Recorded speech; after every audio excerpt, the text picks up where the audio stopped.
Hello everybody, my name is Leo and I will be your JavaScript instructor here in this course. So in this course, what we're gonna talk is about JavaScript. So what's JavaScript? JavaScript is one of the three pillars of all web development.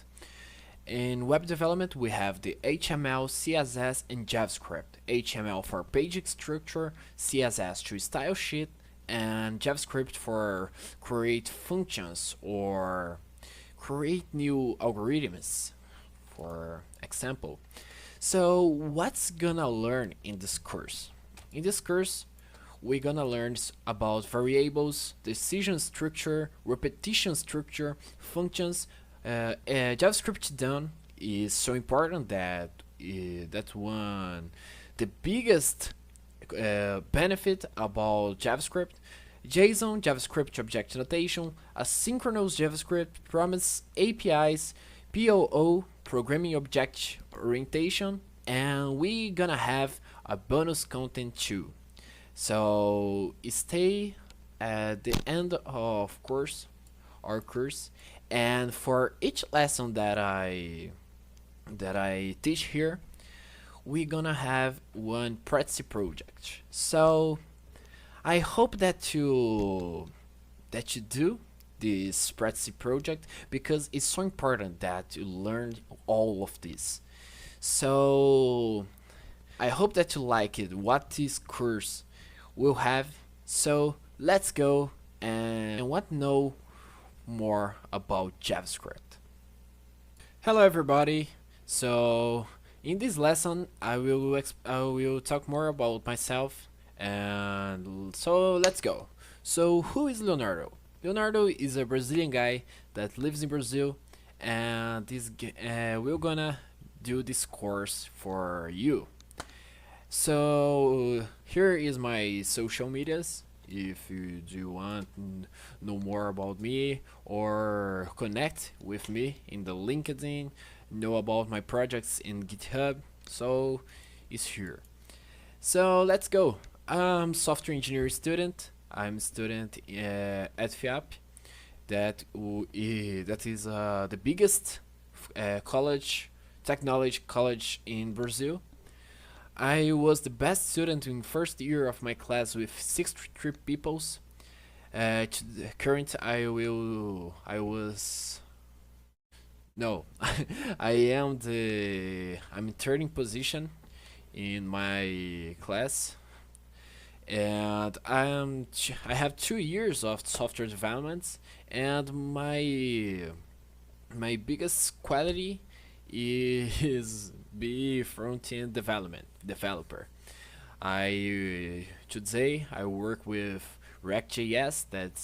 That will is a JavaScript library, and I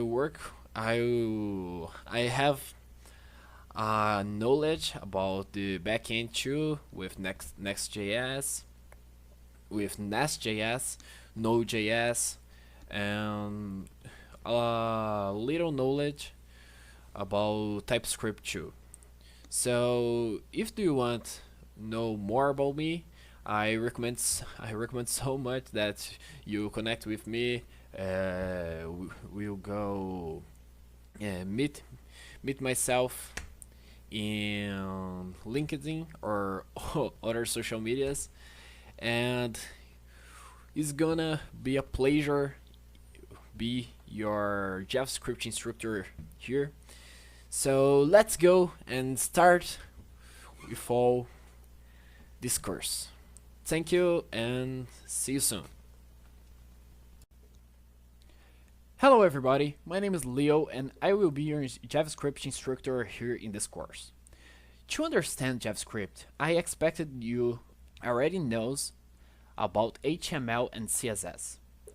If you don't know, I recommend so much that you watch a video explain about HTML or CSS that you really need for do this course. To understand what JavaScript really do, let's explain about the web development. Web development is made inside three pillars: the HTML, CSS, and JavaScript. The HTML is what gives us the page structure, and CSS will give for us the style for this page structure. And when we have the JavaScript, we can think, oh my god, what JavaScript can do if we have the HTML and the style? What JavaScript can do inside this? JavaScript will bring for us the function of this website. If you let's go see some example. I like this. So YouTube, or yeah, here in YouTube, when we click, I don't know, if let's search JavaScript in 1100 seconds. We have these videos, alright? So let's click some video here. Okay. When we click in reproduce and pause, this is JavaScript. When I click in like button, this is JavaScript. You can see that changed the like button. Like button is stay white now because I click it inside the. So let's go back in my whiteboard. JavaScript is what gives for us a function, or better, best explain. HTML, the skeleton that we can't see, is that's ugly. CSS, the skin, my beard, my hair, my color eyes, and JavaScript, the brain. I can move my arms, I can move my fingers, I can open my mouth to talk about this. So JavaScript is so powerful. It's a programming language so powerful to so many goals. You can use JavaScript to web development, mobile developments, desktop apps, and backend developments. You can use and machine learning too. I made this website to explain more. To-do list is the site's very simple. Is only to see how JavaScript can work. So let's write some tasks to remember. So I will make coffee. I want to remember this. Or when I click it in save button, added some list item that tell for me make coffee. Or let's go add something, do homework. Sure. Now I will have my to-do list, make coffee, and do homework. All this is JavaScript can do. It's not HTML, it's not CSS, it's JavaScript. JavaScript will bring for us this power for this. I hope that you like it so much this class, and let's understand more about JavaScript world. Hello everybody, in this lesson I will explain more about JavaScript and teach you how can you run JavaScript in your computer. Basically, JavaScript is an interpreted language, not a compiler language. So JavaScript needs to be interpreted, not compiled.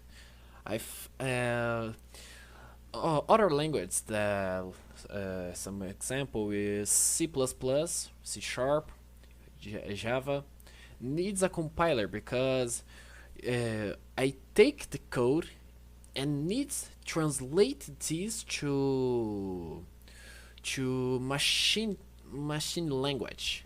Can you understand? So JavaScript don't do uh, don't need to do this, okay? So what will you need to code in JavaScript? You only need Visual Studio Code. That's here. I will put the link in in tasks in the on the lesson. So it's only you type Visual Studio Code here in search tab on Google, and is the first link here, and click download for Windows, and here you can download VS Code. I don't install because I already have this. So let's go open and discover how can I code in JavaScript. So this is the first display that you're gonna have. Welcome to Visual Studio Code. Oh, my Visual Studio Code is in Portuguese. I will change this. So I think if I see here is the extensions of the Studio Code. Is I think is the better thing ever of all idea. So Portuguese, here, this uninstall and restart. So okay, now we have the Visual Studio Code, and here's the first screen that's gonna have. So what will I do? I think if you do the HTML course or with CSS, you've already know how can you start a project, but if you don't know, I will explain for you. So first of all, you can click in File and Open Folder. So or what you gonna do? Oh, let's go Open Folder here. Oh, so I will click New Folder. Oh, first class here, and select folder. Okay, here we are. We have my first folder, and click in this icon. We can create a new file, and this a new folder. So I want a new file here, and to use JavaScript in web, we need first create our index HTML first of all. Okay, so let's gonna do this index.html. Here, if I type exclamation, I can press enter, and this will create all the structure, HTML structure for us. So we have two ways to use JavaScript in our website. Before all, I recommend someone that install this extension, live server. You're gonna type here and click live server here. This here. Launch or development local server is very nice because every update that we do in index.html will update automatically for us, so it's very nice for what we want. So okay, I will do this here. After install the extension, click in go live. Sure. Okay, here we have our web page, our first web page, and you know that if we start a new programming language and don't type hello world, can give unluck for us, and I don't have this, so let's gonna do this. Index.html we have here, and to JavaScript we can do two ways. I will teach the first way. Oh my god. I'm with Copilot turned it on. I will turn off this. We're here.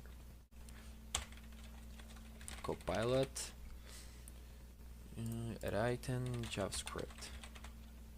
Oh, HTML. So false.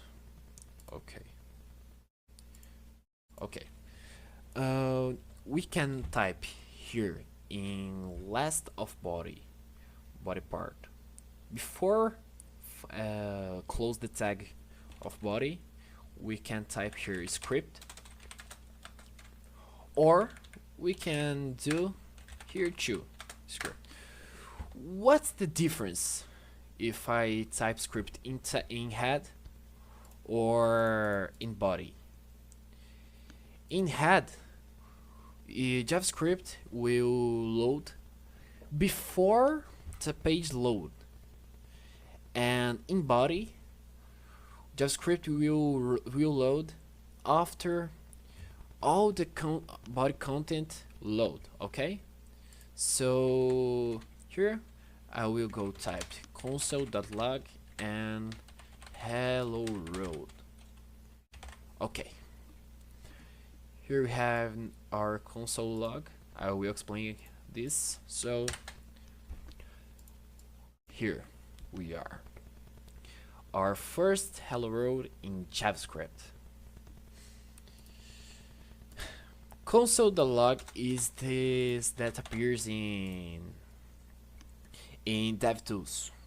DevTools will be our best friend forever.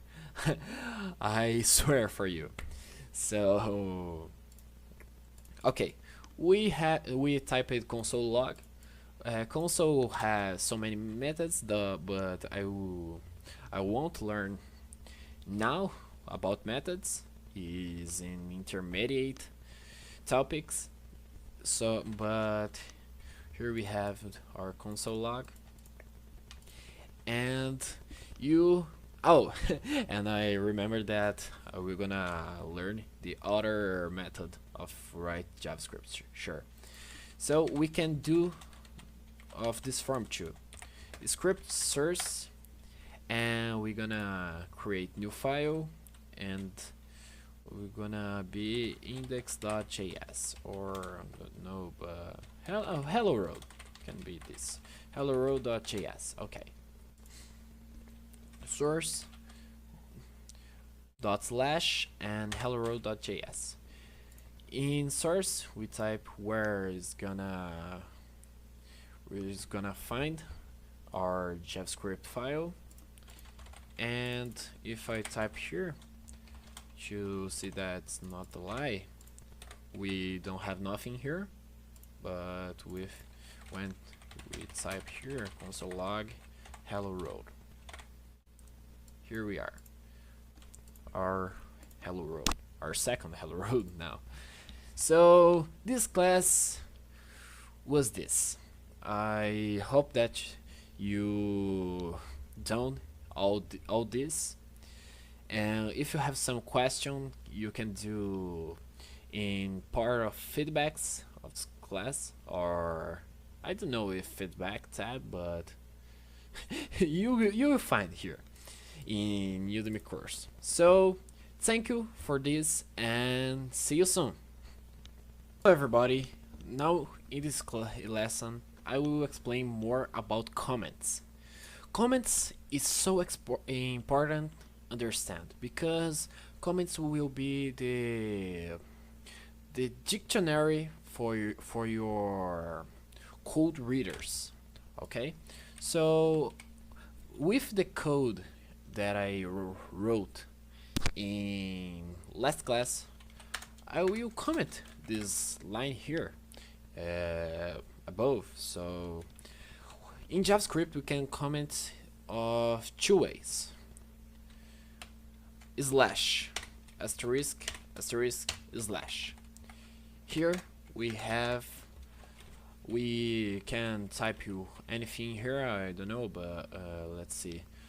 Oh, I type it. I typed this code myself. Can't do this, and I'm not sharing this code with anyone else. Okay, Copilot helped me. Oh, oh my God, Copilot. So I will leave it here.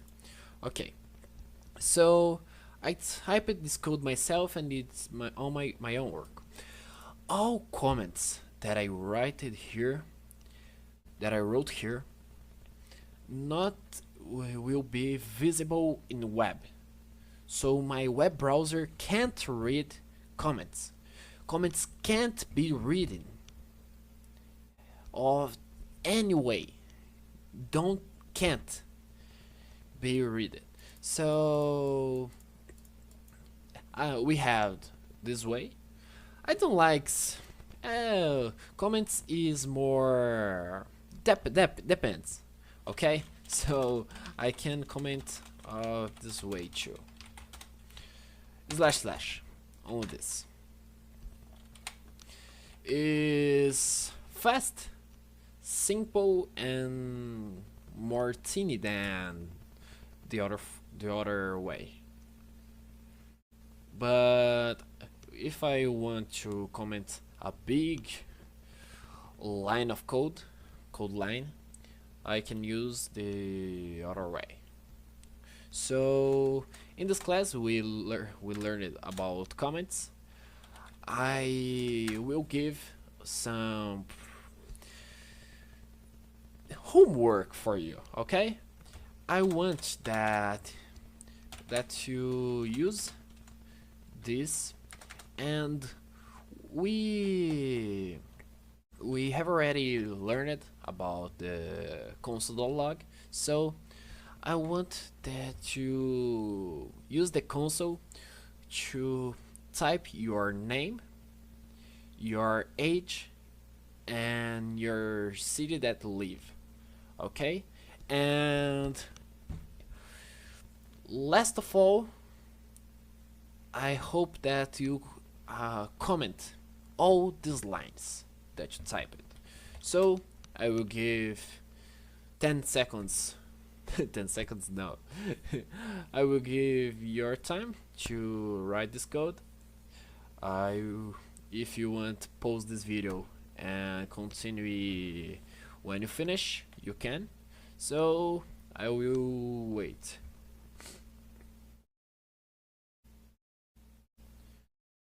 So I hope that you finish it what I asked for you. So let's gonna do this. Console.log Leonardo, console.log my age, 19 years old, and console.log my city that I live, so São Paulo. Okay, so let's see if it's working here. Oh, I forgot that. Okay. Oh my God. Okay. Here, go live. Sure. Okay. Here. Leonardo, 19 years old, São Paulo. Okay.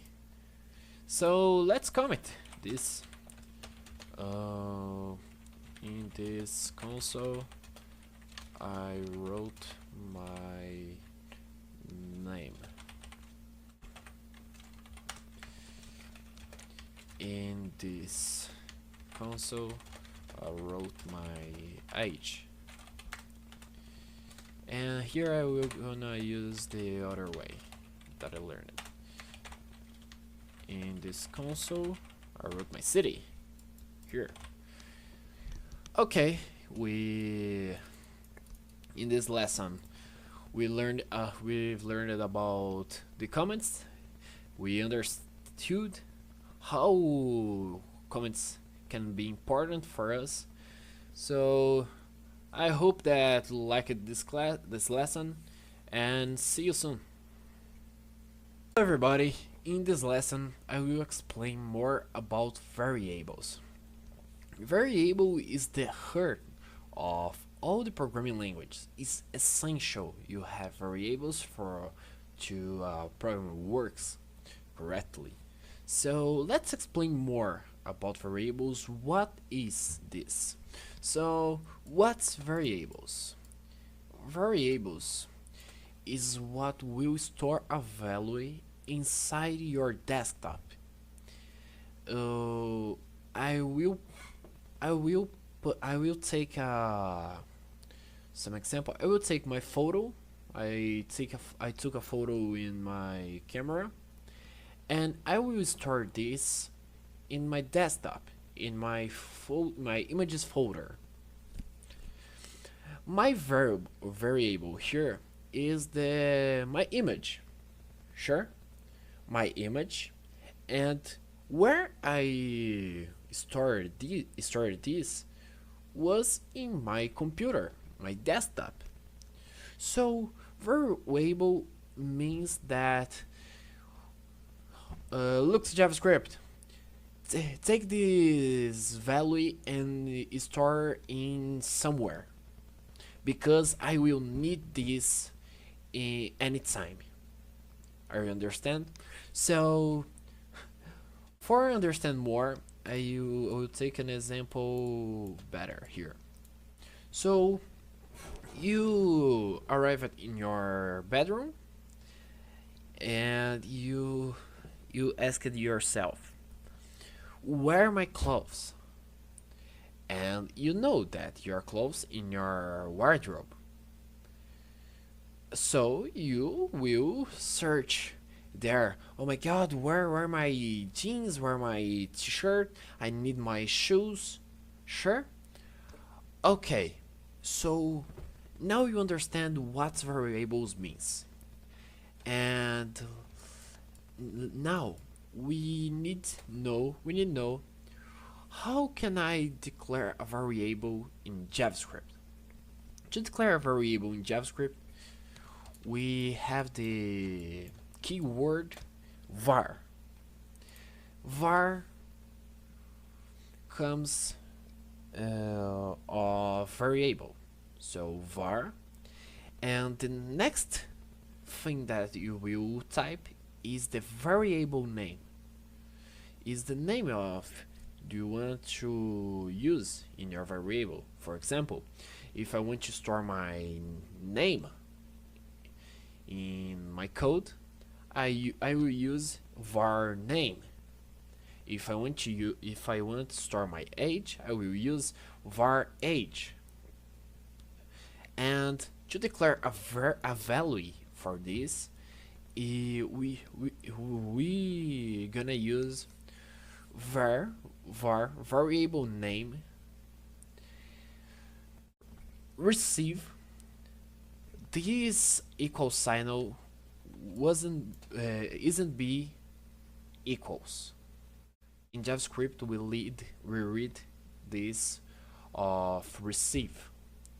We're gonna understand more in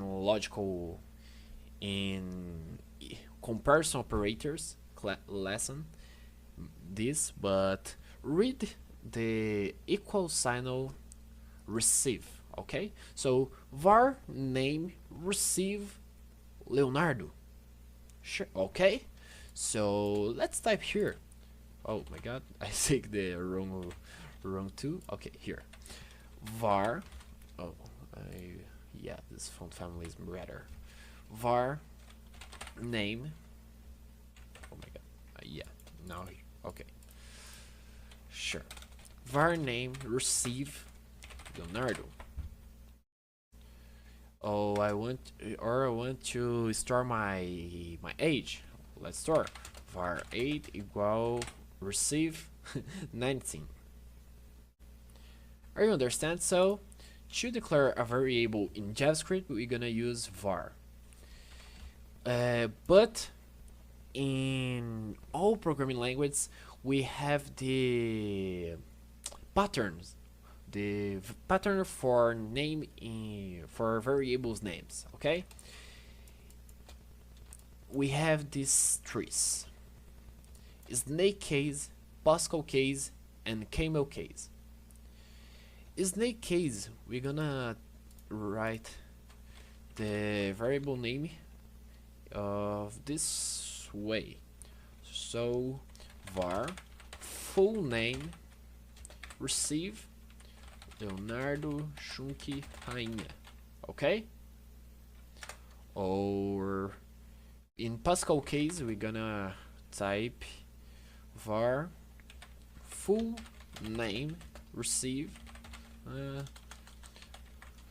So, and camel case, we're gonna use var full name. Let's try, yeah. Here we're gonna see better. So, we have the snake case that use the underscore. We have the Pascal case that the first letter will be in uppercase, and the second in uppercase too. And if I had more, continue the uppercase in the first letter. So full name and subname. Okay. And this is an example. And here is the camel case is gonna be the pattern that we gonna use, because is the community, the JavaScript community adopted here this okay.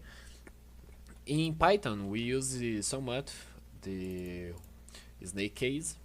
In Pascal case I only use this in C#. Is commonly used this in C#, but the most famous is camel case. Okay, so we're gonna write our variables name with camel case. I recommend if you want write in other way. Okay, so let's do the code here. I deleted all my comments, so let's go. I will declare a variable here, var name receive Leonardo Schunke Rainha. Oh, Leo is wrong this. Why? Because when we type a text in all programming languages, this is called string. So let's go back here. This is called string. String is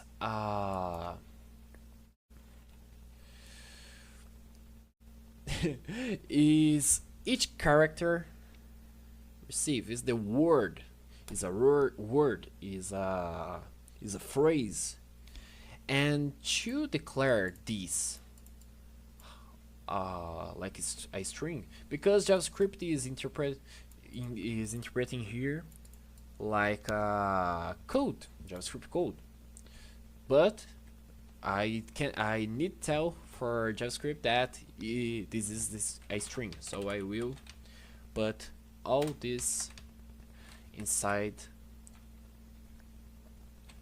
I will put all this inside a quotation mark. So Leonardo Schunke Rainha. Okay, and for number we don't need this, so I can var age 19, and we have this.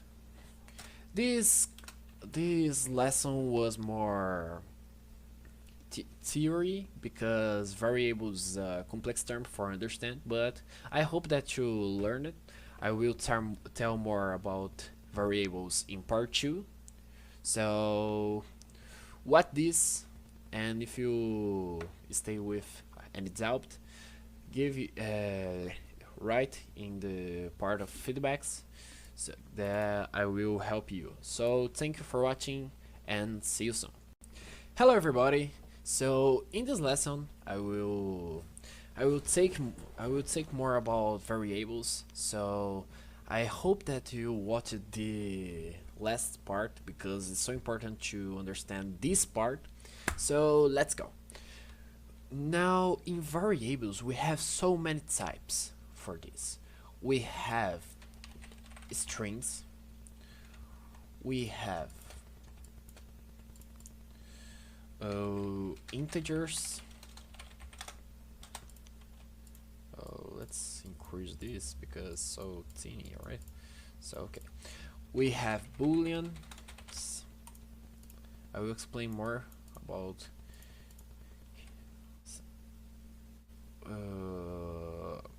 each it. So strings, integers, booleans, floats too, and this is the main variable types. We have to just to know, but we're gonna learn more about this in intermediate topic. So more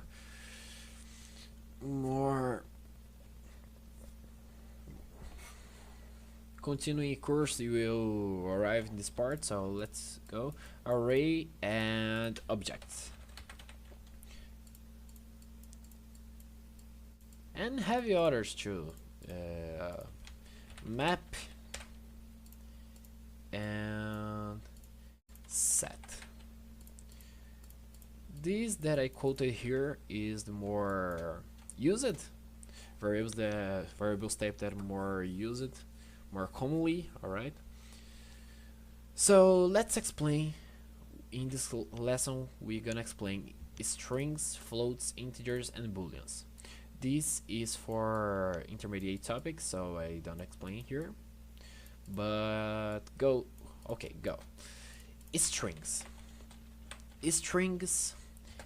is a character set. Okay, it's just this. All this is character is strings. We have two integers that will be number integer. Some example is -15, 9, 0, 30, this. We have float number, decimal numbers. All right, decimal numbers, so can be 10.5, 9.35, 0.97, or -10.3.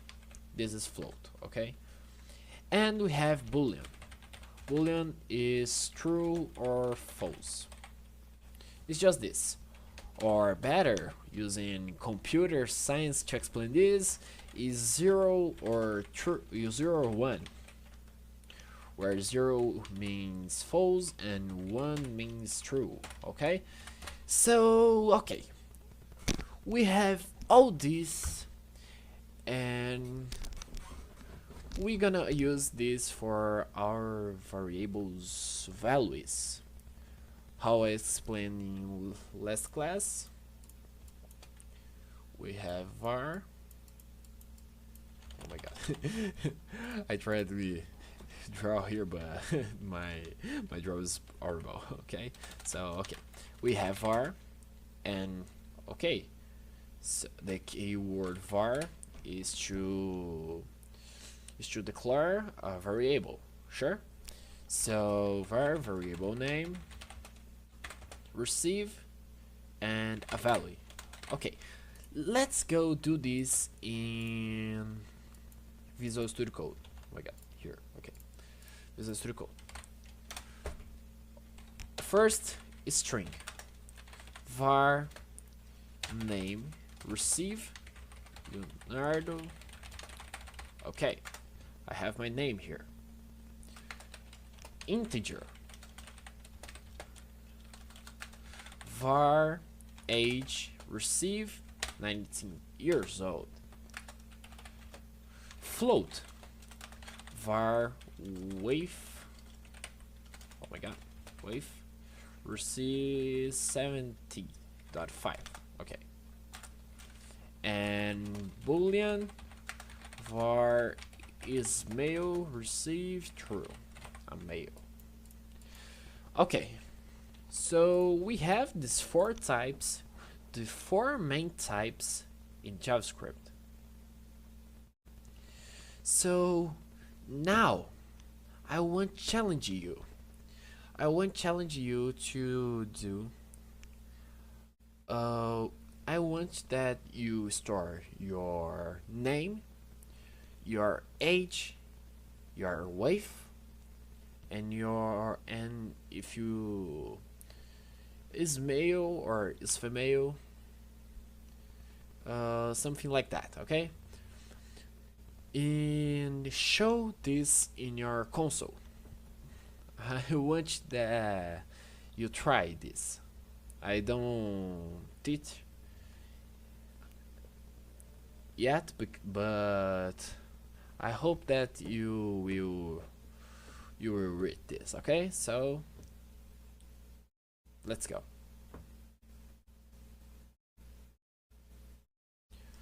So I hope that you finished. If you want more time, just pause the video. So let's go. I want to show this in console, okay? So I will go console.log, and what I need to do to show this in console. My variable name is essentially for this, because it's the value that I need to read this. So let's go back to the example in wardrobe.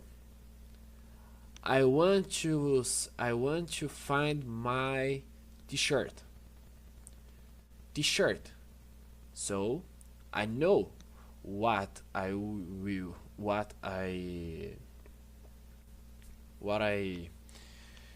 want is my t-shirt, because it's my variable name.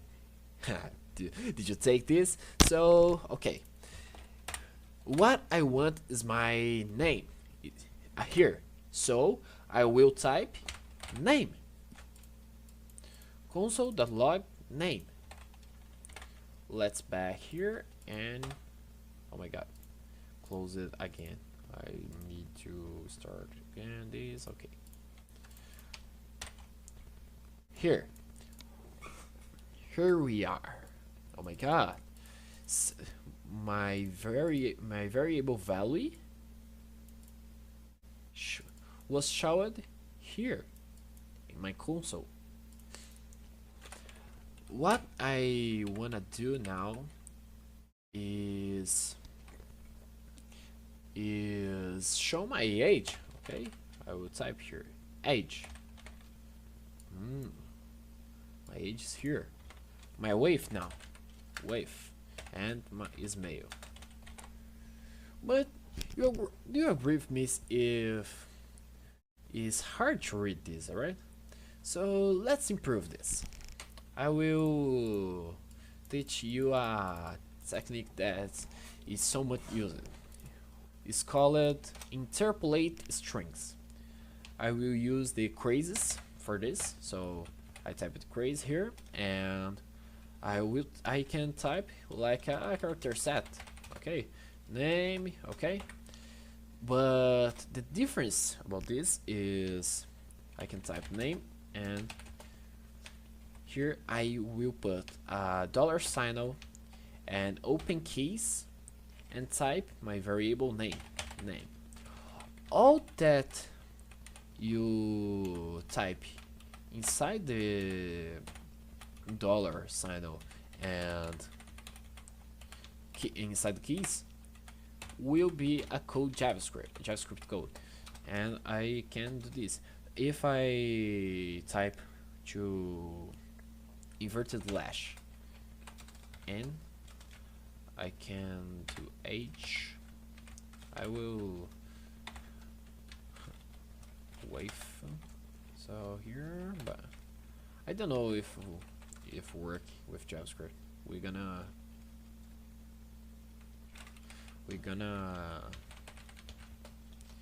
know now this. Okay. Oh, it's working. Okay. This inverted slash n means that you broken a line. Okay. So it's only to broken line. So here is more easy to read, right? Alright. And if you want difficult your life, what I don't recommend, you can do this here. Name plus name is the same, but interpolate string is very easy. So thanks for watching this lesson, and in the next lesson I will talk about var, let, and const. Okay, so see you soon. Hello everybody, in this lesson I will explain more about the tricky words in JavaScript that means to declare a variable. So we have the var that we've already see this. We have the let, and we have the const of constant. So I will explain more about this tree, and so let's go. The var. What's the difference of var? Var, you can declare the same variable name with var. If I type here var item receive, oh my god, let's change the font family. Sure. Oh, it's not working. Oh, I know why, because my keyboard is English. Yeah, now I think, yeah, okay. Var item receive, I don't know, computer. Okay. With var, I can declare again this, but when I declare again, my variable name value will override in this. All right. So, and I will explain a concept that's so important to you understand. Okay. So we have the anything called scope. Scope is, let's think. Okay. Scope is like a box. You can take anything inside box if the box closed.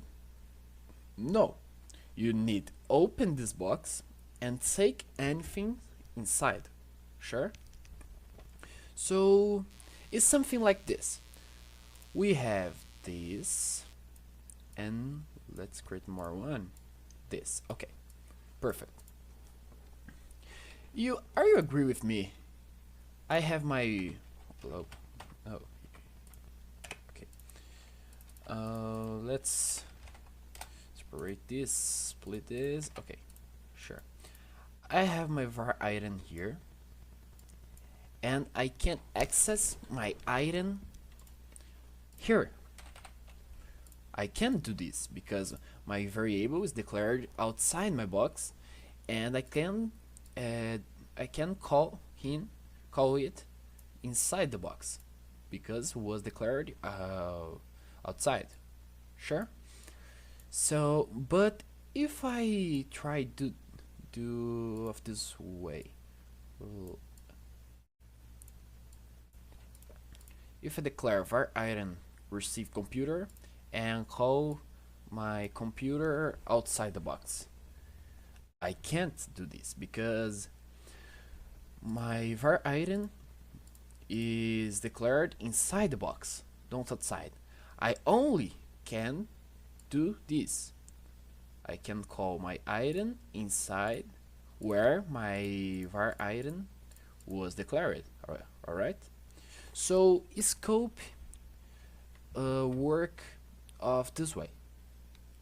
But with var, you can use var item here and overriding here. Oh my god, overriding here too.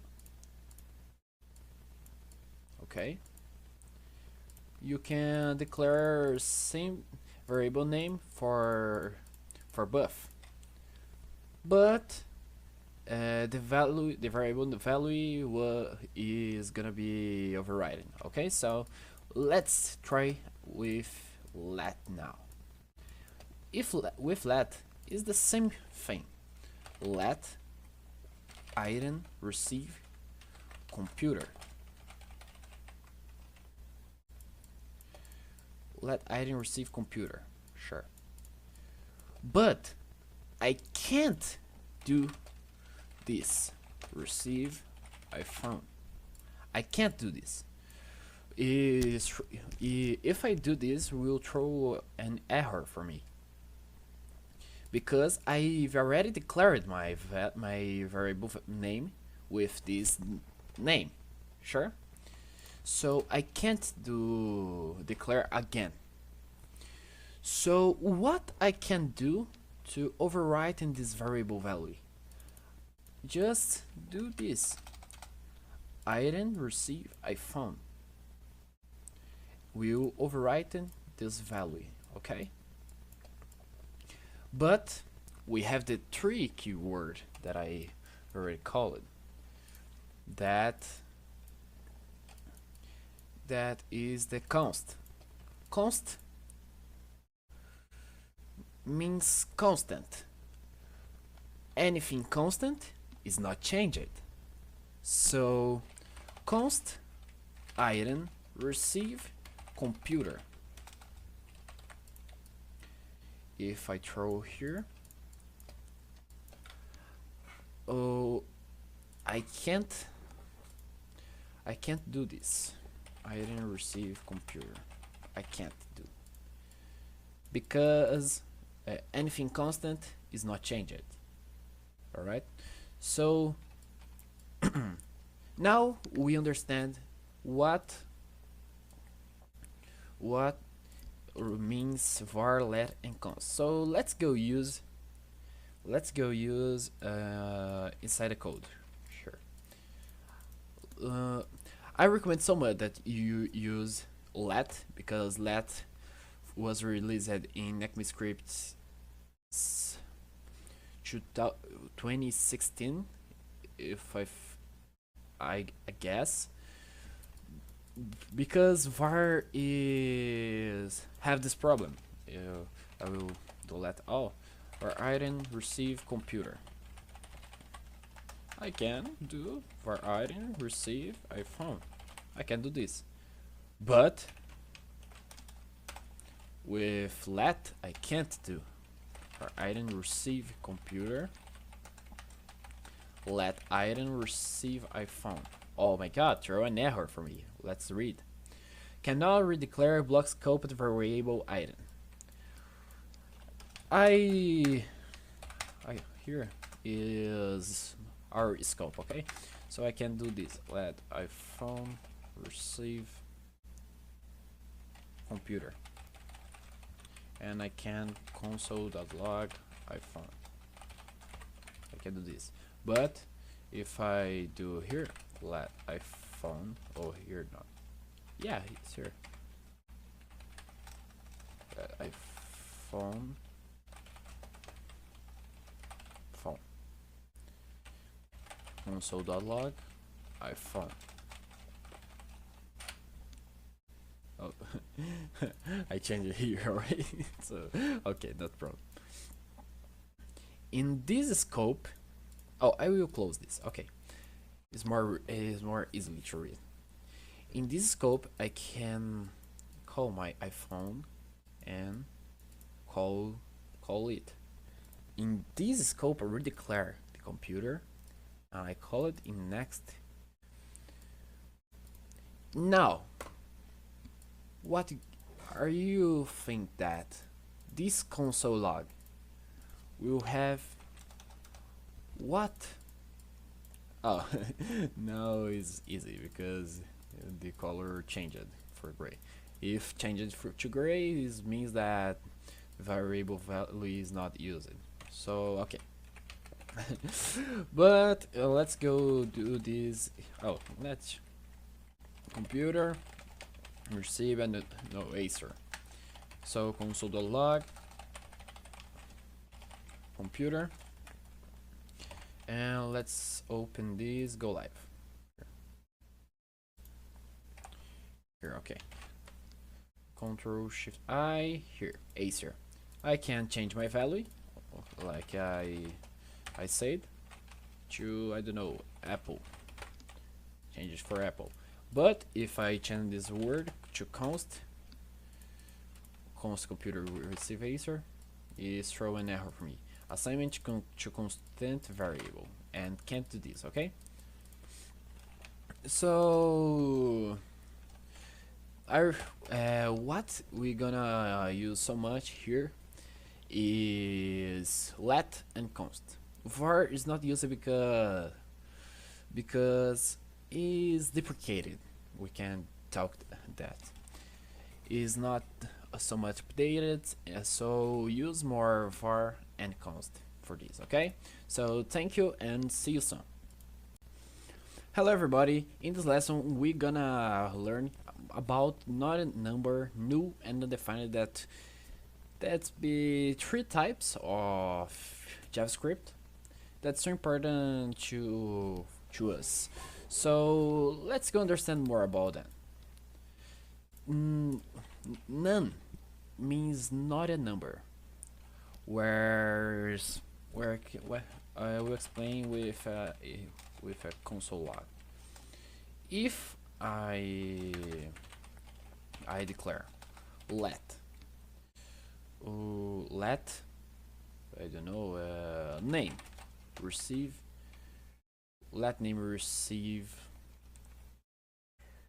Leo plus this plus means to I want to plus something, so Leo plus 2, sure, and I can put here.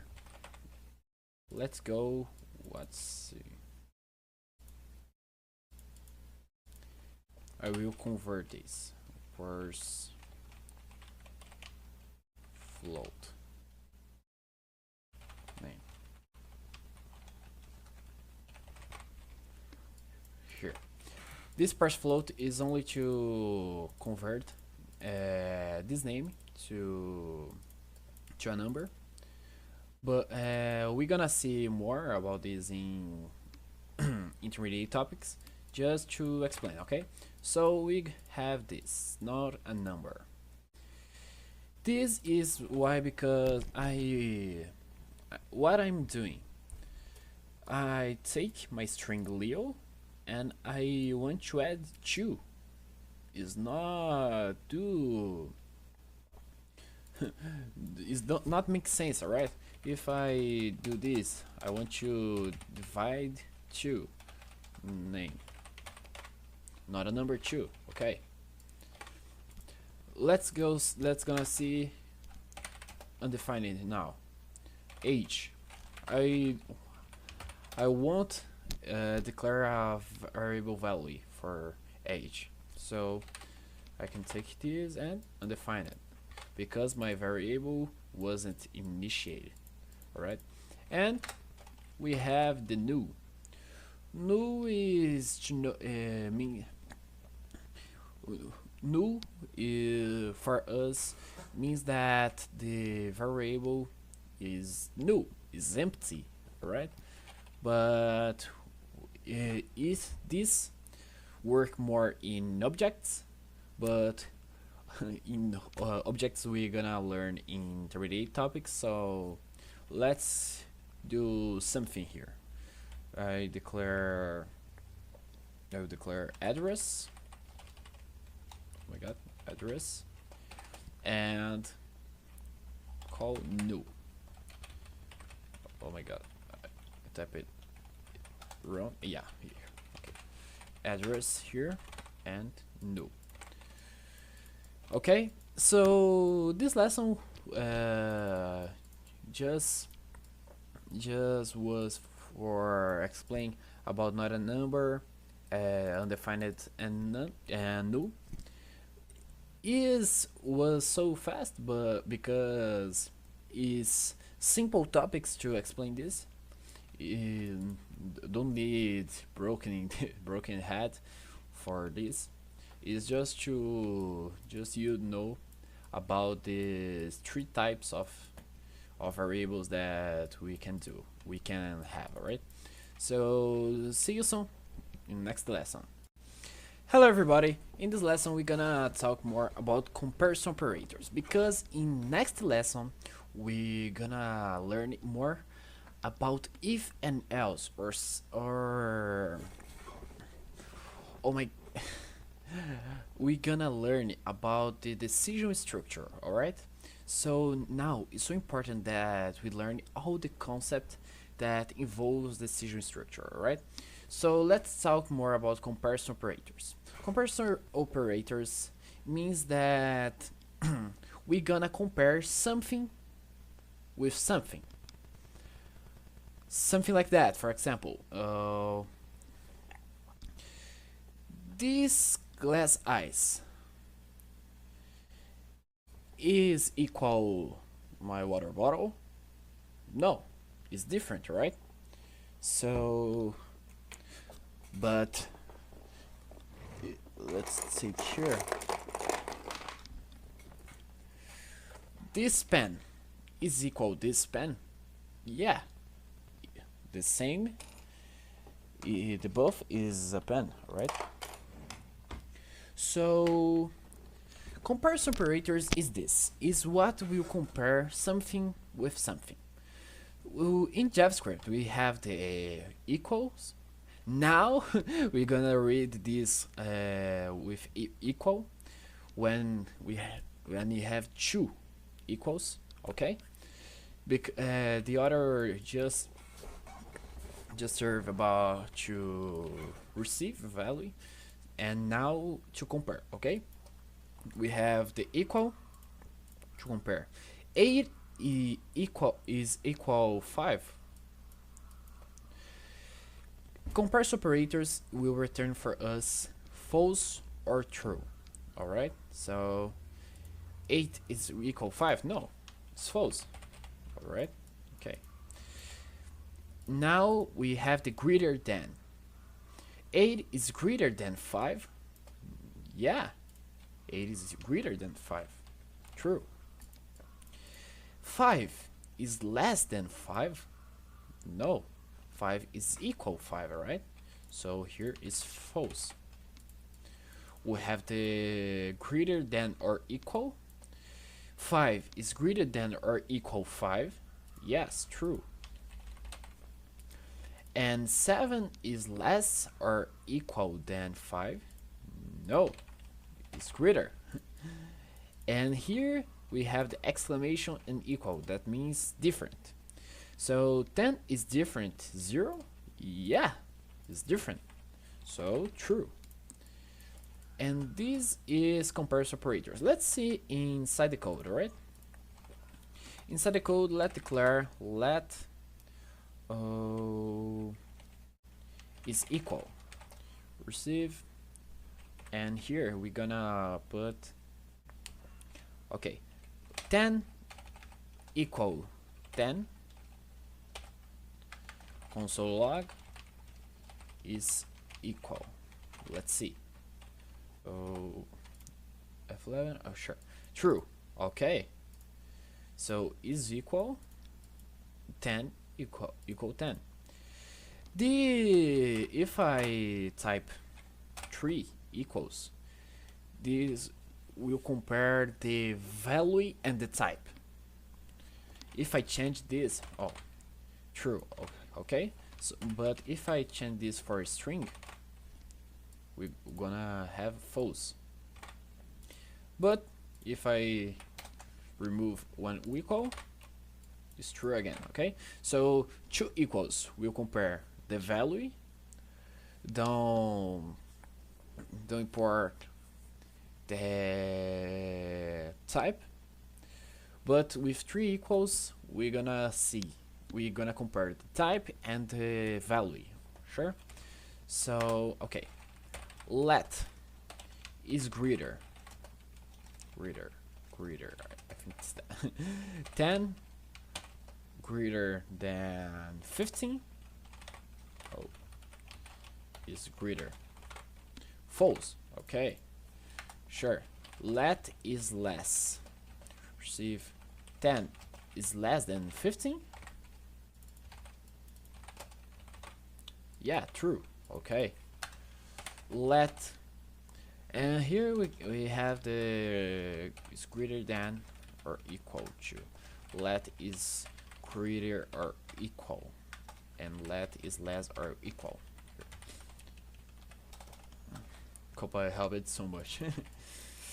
Is greater or equal? True. Okay, 10 is equal 10, and is less or equal 10 is less or equal than 9. No, it's false. Okay, and let's see. Let is different. 10 is different of 90. Let's put here, and true. 10 is different 90. If I change, it's false. Okay, so this is the comparison operators. Equal is greater, is less, is greater or equal, is less or equal, and is different. All right, so I will put this in tasks, lesson task for us. I want to challenge you. I want that you create some comparison values, something to compare, and do this for fix the content in your mind. It's so important to remember all of this. Is just remember about our math class in the school, right? So thanks for this lesson, and see you soon. Hello everybody, in this lesson I will explain more about if and else. That's the first decision structure that we're gonna learn. So okay, we have this if and else, the keywords for our decision structure. We're gonna put the what comparison we're gonna do, and in this comparison is 5 is greater than 10. If yes, you will say yes. If no, you will say no. But you can edit this more. What can I do? I can do this. If no, I want to compare again. So let's compare here. Okay, so 5 is greater than 3, and now we have other comparison to do. That's gonna be here and here, right? Oh, here, okay.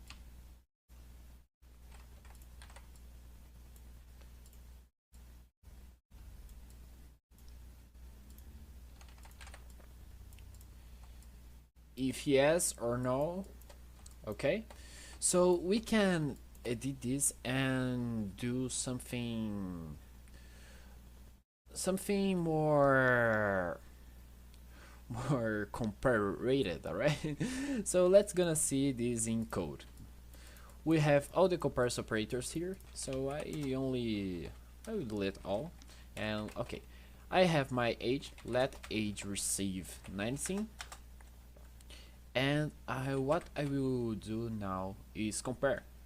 If age greater than 18, I will put a console log. You are an adult, alright? Else console log, you're a minor. So let's see this in our code. You are an adult. Alright? But if I change this, let age 5 years old, you are minor. Oh, you see? So if compared age is greater or equal than 18, if yes, we console log you are an adult, else we console log you are minor. Alright, this is how if is typed. If, and after we're gonna put the condition inside the brackets and open keys, and here we're gonna put if condition is true, else code to run if condition is false. We have to the if else if, right? We can put something like that. If age greater or equal 18 or better, greater or equal than 30, you're an adult. So console log you are old. Else if, we can put again other condition, you are young. Else you are a child. So here you are a child. If I put 25, you are young. If I put 37, you are old. Okay, so this is the condition structure, decision structure that we have in JavaScript, or for all programming languages that you're gonna learn. But it's the same for all. All right. Here, okay. If you want to compare, let's compare other thing. I don't know. Let's compare. Let's do something like that. Let name receive Leo. If name equals Leo, console log hello name. If not, we can put hello anonymous. Alright, so let's go and see hello Leo. If I chant for Mario, hello anonymous. Alright, so we have this. Let's learn something incredible for us. All right, let's do this. In JavaScript we have the keyword alert. What's alert means? We're gonna put some dialog alert in our index.html. Okay, so hello road. Right, if I type here, oh, appeared here, hello road. But I can't do this if I type better. We're gonna put in name prompty, and we're gonna type message, what is your name? And what's your name? And the user can type something here. We can take this off. What's your name? And you can put here Leonardo. Okay. And if I do, we can do this. Oh, hello name Leo, or better, let's work with alert, right? Leo, hello Leo. Okay, and let's use this to compare something. Let's do this to age. Let age. What's your age? If age. Okay. If age less 18, you are a minor. Else, you are an adult. All right. Let's see. What's our age? 25. You're an adult, and 10. You are a minor. Okay, so in this lesson we learned about the decision structure if else, and learned something so interesting in JavaScript, that is this the prompt and alert. We're gonna work with this in these lessons, so I hope that you learned it. So if you liked this class, so let's go to the next lesson. So see you soon. Hello everybody, now in this lesson we're gonna learn about the switch case. Switch case is other decision structure that we're gonna learn. Is very necessary because I will explain the troubleshoot in if else. Okay, so I can do this. Let age receive.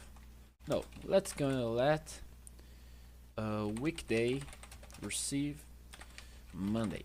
Alright, so I can do this. If weekday equal 1,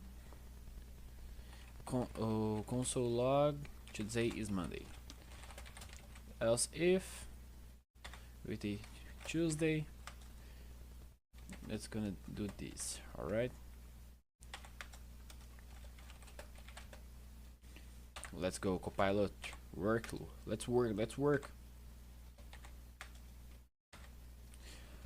Okay, else invalidate. All right, sure. If I type here 5, oh, today is Friday. If I type 3, today is Wednesday. But do you agree with me that this code is so ugly? It has so much else if, and so let's change this. All right, let's change this and change this to switch case, and we're gonna this inside the brackets. We will put the variable that you will work. All right, so in my case is weekday. I will create the case 1. Case weekday is 1. What I will put is console.log Monday, and to all the cases in final we will have to put this keyword break, because I will put other case here and Tuesday. If I don't put this, he will continue, and we'll read the other case. All right, so break this flux. All right, so case 3 console log Wednesday, case 4 Thursday, case 5 Friday, case 6 Saturday, case 7 Sunday, and at the final we have the keyword if don't have nothing of this. Right, that is default. In default we can put console log invalidate break. So let's see this. Wednesday, if I change for 7 Sunday, if I change for 10 invalidate. Okay, and it's working. And let's see with prompt. All right, prompt and enter a number of 1 to 7. And here we're gonna change this. What I did here is I select the console log and press the Ctrl D to select all console log, and so I will type alert. Okay, but this not will work, right? Because I type here invalidate. Why this? Because prompt when it gets the value that I typed becomes a string. So I need to convert this to number. And how can I do this? I can do this of this form, of this way. Parse int, so enter a value of 1 to 7. Oh my god. It is not here, it is here. So no, yes, okay. Okay, now Tuesday, now it's working, alright? 5, Friday, 7, Sunday, alright? And if I type 10, invalidate. Okay, so in this lesson we learned about the switch case. It's so important because you can do of this way, but this way is so ugly. Do you agree with me? And you can see what's the better, alright? If else and switch case. Let's first int enter 1 to 7. Okay. Okay, so thanks for seeing this class. In next class we're gonna learn about logical operators. So thanks and see you soon. Hello everybody, in this lesson we're gonna learn about logical operators. Logical operators is so important because we can do so many comparisons inside the if statement or switch statement too. So let's see something this, okay? In logical operators we have the double ampersand here. That means and, alright? So let's see some example here. 5 is greater than 3 and 5 is greater than 8. 5 is greater than 3. Okay, this is true, but 5 is not greater than 8.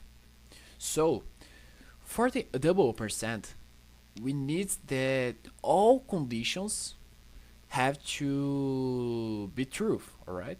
So here only one condition is true, the other is false. So we return for us false. And we have the double pipe here. That means or. So here double pipe needs to one condition needs to be true, alright? So if we have one condition true and another false, the one condition true will return for us, alright? So okay, 5 is greater than 11. No, it's not greater. But or 5 is greater than 10? No, true. So we return false. Let's change this. 5 is greater than 11? No. Or 5 is greater than 1? Yeah, so we're gonna have true here. Now we have the exclamation. That means not. Not is an inverted value that we're gonna have.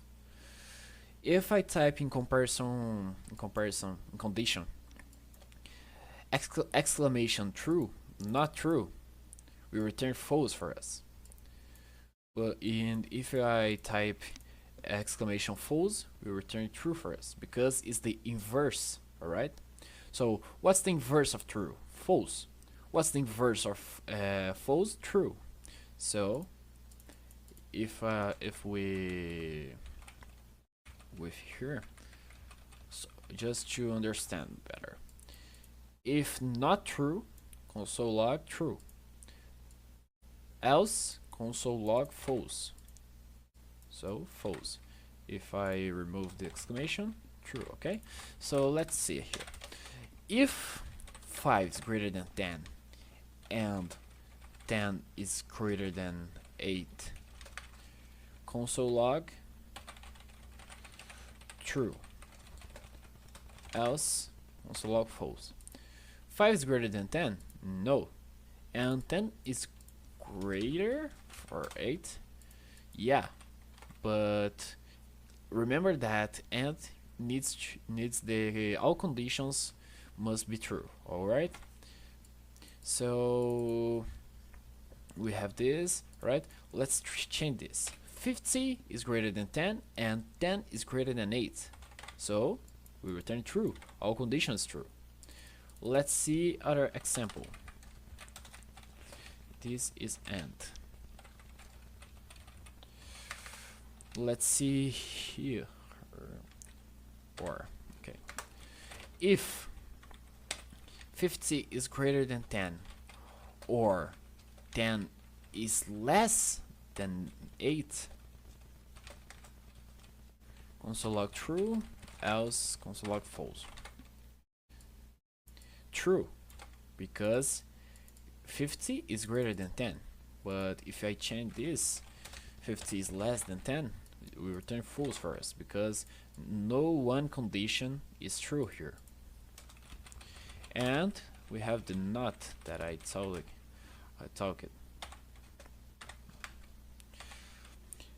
If inverse false is true, so console log will return true for us, and if I remove this, we'll return false for us. Okay, so this is the logical operators we gonna use so much in the end of this topic. We're gonna do some projects to fix all these contents in our minds. So thanks for watching this lesson and see you soon. Hello everybody, in this lesson we're gonna learn about the algorithms operators. So it's so important because we in programming we use mathematics for in so many cases. Okay, it's not for all, but is important to know this. Okay, so let's go. And we have the plus sign that, okay, I will write this. 5 plus 5 receive 5 plus 5. All right, we have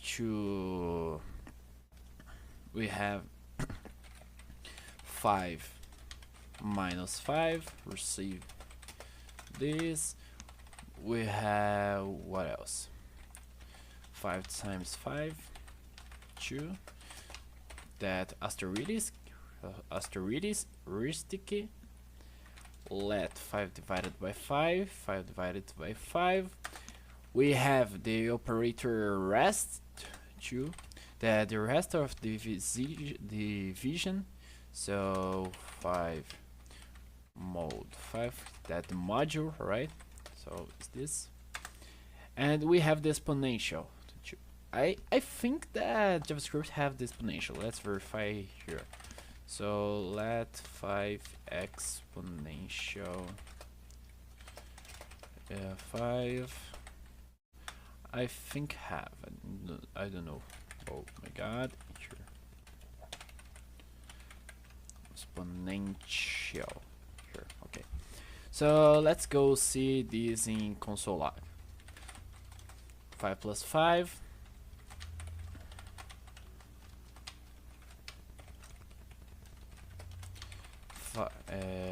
5 plus 5.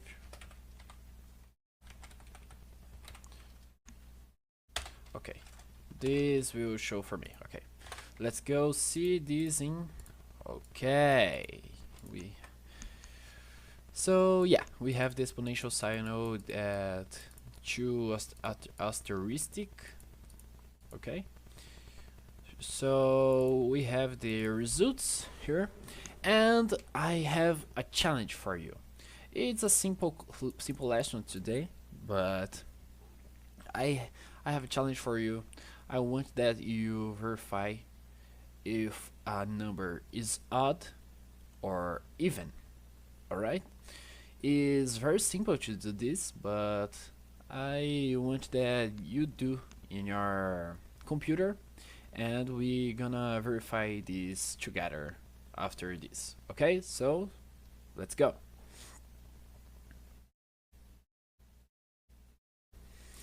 Okay, I believe that you paused the video and do this lesson, so let's go do this. Okay, first of all, I want to verify a number, so let number receive prompt insert enter a number. Enter a number, and let's convert this to a number, so first int. Okay, and now I will verify if number module 2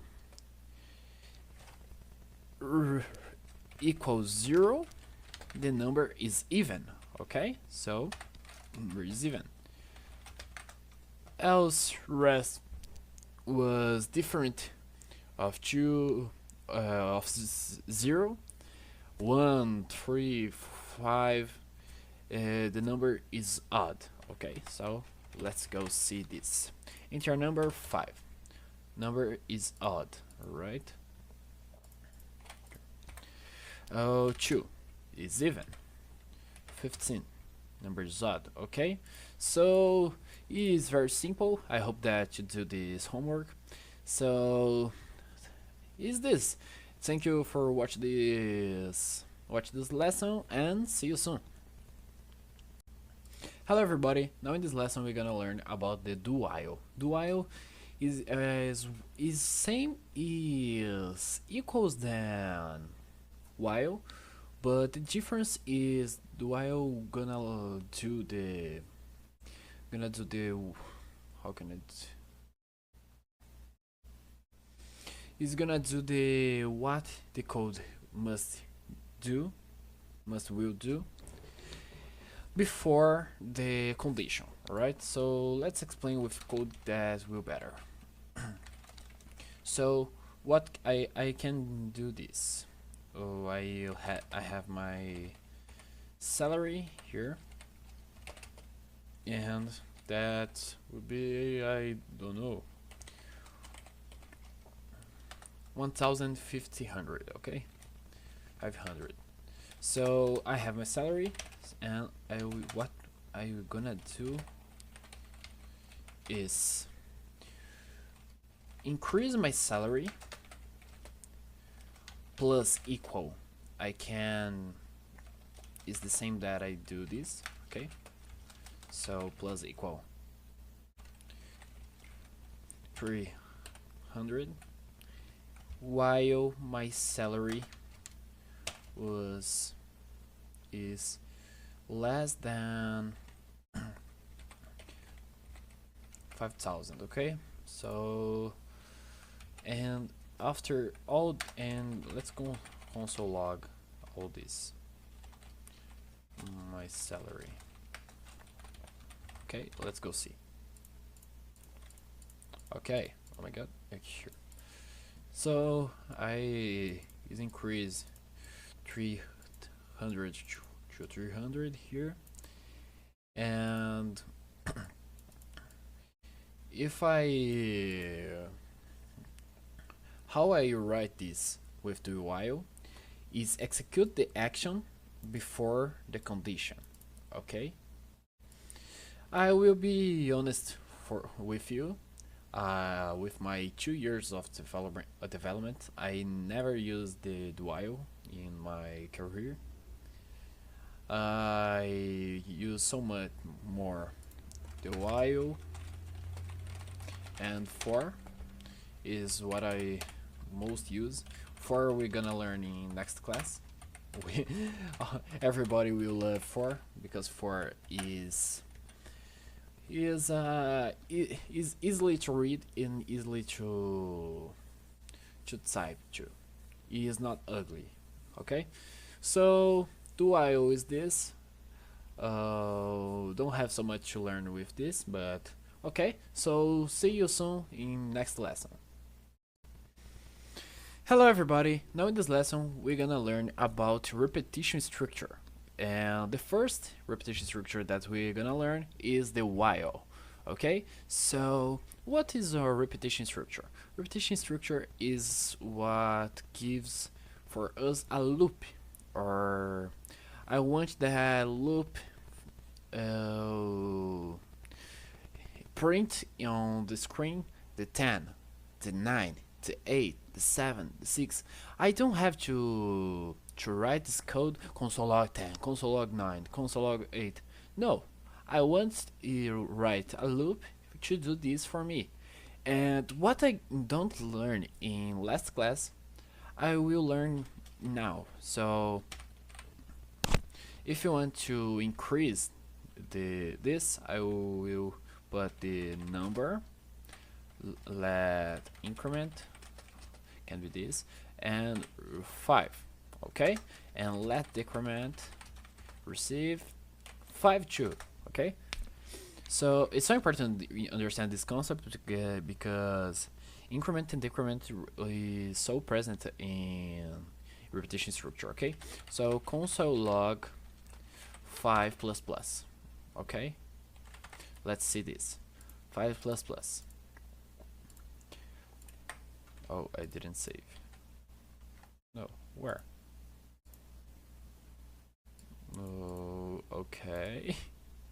Oh, sure. Sorry. Increment plus plus. Now it's correct. Okay, 5. But if I console log again, 6. Console log again, 7. Console log again, 8. Okay, so this increment will increase after this variable called again. If I put this in start,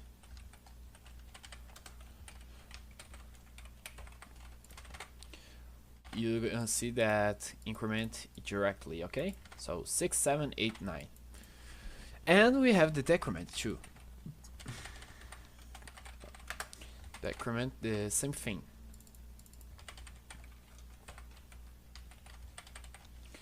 So you can put this on the start or at the end. Okay, 5, 4, 3, 2, and this change this is the same thing of I write increment equal increment more 1.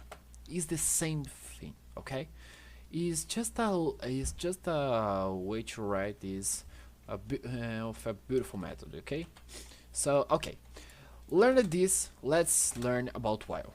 While we gonna put the keyword while and put a condition for this loop occurs. Okay, so here we're gonna see the condition and the code that will be executed inside this condition. Sure. So okay, now let's put something different. Let number equal 10, and we're gonna write while number greater than 0. I want that you console log number and decrease the number.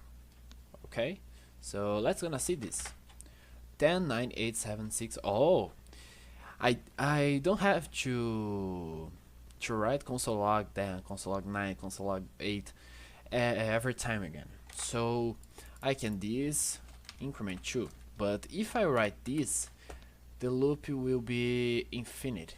Okay, so it can give a problem for us. So you can see, okay, the problem. Don't stop, don't stop. My God, yeah. Okay. Oh my God, oh my God. Here, stop, stop. My, yeah. Caution with, let's close this. My God. Okay, close it. Let's open again. So caution with while, because can bug your application totally, okay? And sure. Now I have a challenge for you. I want that you print the multiplication table of any number that I type. Okay? So this is the challenge for you. I hope that you can do this. So let's go. Okay, I hope that you finished this. So let's go. This. First I need to start the user number. So user number in convert to a number and promptly enter a number. Okay. Oh, I will JavaScript, or is JS? I think it's JS. Okay, let's see. No, it's not JS. Is JavaScript, I guess.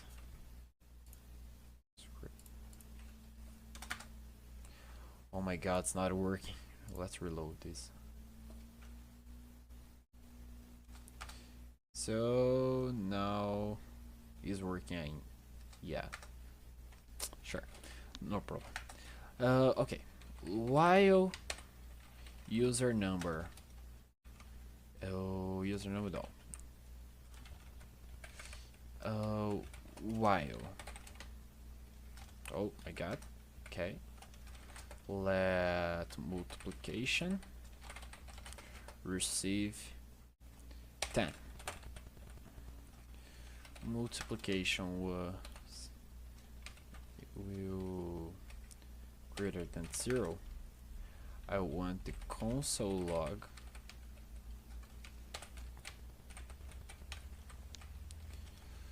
okay. So user number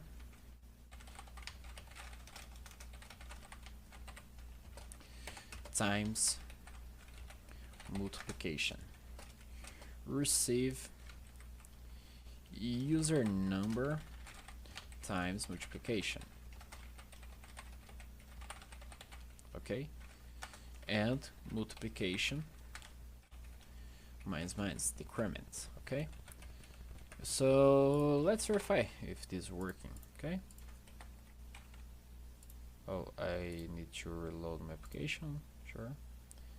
Okay, that's working. Enter number 10. Okay, I have my multiplication table of 10 here. Let's do other number 8. 8, 16, 24, 32, 40, 48, 56. Okay, we can type any number here. So we did the multiplication table. We learned about repetition structure while. In next class we're gonna learn about the other repetition structure that is the do while. Is so important too. Okay, so see you soon in next class. Hello everybody, in this lesson we're gonna learn about the for loop. The for is perfect, alright? is my best repetition structure that I love. Okay, so let's go see this. To write for you use the keyword for, open brackets, and the for has three. Let's go open the Xcode here. Okay. The for have three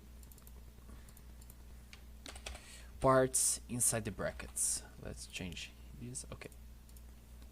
He has the variable, the condition, and the increment. Okay, and open keys and what occurs if the condition is true. Okay, therefore have this, and we gonna separate with comma dot com. Okay, variable we can type of this way: let I of index, let I receive 0. So while I less than 10, we're gonna increment an index. Okay, so this is the code that we're gonna write. Okay, so let's go. For variable we have to let I receive 0, E is less than 10, and E will increment. Okay, and inside my console log I will put this E. Okay, and if I learn here, okay, 0 1 2 3 4 5 6 7 8 9. Okay, you can see how much less code we wrote. I will write the same code. Okay, I will comment this. So let's go. While first I need to create a variable while E less than 10, console log I and I++. It's the same result, but I used 1 2 3 4 5 code lines.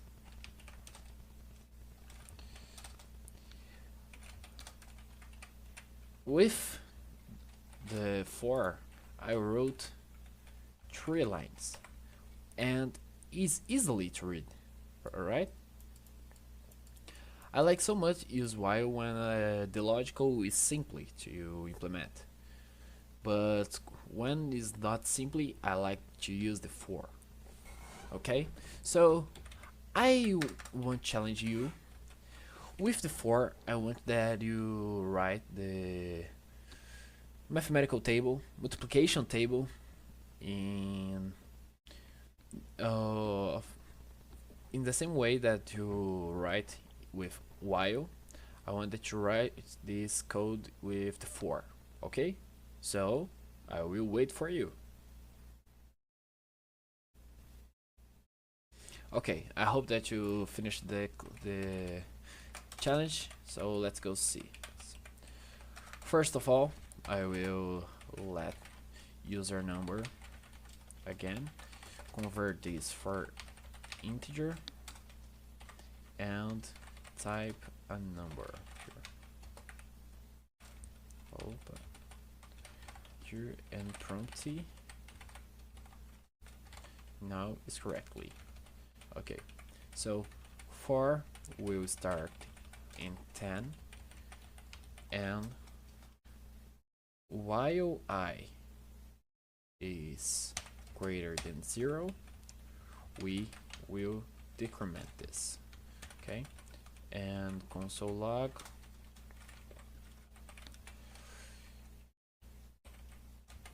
okay, so user number times I receive equals user number times I. Okay, so 10. Okay, Let's do this with divided, okay? 10. Okay, so what we see in this lesson, we learned about the for loop. This for loop is very important, so I recommend so much that you use it and learn this in other projects that have to use our repetition structure. Okay, so thanks for watching this video and see you soon. Hello everybody, in this lesson I will explain more about the functions in JavaScript. Function is all in programming language, okay? So let's explain more. Function is what you will use in your code to reuse or better reutilize functions, actions that you can store and use in other part of code. Okay, let's explain drawing. Okay, so I have my function here. Let's change the font family. Okay, I have my function, and this function, what it do is function is transform, no, is add two numbers, no, add two. Okay, so this function add two is only this. Okay, so I have my code here and my code here. Okay, and I have this function. So here I have the number 8 and here I have the number 15. So I will use this function here,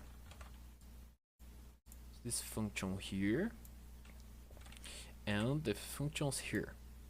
So 8 is gonna be plus 2 is gonna be 10,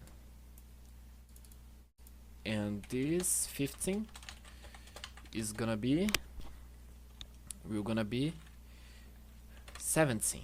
Okay, so I can do this function reuse in two part of codes. Okay, so let's see more this inside the code. Okay, sure, I'm in this code now and I will create the function add two here. In brackets I will pass my parameters. So what's parameters? Parameter is this. Is like a simulation of a value. You have a function here, and here you have the number. So inside here I will have number plus 2. Okay, so this number is a simulation of this 15. I understand? And will plus 2. Okay, so let's go back. So I will pass my parameter, that's number, and open case here. Sure. Now we have two types of functions. The functions that return something and the functions that return nothing. In our case, our function will return something for us. Okay, so we're gonna use the keyword return. So return number plus 2. Okay, so I can do this now. Console log add 2, and here is the number, so 10, and here I will put the 20. So here in my document 1222. Imagine that I need to write this every time. So I will 10 plus 2, 20 plus 2. With function I don't need this, I can reuse this and transform more easily, okay? Obviously that is a short function, but you can create functions more complex that add something to a list, add something, or I don't know, transform value. So let's gonna do of this way. I can verify if is odd or even, okay? And here is my number. Verify if is odd, verify if is odd or even. So I will if number module 2 equals 0, return odd, else return even. So now I can only do this. Console log verify if it's odd or even, 10 odd, 15 even. Okay, so in this lesson you learned about functions that is all in JavaScript, that's all in programming language. Function is so important to reuse functionalities in your code. So if you don't understand, I recommend so much that you rewatch this lesson. And thanks for watching and see you soon. Hello everybody, now in this class we're gonna learn about lists. List is a variable type that's so important to store values. Let's gonna see in code. Let fruits receive, and to declare a list you need open brackets here, okay? It's not parentheses or keys, it's brackets. So okay, and inside here I will type what I want, that apple, and I will put a comma and next fruit, okay? So orange, grapefruit, and watermelon.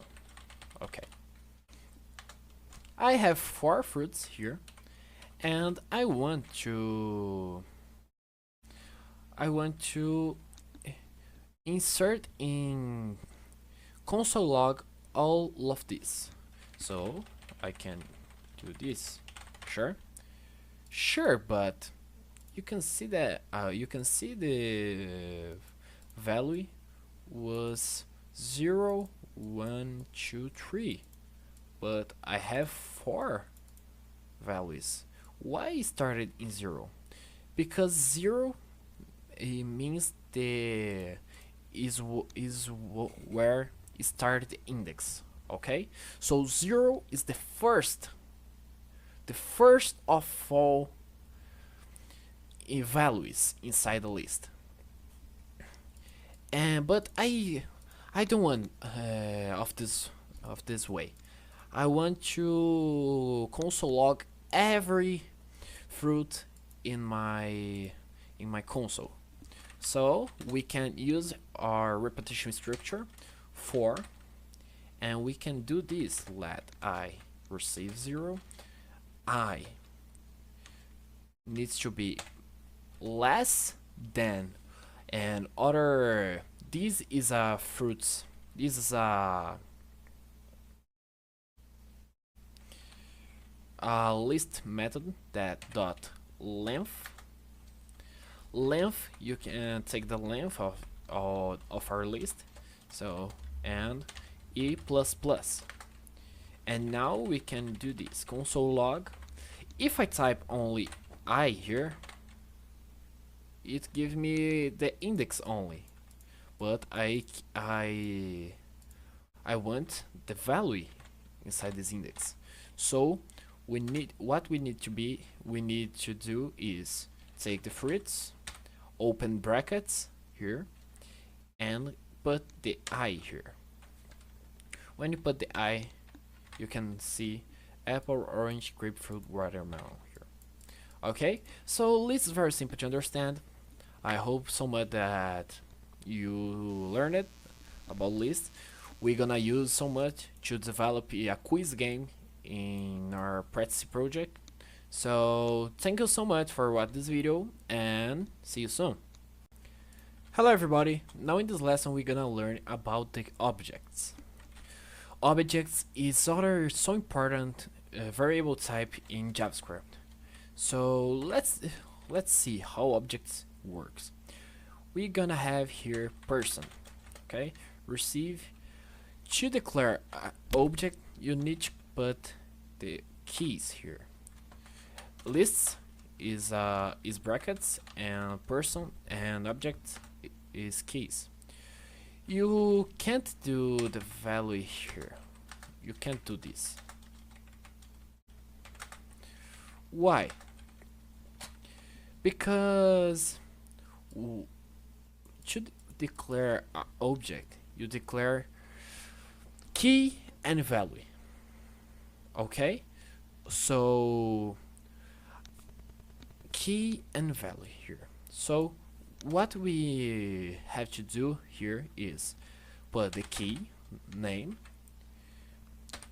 2 dots, Leo, and the value here. So object is a set of key and value. Okay, so I can go there and put 19. Oh, if it's male, I put true, and I can put 2 favorite fruits and a list with apple and watermelon. Okay, so okay, and how can I access these values? I can do this: console log person dot name. If you go there, we're gonna have Leo here. I think I can do. Oh no, it's ugly. Okay. Age 19 is male.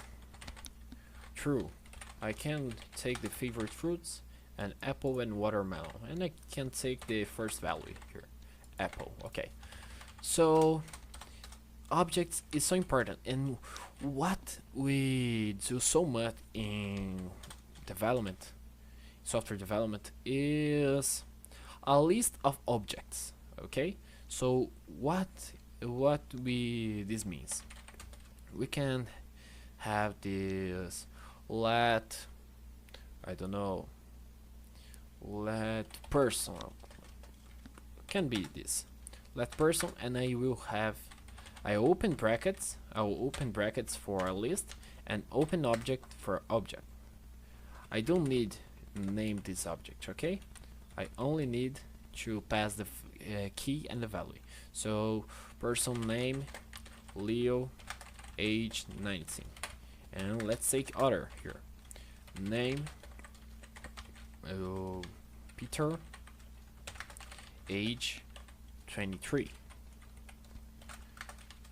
name Maria, age 52.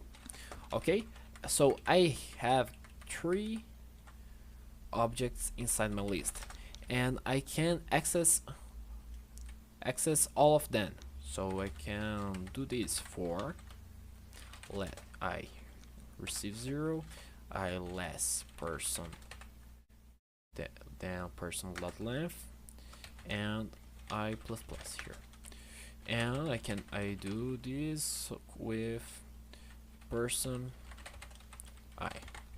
You can see this. Okay, Peter, Maria, and Leo.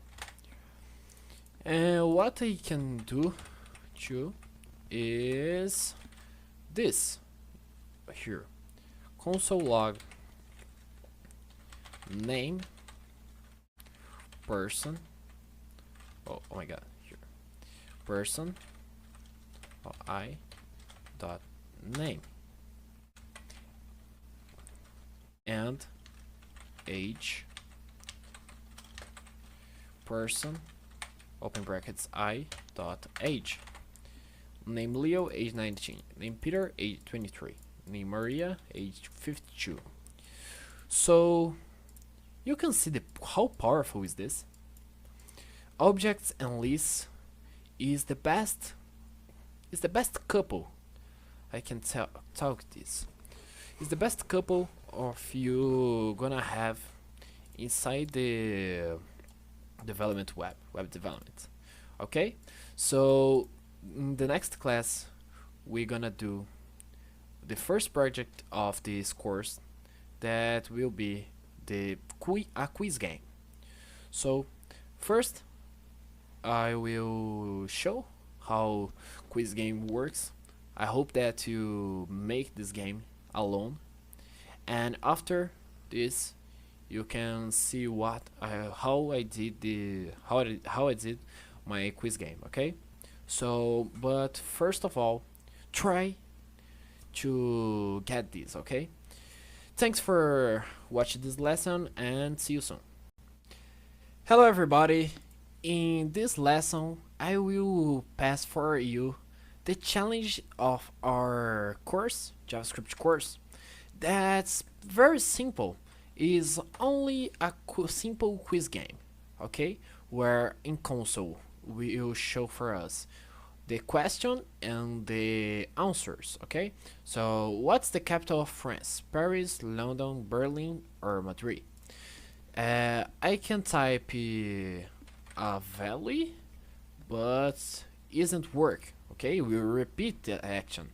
So okay, I will put the value value correctly now.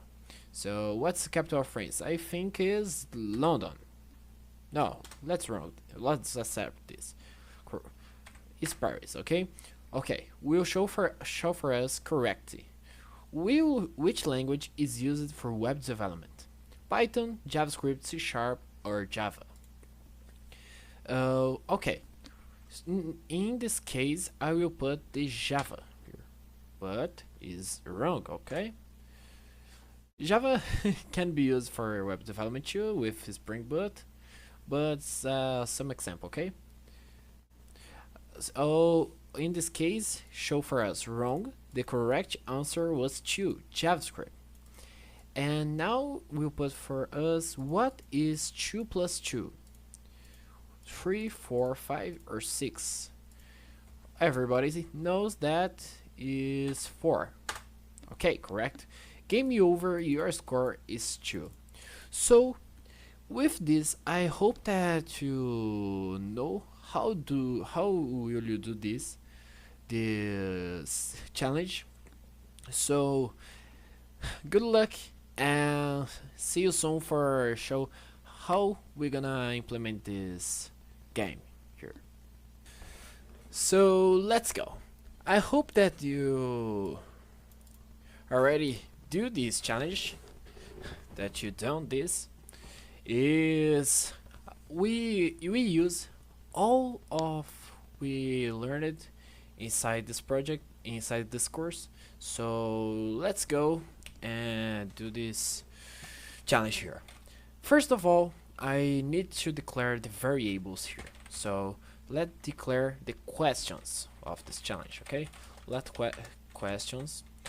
We're gonna use a list because I want so much questions to this, and open case for an object. Okay, so I have the question here, and that will be what's the biggest animal. And here we're gonna have the options, that will be a list, and we'll put the numbers here. We'll put the options. So we have, oh, I forgot the comma here. Okay, sure. So we have the options: whale, 2, lion, 3, ant. Okay, and the answer here. I forgot the comma again. And the answer. Oh my god, I don't know. Right answer. Answer.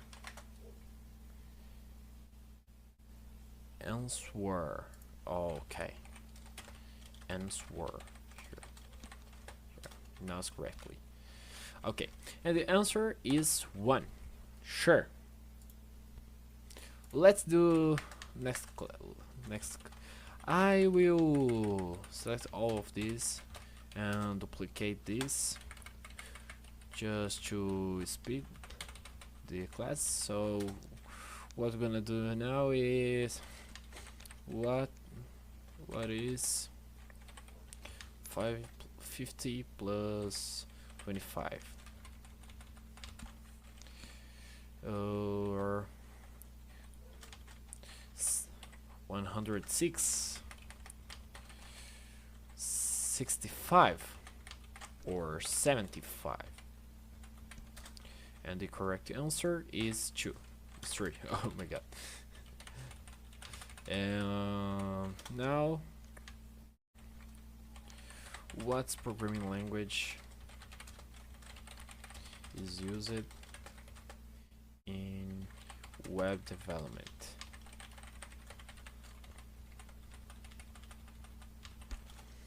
Java. We have the Python. Oh, what else? Let's put some in.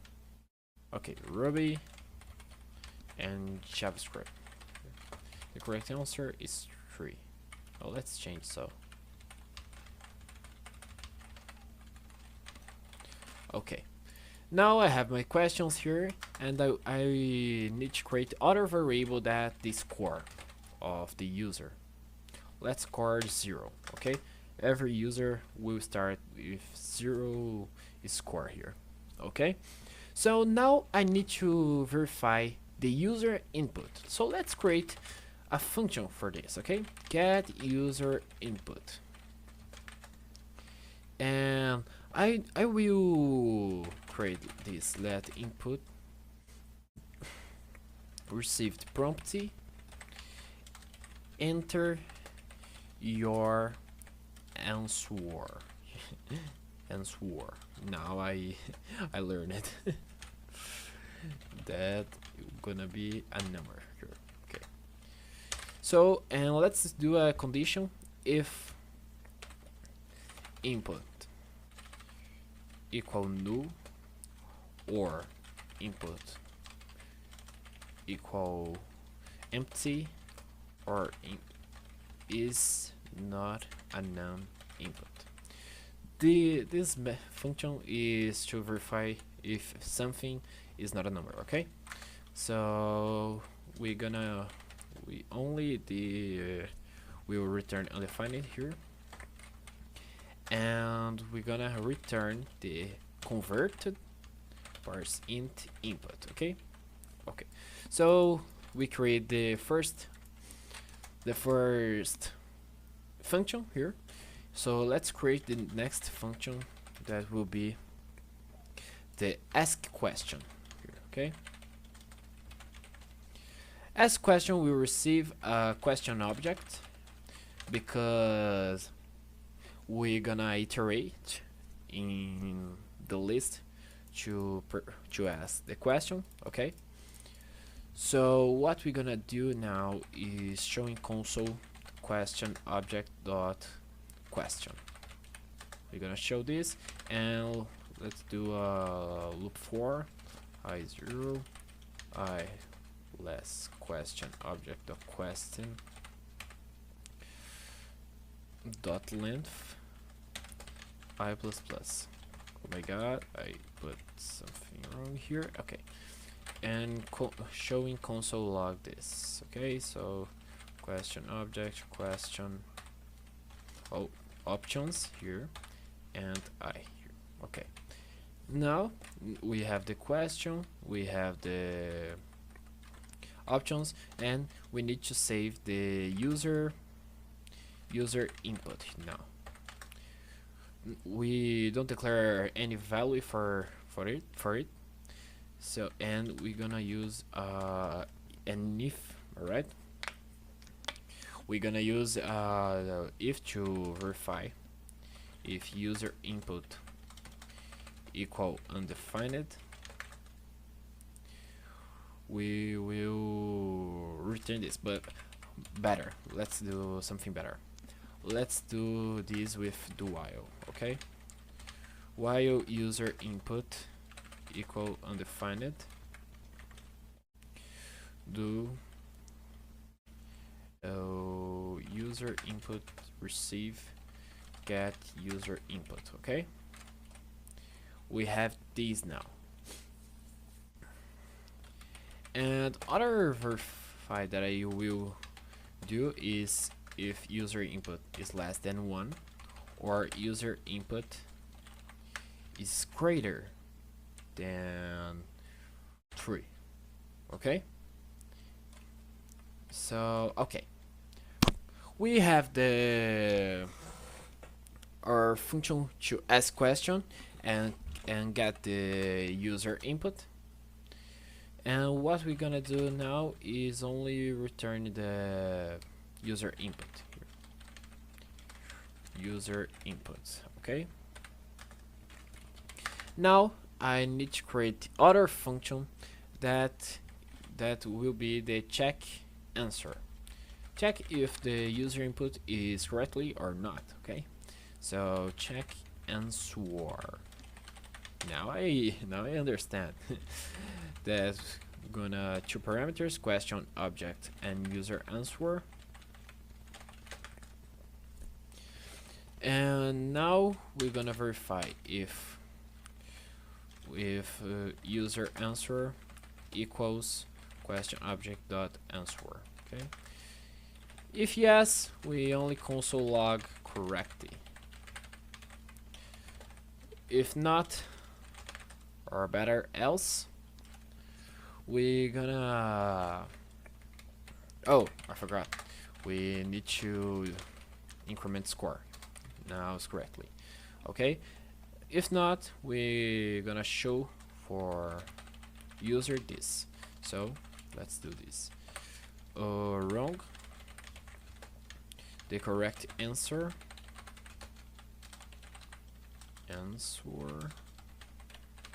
is question object dot answer, question object dot options here, question object dot answer -1. Because why -1? Because index start in 0 and answer is 1, or okay, or will be 1 minus 1 0 to get the correct answer. Okay, so okay, so now we're gonna do the last function that will be play game, that will iterate all questions here. Okay, let I receive 0, I minus less than questions here. Where questions here. Okay, questions dot length I plus plus. So now let user answer receive as question, questions I, yes, correctly. And now we're gonna check answer with questions I am user answer. Okay, and now we're gonna display the user score. So game over, your score is score. And to start the game, because if we rerun now, not happens nothing. Because, and we need to do is display game here. Okay, so let's see this. What's the biggest animal? Is the whale. Correct. What's 50 plus 25? Is 75. What's programming language is used in web development? Is JavaScript. Wrong. Or I forgot something here. Yeah. Okay. That's correctly. Okay, so whale 75 JavaScript. Correct. Game over. Score is 3. I don't know. Will console undefined here. Let's see. Console question object. Oh, I understand. Because I dot length. I put question here and is options. Okay, so now it's showing correctly. So whale 75 in JavaScript. Game over, your score is 3. Okay, so I hope that you liked it so much to do this lesson, this challenge. So see you soon in the next topic, intermediate topic, that we're gonna learn about more methods in JavaScript. So thank you for your time and see you soon. Hello everybody, now in this lesson we're gonna learn about string methods. Methods are functions of an object have, okay? So welcome to the intermediate topic. So now we're gonna learn some intermediate topics in JavaScript that we didn't learn in basic topics, okay? So I believe that you more familiar with JavaScript. So let's go learn more techniques, advanced in JavaScript now, okay? So let's go and see what methods. Methods here is like parse int. Parse int is to convert a string to a number or something like that. And strings have your own methods, number, boolean, lists, objects, and we're gonna pass for each then, okay? So let's go start with strings. Now the first method that we have is replace.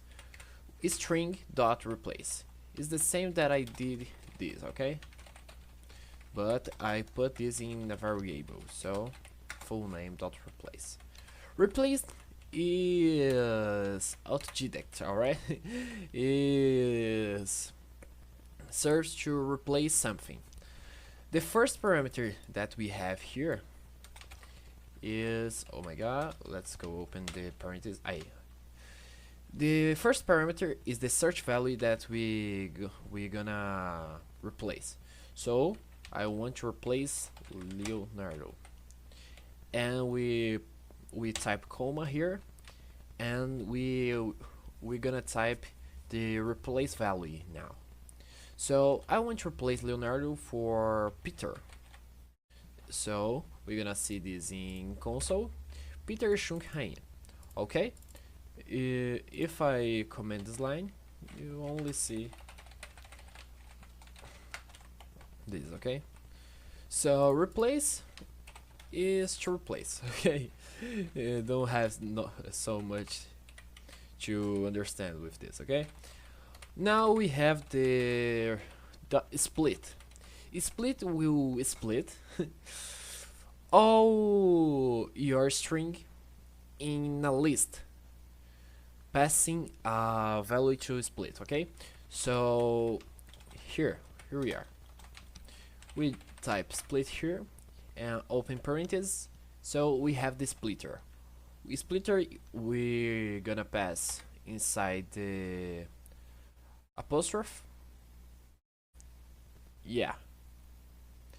And we're gonna type here I wanna split my text in with space, alright?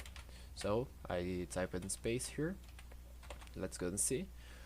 You can see that becomes a list now, okay? I can do this with, I don't know, let's gonna see some letter that repeats. Oh, A can be A. A. Oh, sure. Here. Now, okay. Now. You can see that repeat, okay? Leon, Erdo, Shunki, Air, In, and empty string here. Okay? Because it's the final here.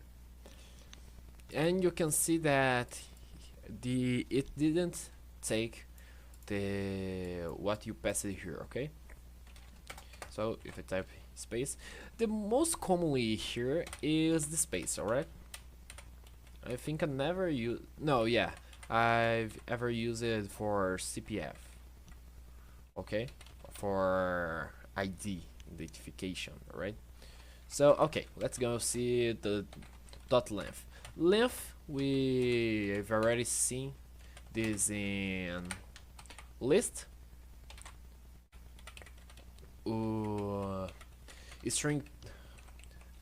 String have to the dot length is the length of our string, okay? No most complex here. We have the two lowercase to convert all string in lowercase. We have the two uppercase now that converts to uppercase. We have the char at. Char at is to take the char with the position, okay? If I type 0, I'm gonna take the L. If I type -1 work, I don't know. No, don't work. Because in Python, -1 means that is the last char. But in JavaScript don't work this, okay? So 9s. If I type 8, gonna see the space, alright? Yeah. So charret is to find some char, okay? And last of all, we have includes. Includes is used to insert some text inside your string. I can type here includes Leo. True. Includes Mario. No, false. Okay. Is very important. Is very used to verify. You can use this for a search input. If I have a list of objects, I can search an object for the name using includes. Okay, so this is the most commonly used. Okay, if you want to know something else, you can type here string methods JS, and you will enter in MDN here, and we're gonna have the old and explain it. All right, so thanks for the lesson. See you soon in the next lesson. Okay, hello everybody. Now in this lesson we're gonna learn about the number methods. Number methods, I already explained about methods in the last class, so if you didn't see, back to the last class and watch it for understand this lesson. Okay, so let's go. The first method that we have is to fix it. To fix it is to add decimal values for our number. Okay, if I had 19 here and want to add 2 decimal, I can do this. Okay, if I remove this, only 19. If I will add, and I can add 10. Okay, It's very simple to understand this. Okay, let's go to next. We have the toString that converts a number to a string. Okay, only this. If I type here type of, we're gonna see string. Okay. We have the exponential that transforms our number in exponential number. Oh, what I did here, cancel. Okay, that converts our number in exponential. Okay, if I add here 2, I'm gonna see 2. Okay, so next is a method that number have, or that is integer. This number is integer. We will put the variable here and we're gonna verify. Is integer? True. If I put something 19.25 plus 10, false. Okay, so it's only go to verify this. Okay, next is parse int that we did see. Nah, is to verify not is to convert a string in a number. Okay, you can use only parse int here. Okay, don't need type number dot here. Okay, that converts here. If I type 1 2 3, it will convert. Okay, so okay, and we have the parse float that converts a number, integer in parse float in float, that we put here 25 plus 25 50, but I can do this here. Oh my god, here that. Okay, that will show for us. If I convert to int, don't show the dot 25. Okay, and we have others too. We have to verify if it's not a number, and if you want to search more about these number methods, I recommend someone that you enter in MDN site, search in Google number methods JS. Okay, so thanks for having this lesson. I hope that you learned it so much here, and see you soon. Hello everybody, now in this lesson we're gonna learn about array methods. Okay, so let's go. The first method that we have is .push. Push will add something in last index of our list. Okay, so I add here fruits.push melon, and let's gonna see apple, grapefruit, watermelon, and melon. Okay, so we can add something in our list here. So let's go see other methods. Okay, we have the fruits.length, all right, that we return how many elements have in our array. We have the splice. Splice is so much used. All right, you can pass 2 parameters for it, that they start, the index start, where we'll start this. So I can pass here, we will start in grapefruit 1, and I can tell how many items I want to delete this. If I say 1, we'll delete grapefruit from my list. Okay, apple, watermelon, melon. If I say 2, we will delete grapefruit and watermelon. Okay, so I can remove this. I will say 3 and 1 to delete melon. Okay, we can search elements here too with index of. Fruits.indexOf will return the index of my search. Okay, so grapefruit is in index 1. Okay, if don't have here, let's go lemon. have lemon in my fruits list, you will return -1. Okay, so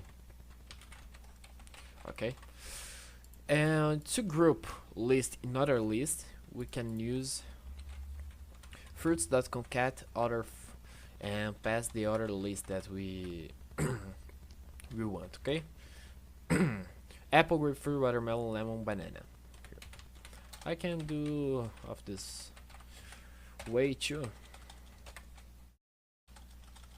Okay, but it is most recommended that use some variables for this. Okay, let's go back here. Okay, and we can remove the last element in our group. So, oh my god, I opened my settings. Sure. Okay.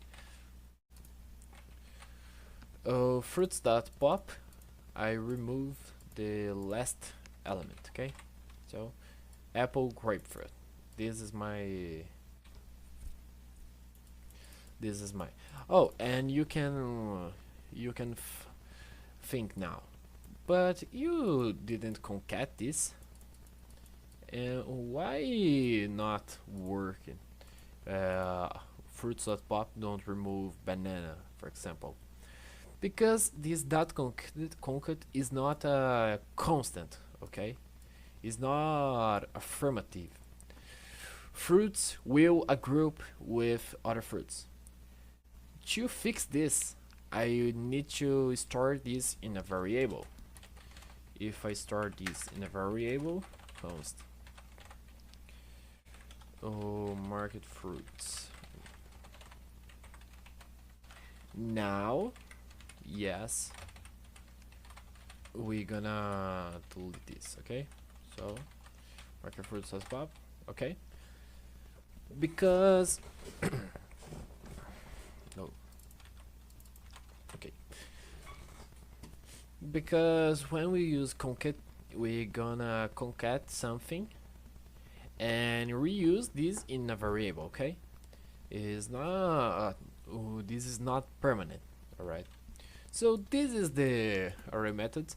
Obviously they have so much others, but is more complicated. I will explain now because it's so important that you understand all these concepts. Okay, I will show for you dot map now. Dot map is a complex concept to understand now, because the first parameter is a callback. Okay, what's callback? Callback is a function. A function is called inside here. Okay, what I can do is create a function get console all fruits. Okay, I can do this and take every fruit here. Oh, and for every fruit I will console log fruit. Okay, I can do of this way, console all fruits, apple, grapefruit, watermelon. Okay, but you can do of this way too, is most used. Okay, you can open parentheses here, and the first parameter of this parentheses is the value, is how you will call all items inside your list. In my case is fruit. The second value is the index. I can take my index too if I want, but how I won't use this, I will use only fruit. Okay, so let's go here, function. I will create an anonymous function, right, that I don't need to pass a name for this, so I only type here fruit and open here. Okay, so now is console log fruit will work of the same. Okay, I can do of this. Let's take the index 2 and do of this form now. Okay, So this is .map. Map will you can iterate inside this. Is like a for, repetition structure for, but you can modify the return. .map will return for us a list. Okay, so I can fruits indexed. Okay, I can do this return I plus 1 fruit here. Okay, so I can console log my fruits indexed here, and you will see. Okay, so I can modify all my values with .map here. Let's see other example here. I have array of numbers. Okay, so const grades 10, 9, 5, 4, 6, and 9. Okay, I have all my grades, my student grades, and I need to divide this grades for 2, because I had 2 tests, and I need to see how much each student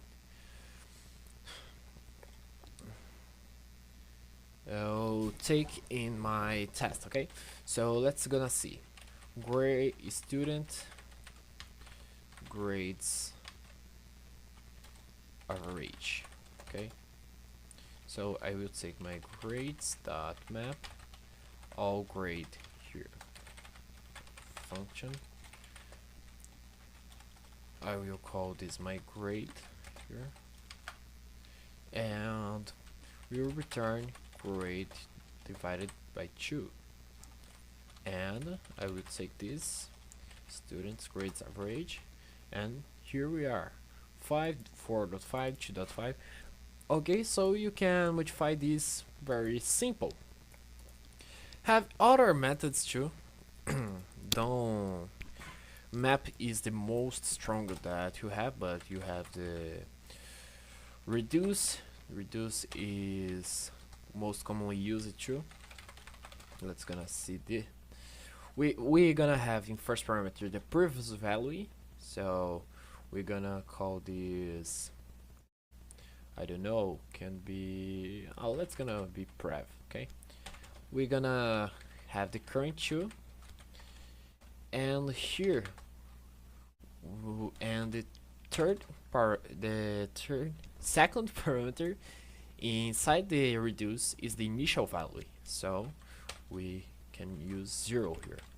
I want to start in 0 here, so I will return prev plus equal current plus equal current. Okay, because this will sum all my values. Okay, so I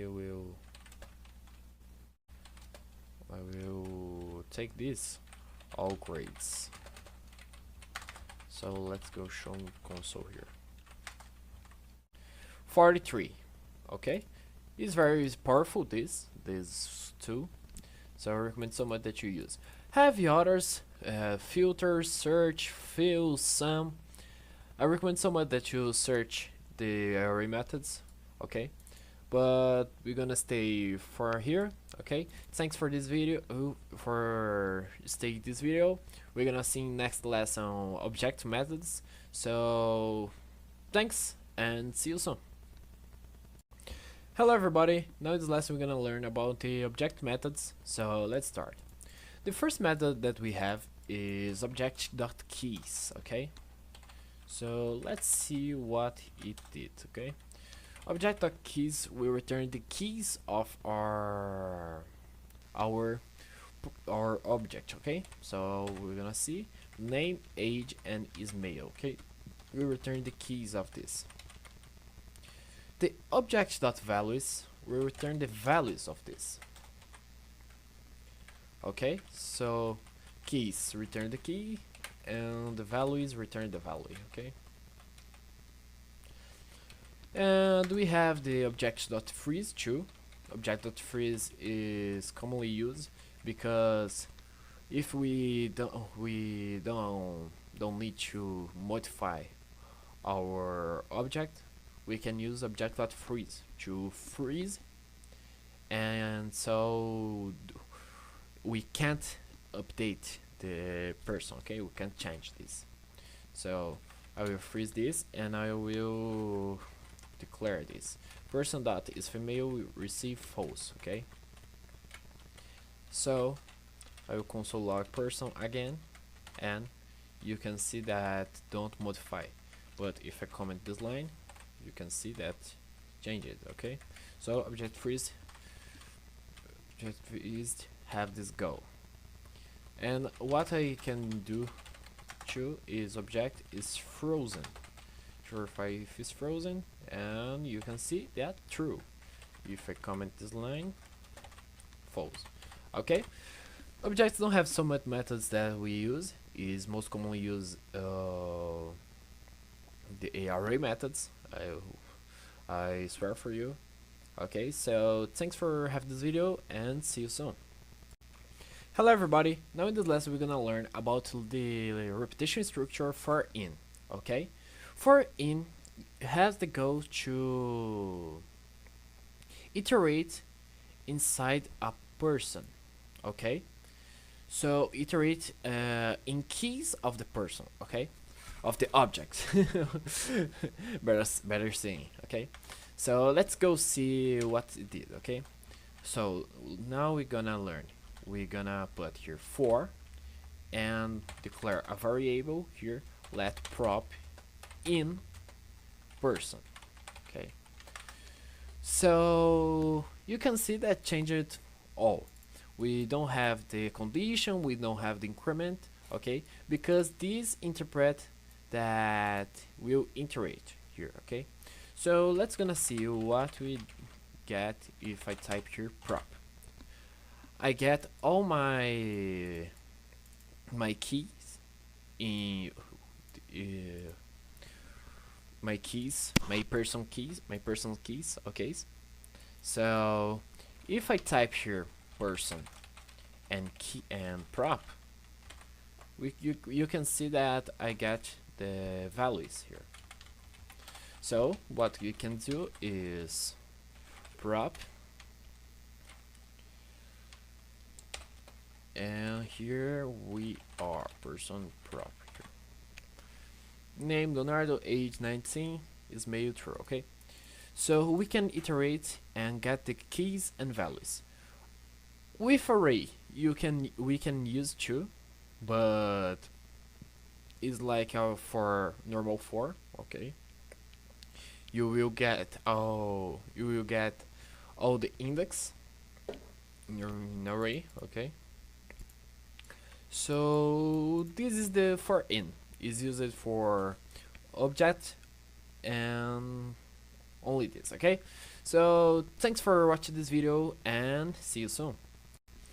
Hello everybody, now in this lesson we're gonna learn about for off. For off is other repetition structure that will iterate in our list. Okay, so let's gonna see. I will create a simple list here. Let numbers receive 10, 25, 60, 19, and 23. Okay, and let's gonna use for, and let's create the variable number of numbers. If I type here console numbers number, we're gonna see 10, 25, 60, 19, 23. Okay, so we can iterate. We don't need take the numbers and pass the index here. Okay, we only need to pass here number. Okay, we can use for strings too. Okay, so I can type here full name, see Mario, and we can type here full name and let char and char Mario. Okay, So we can iterate with so many things. I don't know if object working. Let's gonna see. Name Leo, age 19. Okay, person. Yeah. Objects not iterable with for off. Okay. So with for off you can iterate with lists, strings, maps, and so many other things. Okay. Is so useful because we don't need pass the index if we not we use, okay, won't use. So this lesson is this, and thanks for having this lesson, and see you soon. Hello everybody, now in this lesson we're gonna learn about a powerful array method that is so important for us, okay? It's so important you understand this concept because the for each is one of the most is one of you most use in your dev development, web development world, okay? For each and dot and map, okay? But I will teach about for each now. I create this list with that is a list that inside have a list too. In first value have the name of students, and the second value have the grades of these students, okay? So I want to verify what students passed or year and what students don't pass it, all right? And I want to verify their grades, sure? So let's do this with for each. For each is this, okay? We already learned about the concept of callback here, and we're gonna learn this inside for each, okay? So let's create an anonymous function here where the first parameter is the value, so I will call this student. The second is the index. I will take the index to show for you, and we have the third, it's the array, okay? The array is only to verify if you want to verify if your array changed or something like that, okay? So let's go see this. Student and index. I want to verify my students here, okay? So let's create an if here, and my if condition will be I want to verify my student grade, or I know that is the second element, okay? So my grade must to be greater or equal than 6, or okay? So this I will console log with my index, alright? Index here, index +1 here, and save my and put my student name or student name here, and tell that passed grade, and show the grade for us, okay? And create an else condition that's the same of this, okay? So only not pass it, or better, didn't pass. So let's gonna see. Maria passed, grade 10. Leo passed, grade 9. Peter didn't pass, grade 5. Joshua didn't pass, grade 3. Her passed, grade 6, okay?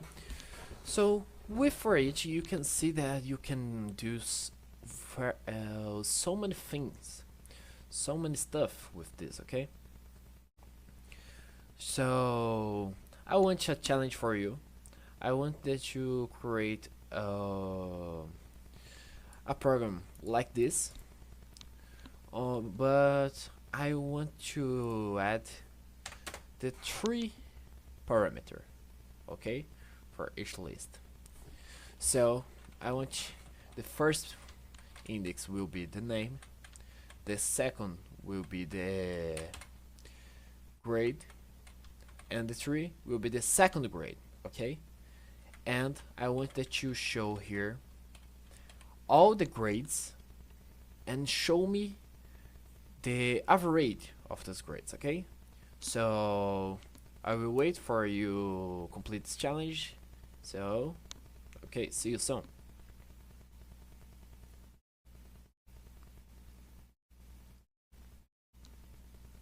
So okay, I hope that you paused this video to complete the challenge, okay? So let's do this. First of all, I will create the second parameter here, adding the second grade, okay? Then here 2, okay? And Harry will be 5, okay? It can be 5. Maria will change this for 10, okay? So let's go. First of all, I will show console for us I+1 and who passed and who didn't pass, okay? So I will show first the grades, okay? So let's go see what we're gonna do here and type here grades, okay? So now is here we're gonna be here and first grade is student 1 and second grade, I think it's this, alright, will be student brackets 2, okay? And go ahead, inverted bar here. So okay, and we're gonna tell who passed it and tell the average. That's gonna be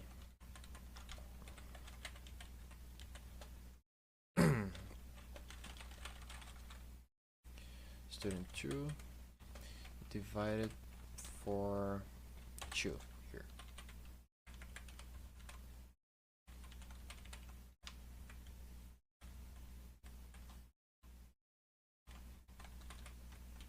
Okay, so let's copy these and okay, let's see. Maria, first grade 10, second grade 10, Maria passed, average 10, okay. Leo, first grade 9, second grade 7, Leo passed, average 8. Peter, first grade 5, second grade 10, Peter didn't pass, average, oh my god, sorry, I didn't do the right thing, okay. So here I need to copy these and paste for my completion here. Okay, so let's go see. Now it's correctly. Okay. Maria passage average 10, Leo passage average 8, Peter passed average 7.5, Joshua didn't pass average 2.5, Harry didn't pass average 5.5. Okay, so I hope that you learned about for each. For each is very important. We're gonna use so much in this course. For now is only this. I hope that you learned and see you soon in next lesson, okay? Hello everybody, now in this lesson we're gonna learn about the break and continue. Breaking and continue, I will draw here, okay? So let's gonna see here, okay. We already learned about the repetition structure, alright? That's a loop that will iterate with our lists or something like that. Okay, but let's gonna see this. I have a traffic here. Okay, so I have this car, and this car here. Okay, so okay, but the cars is passing here. Okay, and here we're gonna have the pedestrians. I don't know how I tell this.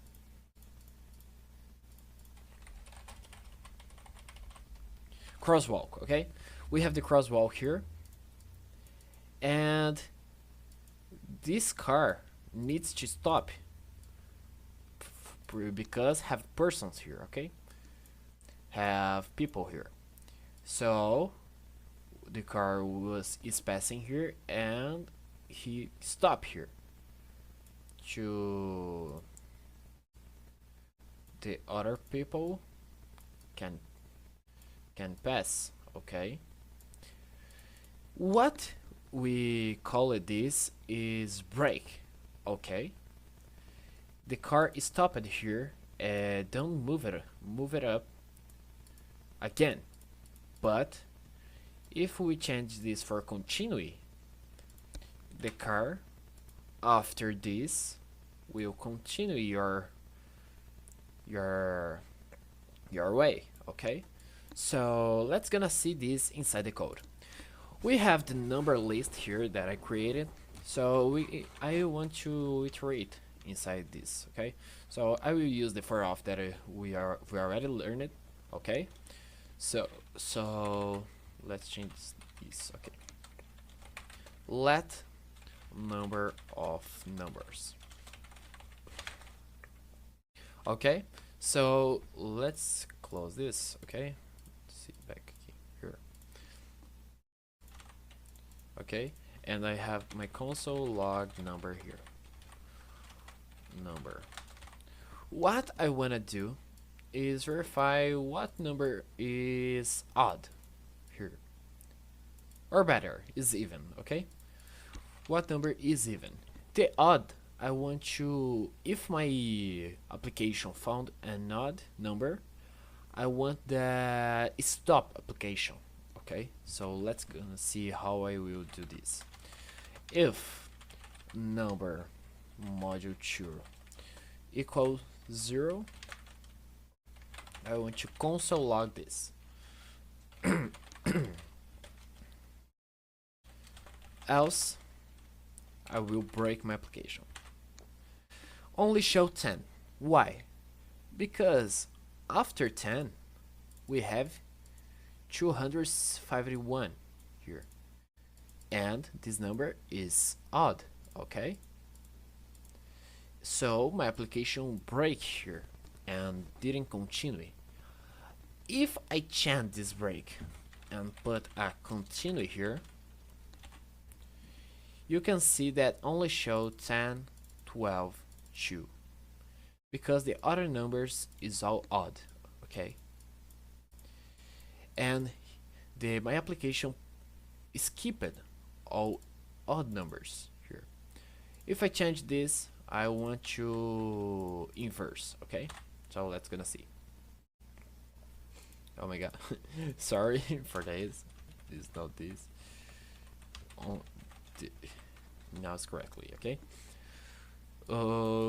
Okay. Now only show it for me the odd numbers here. Okay, so you can see the power of continue and break.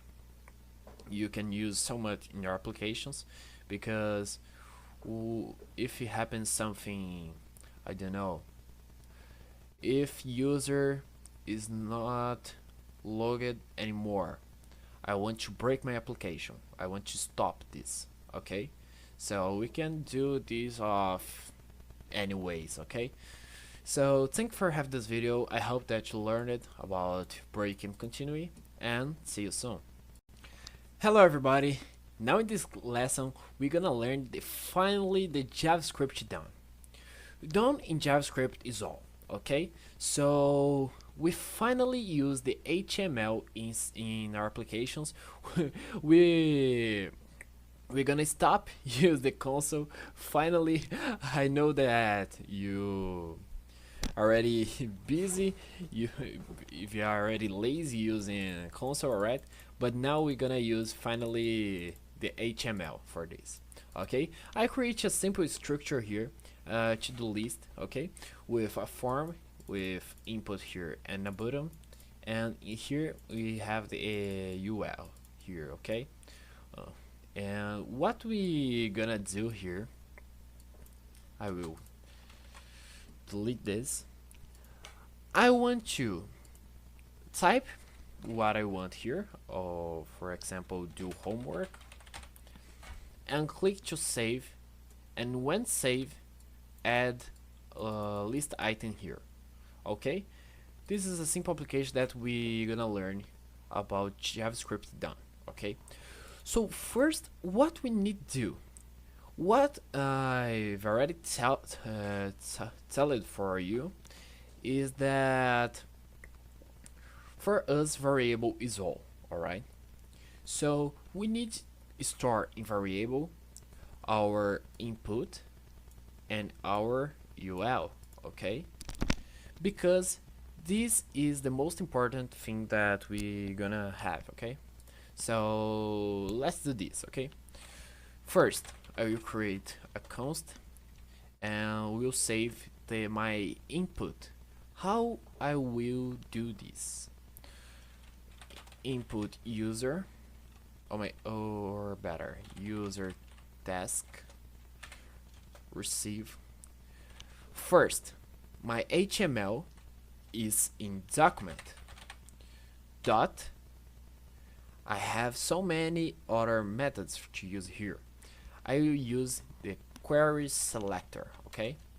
I can use get element too, and we're gonna see get element by ID, get element by class name, by name, tag name, but I will use the query selector because it was released in ECMAScript 2016, I think, I guess.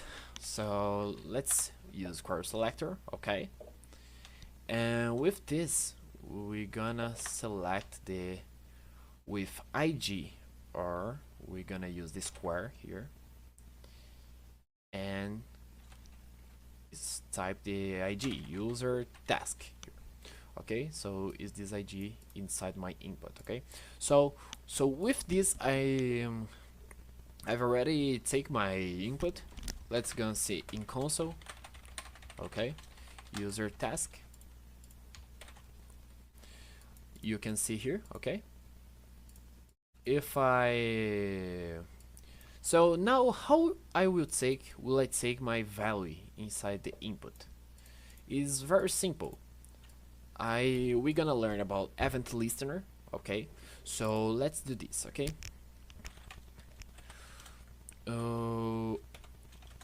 I have my user task dot on change that I can call a function here, okay, but let's go do of the other way. User task dot add event listener, okay. This function will the own name give for us the function of this is add event listener. Listener are what I say, the application will gonna listen my clicks, my hover, my selection, my screen, okay. So this is event listener. Here inside the first parameter is the type of event listener. In our case is on change. I guess is this way that I will type. Let's gonna see here. Listener. Okay. Where for the types. No, it's not here. Types. Oh, done event listener. W3. Click on. I guess is only change. Alright? Yeah. I guess it's only change. And the second is the listener, right? So we're gonna pass the function here. What will happen with our application? So let's add event listener here. Okay. So let's use user test.add event listener.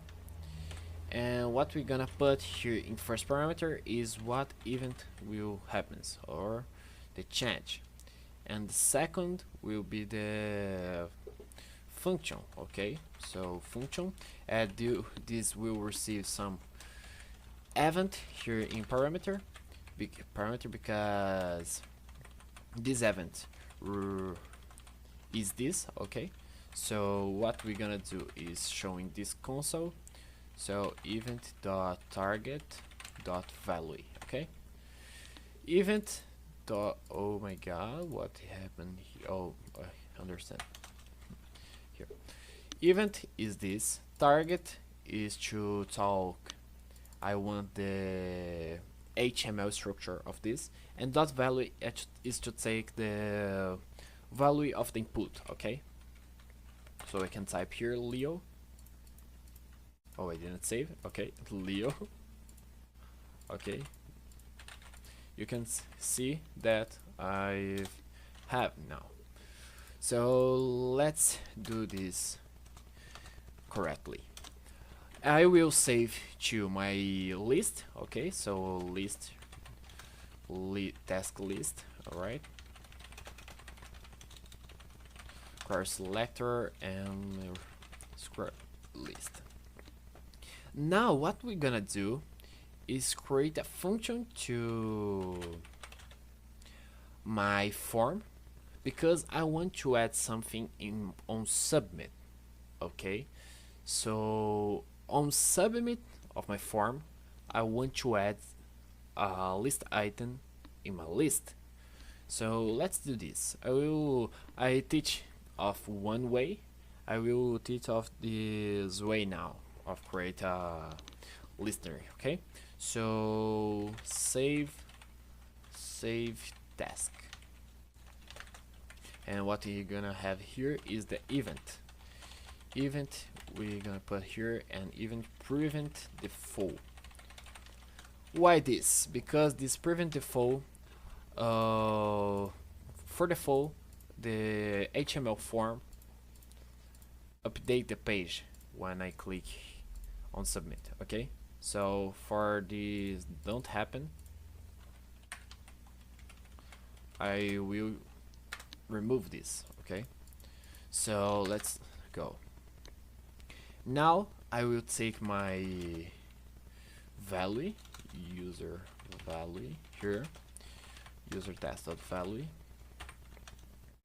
and I will create a DOM element. Okay, so const li document dot create element.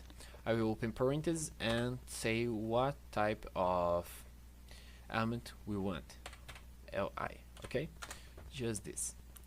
And now we're gonna take this li dot inner HTML. We're gonna receive this and put the user value. Okay, and this will update the inner HTML. Inner HTML is this. Okay, is what have in this. And I will put my list item inside my task list. So task list append child. Append child will add an HTML element for last. Okay, so append child li here. So let's see if it's working. Not working yet, because I need to add in my form on submit and pass the function that I've created. So save task here. And let's see. Oh, my form was updated because I need to pass my event here. No, okay. So let's go. Oh, I want to do homework. It's so important for me. Oh, is that it? Added. Now I want to verify emails here. Okay. You can see how powerful is this. So I want to delete when I click on submit. So it's only I say user test.value receive string empty string. So now do homework will empty to where when I save. Okay, so I hope that you learned about the done. Obviously that have so many other methods that we can use, but this is the most important that I've used in my journey with like web development. Okay, so thanks for having this video. I hope that you practice so much in your house, and see you soon in the next lesson. Hello everybody, now in this lesson we're gonna learn more about JavaScript done. So let's go and let's see. I did this page structure in the HTML with a simple button that change color and with some H2 here, alright, with some headings here. Welcome for this course, okay? So what we want to here in this page, we gonna do is change the color of the text with JavaScript. Okay, so with this you can develop for yourself dark themes or light themes, or change or create flux in your application. Sure, so let's go see this. First of all, I think that you notice that I create class here, add class here in headings with the same class title here. Okay, so let's see what will bring this for us. Okay, so okay, first I want to add my button here in my application. So document.create cursor selector button. Okay, and I want to add all these headings. How will I do this? I will add here headings and document.query selector all. I want to select all the headings. Okay, so I will add here dot title. So okay, now I will add event listener here. So button dot add event listener with click. When I click the button, I want to change something, so I will create the function here. I don't need event here, so let's go.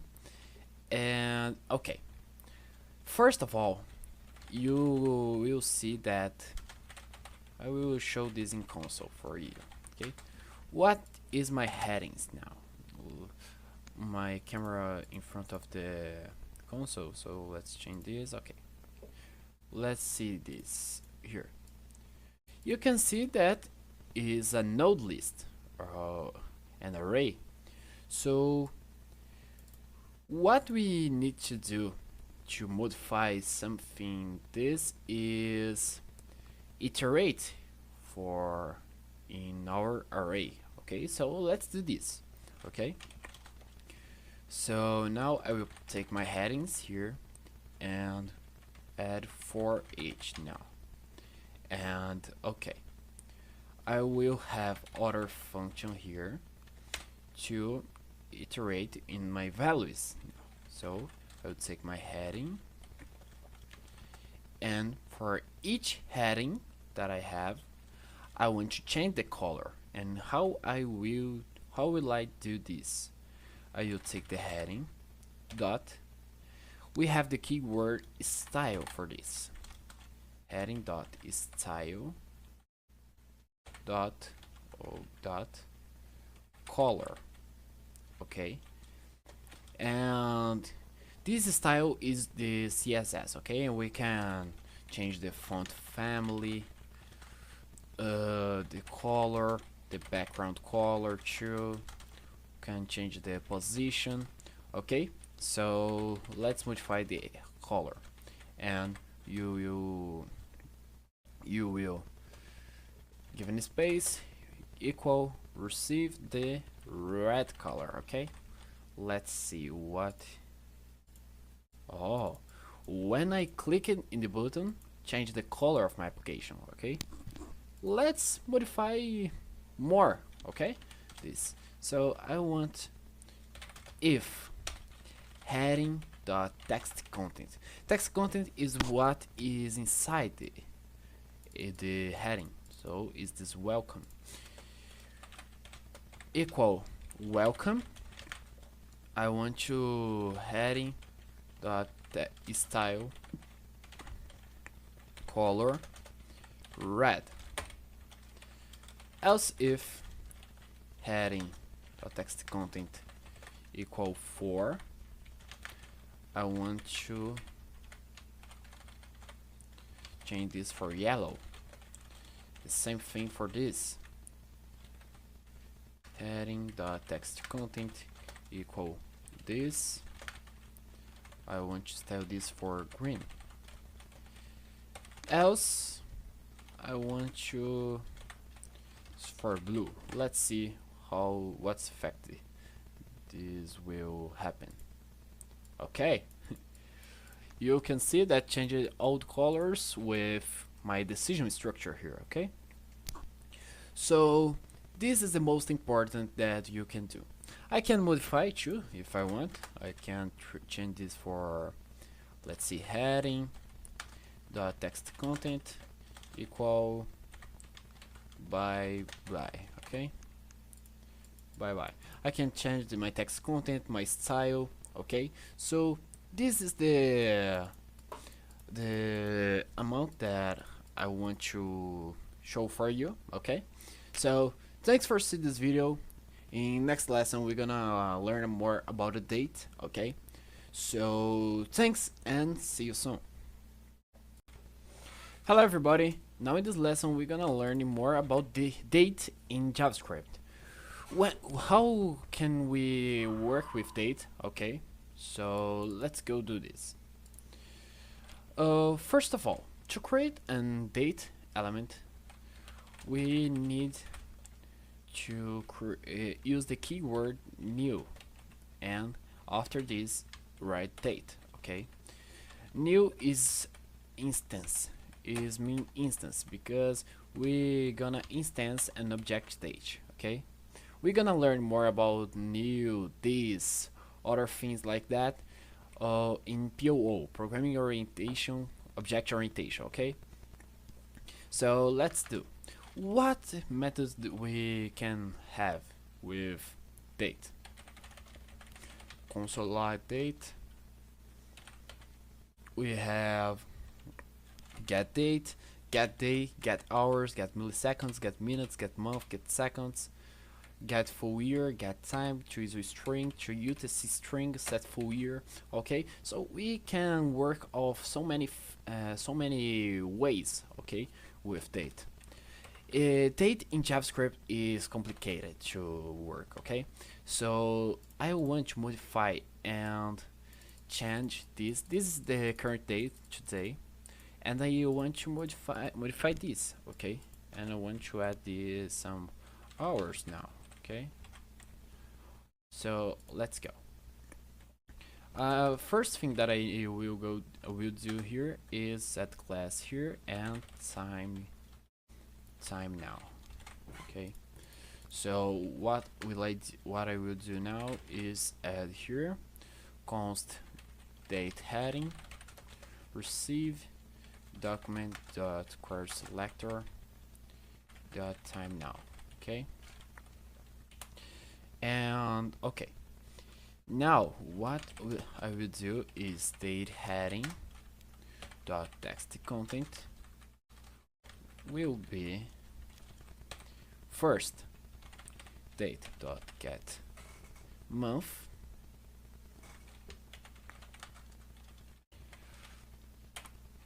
bar date dot get date. Okay, day is the day of the week, date is day of the month. Okay, it's very confusing, right? Date dot get year, get full year. This, yeah, get full year.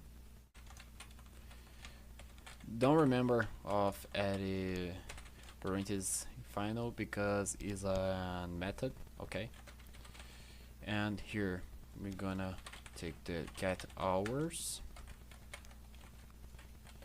and here we're gonna take dot get minutes here. Okay, let's see. Okay, 5 at 12 at 5 the 2024. Okay, so but you see, you saw that the 0 was excluded here. Okay, so what I will change this is pad start, pad dot pad start here. I will put max length of 2, and to fill string I will put 0 here. Okay, is just I will close the index. So yeah, it's better. Okay, this pad start will tell for our content that you need to be of the length 2. Okay, you need to be 2. If you only 1, you will add in the start 0. If you are 2, you don't need to add this, so you can remove the 0 and becomes the 2 length. Okay, this is the pad start. Okay, so we have our date now. Okay, and yeah, JavaScript working with date is complicated, and if you wanna, I won't teach now how you can turn this like a chronometer or something like that, because this involves an advanced topics that will be promise, and promises is a topic for advanced topic. Okay, it's very complicated to understand, but you will understand this. Okay, so I hope that you liked this lesson. Thanks for watching this video, and see you soon. Hello everybody, now in this lesson we're gonna learn about the math object in JavaScript. I will go use the console because the console is the best method for teach this thing. Okay, so let's go. Console log math dot. We have the first method, that's floor. Okay, so with the floor we will round the number for down. Okay, so 25. We have other 2. Let's gonna see that we have the seal that we will round for top. Okay, so let's pass the number here, and 26. We have the order that is the round, that is if 25.53 we round for top, 48 we round for down. Okay, so in this example I will put number, if I change this for 52 we round for 26. Okay, what else? Let's go see. We have the dot max 2. The max will return of the maximum value inside inside the set of numbers. Okay, so we can see this here. Let me see. 25, 12, 5, 92. we return the 92 because the maximum. Okay, we have other math.min 2 that we can pass here, 19, 33, 51, and 2. We return the 2. Okay, and we have for last now we have math.random. Random in JavaScript is complicated. Is is so ugly to use this, okay? Because math.random will return for us a value of 0 and 1, okay? So you can see this, okay, here. And okay, what I wanna do with this math.random, I will comment these lines here first. I want to iterate inside this. Iterate no. I want to generate some random value inside my array. Let's change this for, I don't know. I use so much fruits. Let's gonna use, I don't know, foods can be, okay? Let's change this. Stroganoff. Oh, egg. Milk's not a food, but cooks and milk can be cooks and milk. And what else? Oh my god, cookies. Here, I don't know. Right, cookies. Calm down. Cookies. Okay. Oh, sorry. Okay, now it's correctly. Cooks and milk, and for last of all, rice can be, okay. So now what I will put here is I want to generate some random value inside this, okay? So let's do this. First of all, I need to math.floor because I need to round this for down to understand to can choose, okay? Because not exists, there isn't a value in foods 0.5. There is 0 or 1, not 0.5. Okay, so let's round this for down, and we're gonna use math.random times foods.length here. Okay, so let's see. Oh, calm down. I need to put this inside foods, alright? Okay, and math.random times foods.length. Oh, I forgot the function here, okay? Now it's correctly. Egg, cooks and milk, egg, cooks and milk, Stroganoff, rice. Okay, so you can see that you can use random for iterate for your list, alright? So, but you always you need to do of this way, okay? Math.floor, math.random times list.length, okay? Sometimes if you want to limit this, you have to do of this way, +2, +1. Of this way won't choose the first value, okay? Stroganoff. So only egg, cooks and milk, and rice, okay? And undefine it too, but you can create the decision structure, okay? So thanks for this video and see you soon. Hello everybody, now in this lesson we're gonna learn about the error functions. Error functions is the most beautiful thing that have in JavaScript, okay? The programming language that have error functions is JavaScript and C#, okay?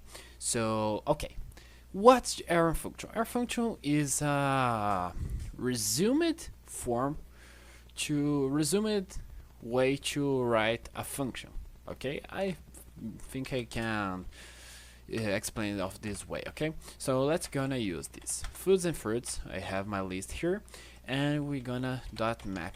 Okay, and what I commonly use this is create function and okay start okay, but with our function is only passed here equal and the greater signal and open keys. Okay, is only this.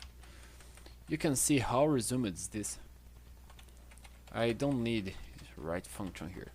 I'll do this and works like a function here. Okay, I can take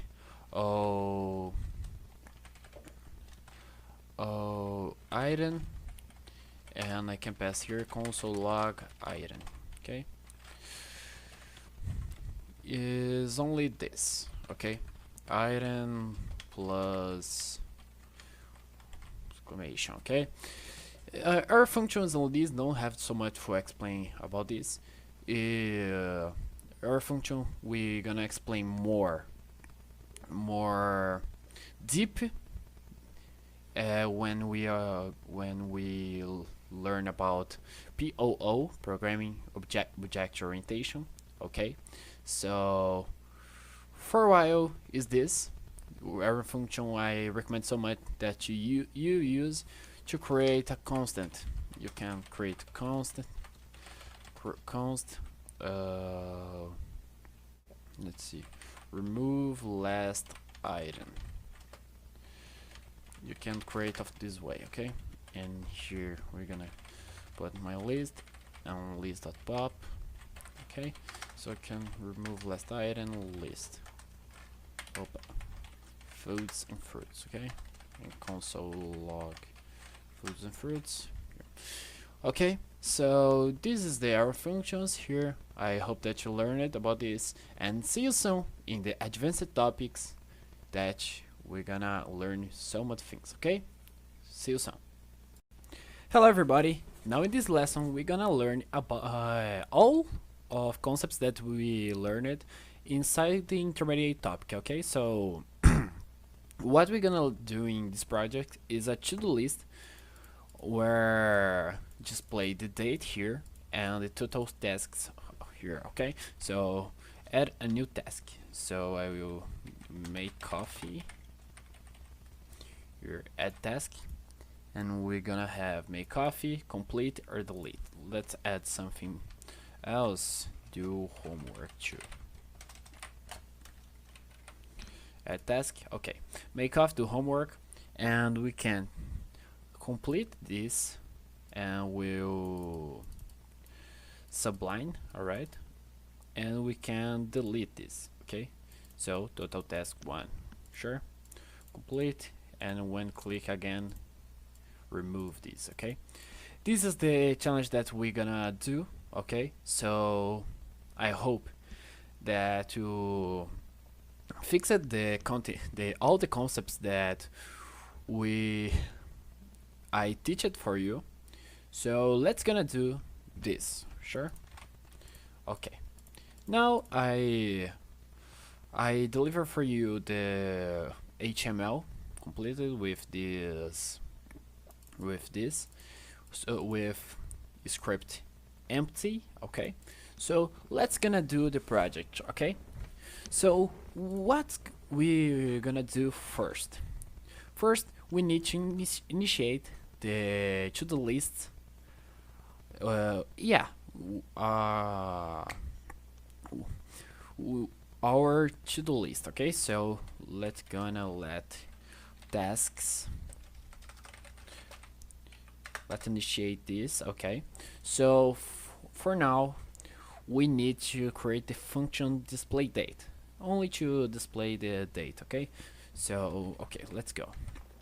First I will create display date receive.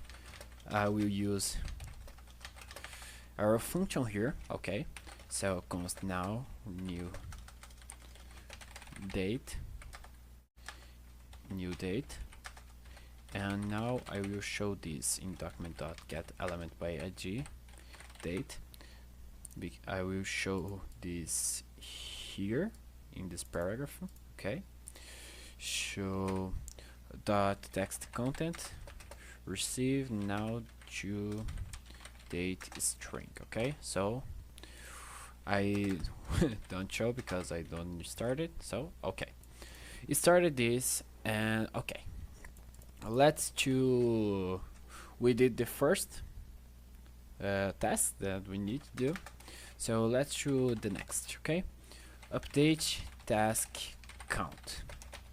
First of all, to document.query query selector, we can use this task count. Okay, task count text counting will be the tasks dot length. Okay, the most simply first. Okay, not complex. Now we're gonna create the add task. Okay, so let's go. First, let's take the input, task input, document dot get element by id, task input here, and now we gonna take the okay. So what we're gonna do now is take the value of the input. Okay, so task description here, task input dot value, and we're gonna verify if task description is empty or no. Okay, so let task will have id. id is a identifier for our task that will be mapped to random. Convert this to string 36 and substring. Okay, so 29. Okay, this will generate some random id for us. Okay, don't don't complex. Let's take our description that will be our task description, and if done. Okay, if completed. So now it's false. We're gonna add this in our list, tasks.push. We're gonna pass this and we're gonna render tasks. We're gonna create this function. I just precipitate. Okay, so task input dot value receive empty to clear the input. Okay, so what we're gonna do now, we're gonna create this function here. Okay, this is the concept of hosting. Create a function after he called it. Okay, we'll because the JavaScript can read all your code first, and after you're gonna use the functions, okay, that you call it. So okay, let's create the function const render tasks here. Okay, so for now we're gonna pass here task list document dot get element by id task list, and we're gonna empty our inner HTML. Okay, and now we're gonna do an for each here, and for these we're gonna create a task element document dot get create element. We're gonna create li here, and we're gonna pass a class list. I didn't learn this for you. I will pass now. So class list dot edge. Okay, and this edge we can pass the what type of list we can add in element. Okay, So let's pass here task, okay? And now we're gonna task element dot ig task ig here. Sure. For now, we're gonna need the create for description, okay? We create only the ig, so let's create the description now.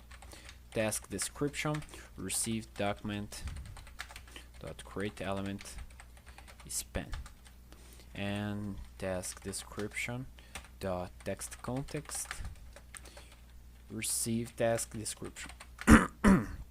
Sorry. And now let's go this make a decision structure here. If task completed,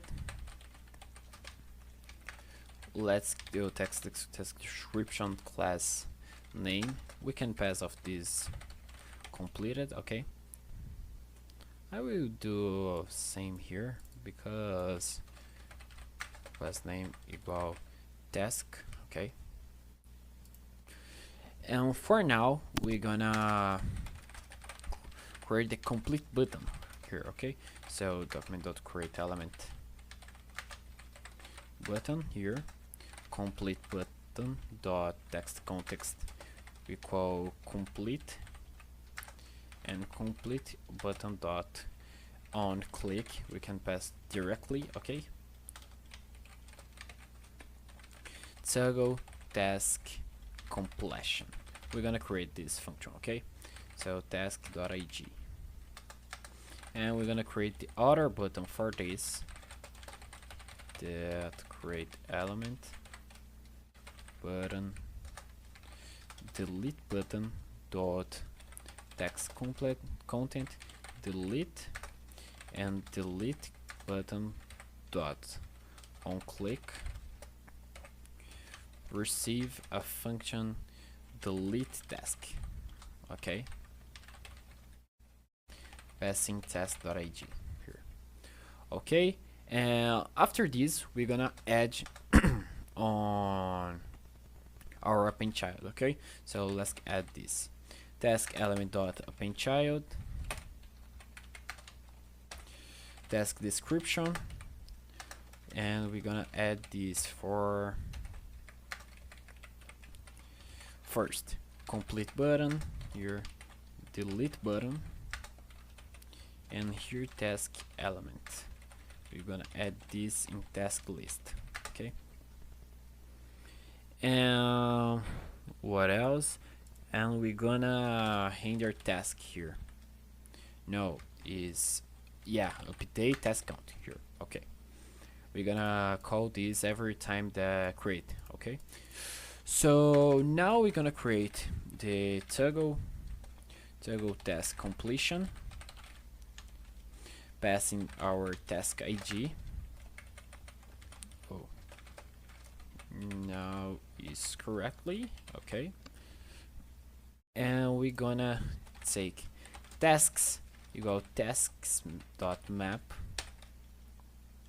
and what we're gonna do is find our task with ig that we take, okay? So let's take this. If task.ig equal task ig, task.completed receive task completed, okay? So this is to the inverse, okay? Only return task and render tasks here, okay? And after this we're gonna delete task, create delete task with task ig. That's so same the other, okay? We only do the other array method, that's tasks filter, and all task we're gonna test.ig different task ig, okay? And now render tasks. And what we're gonna do now is only initiate all, so update task count here, okay? So let's see if our code is completed. Okay, make coffee complete. Okay, I can delete. Record video. Oh, make coffee again, and you can see that our to-do list is completed. Right, we can complete, we can delete all. Okay, so thanks for having this lesson. I have sure that you learned it so much watching this video. I'm so sorry if I can't learn you more. Okay, I'm sorry, and see you in advanced topic now. Okay, so see you soon. Hello everybody. Now in this class we're gonna learn about JSON. JSON means JavaScript Object Notation. JSON is the main way that works to transfer to simple data transfer. Okay, this is the basic. What's JSON will bring for us? JSON is like an object in JavaScript. We can see here. Let's gonna see here. We have so many datas here: name, language, id, bio, name, language, id, bio. And in web development, we're gonna use JSON to APIs or something like that. And I will gonna teach you about APIs in next classes. Alright, I need to see how class you're gonna learn about API, but JSON is the main format that we can see. Alright, JSON is I will give some example here. Where my schedule? Oh, here. Okay, let's see. I have a box, and inside this box I have so many items that will bring for us items. Also toys too. What else? Toys, smartphones, and computers. Alright, so inside this box I have all these items here. Okay, so let's show this. Okay, inside this box I have items, toys, smartphones, computers. This is a basic e-commerce. Okay, so I need to bring this for my front end. Okay, so basically I need, this is my datas. Okay, inside this box I have the price, I have the amount, I have the, I don't know, the eating items that released now or something like that. Okay, so let's gonna see here, and here I have my front end. Here. I need to do a catalog here that will show so many items. Okay, so I will show here so many items, and the API here is my backend. Okay, this box is my backend, and I need to pass all in my backend, all my data backend for my front end. Okay, so what will bring this for us is the API. API will bring this for us. API works like I don't know. Let me see. Inside the restaurant. The example API is very good to know this. Okay, so here. Okay, here. My ordering food at table is my front end. The kitchen that I can't see is my backend, and the waiter is my API. Okay, the waiter is we'll go to the kitchen and the table, the kitchen, the table, the table, and the kitchen. Okay, so the waiter will pass for all these places. Okay, this is API. API will bring these data for us. And what format we use inside the API? That is a JSON. Okay, so JSON will bring this format for us. Okay, JSON will bring this format for us. So the API will take all this and will transform in JSON. Okay,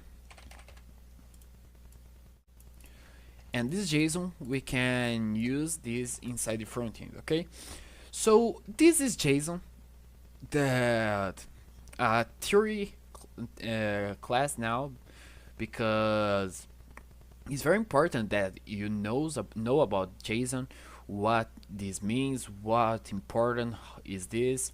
So I guess that you understand this tool that's so important here. Okay, we can create a JSON here. We can do this products.json. Okay, we can bring for us a list of so many objects here. Okay, and to the object I have my IG. Oh, I need to pass all this inside the apostrophes. Okay, so I have my name product. Okay, that is smartphone, and I have to the amount that 12, and I can create so many others here. Okay, so this is JSON.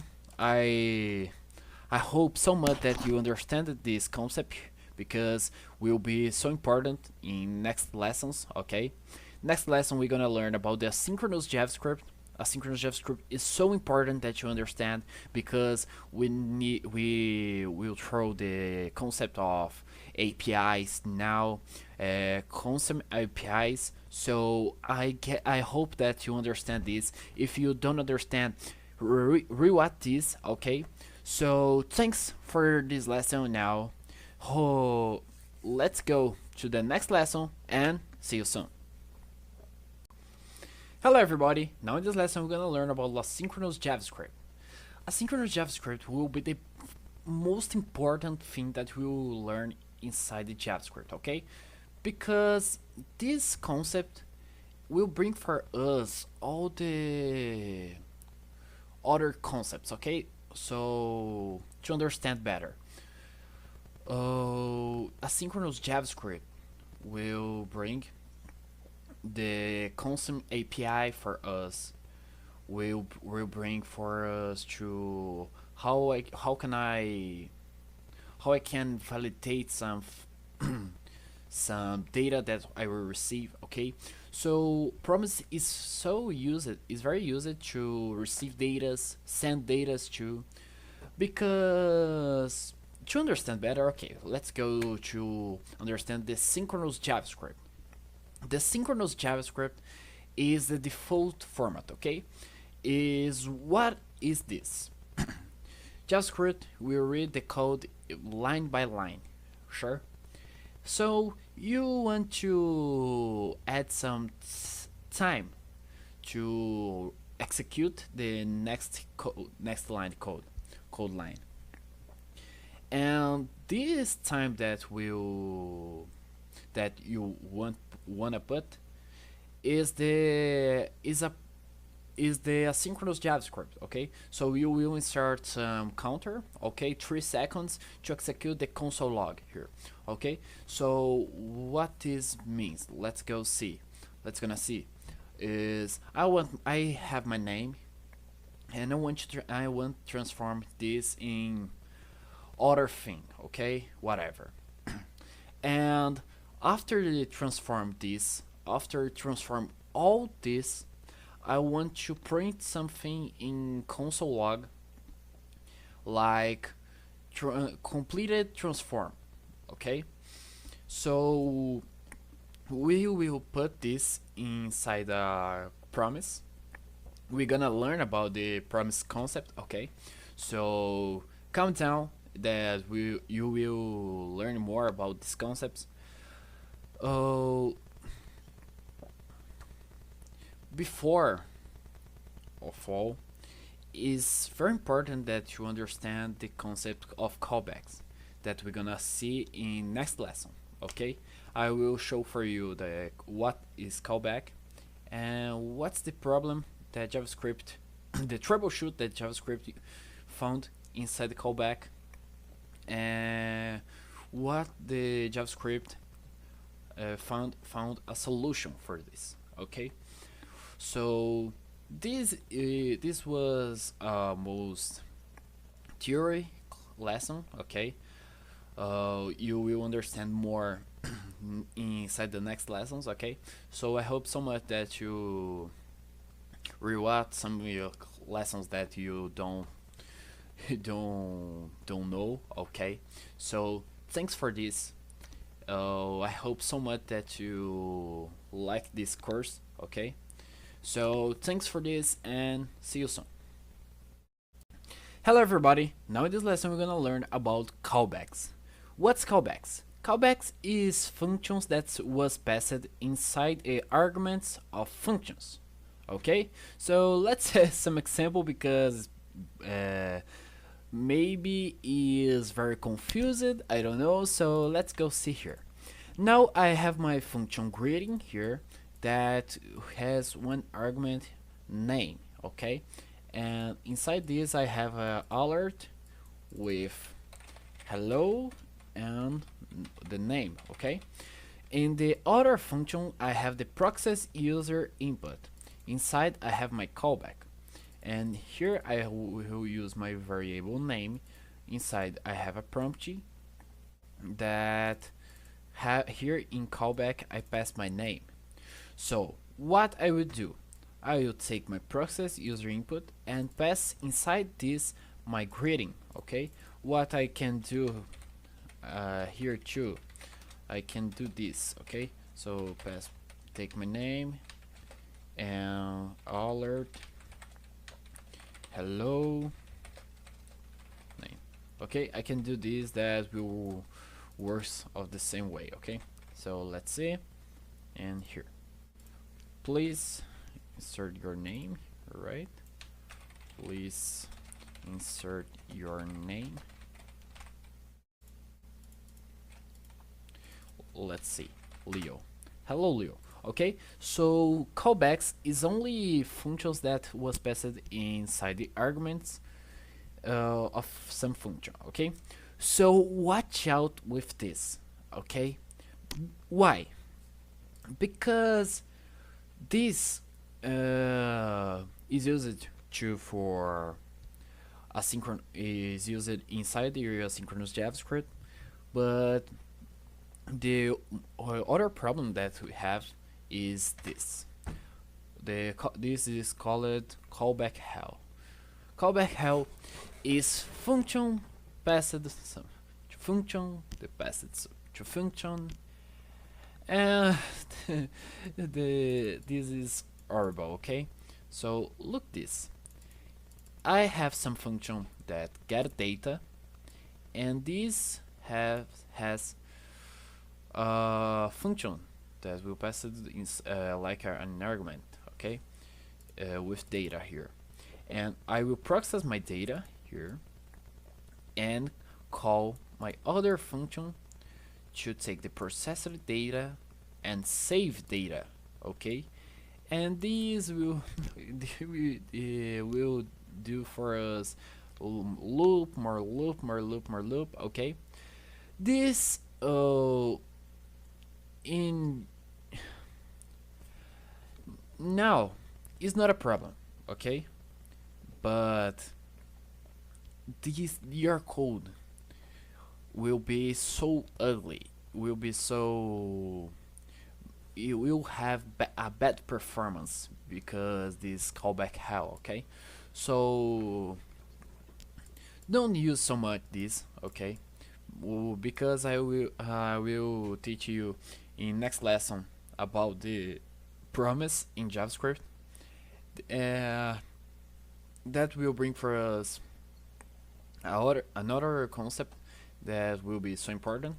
Okay, so now it's just this that you have to learn. Okay, so thanks for have this lesson.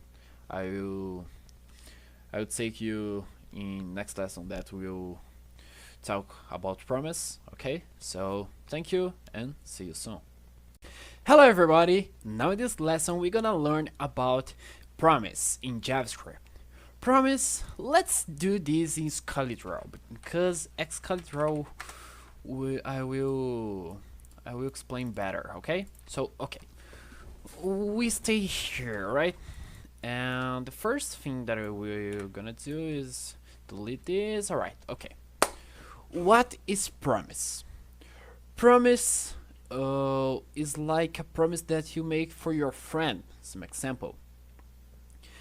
You can do this promise that you did to your friend or don't. Alright? So okay, in this case we have promise here and we have two sides here. Alright, I will draw bad, I'm sorry, but is what I have today. Okay, okay, and here we have this. If promise was resolve, we're going to here. If reject, we go to here. Okay, so the promise have two sides. Your promise comes can be resolved or can be rejected. Okay, so in JavaScript it works of the same way. Okay, so you can do of the two ways. I will show for you this, so let's go. I create only a div here with id demo. Okay, so let's go.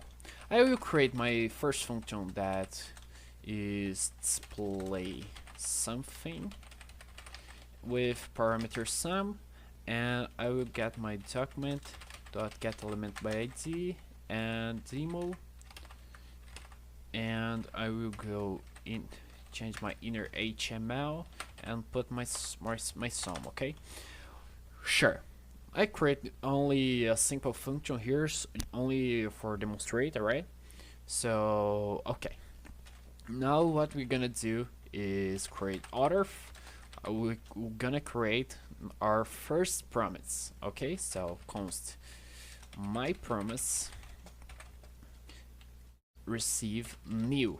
This new is to instantiate an object. Okay, so we're gonna instantiate a new promise here, and when we open the parentheses inside the promise, we have the callback. Okay, so we're gonna put here, and we have two parameters inside the promise, the resolve and reject.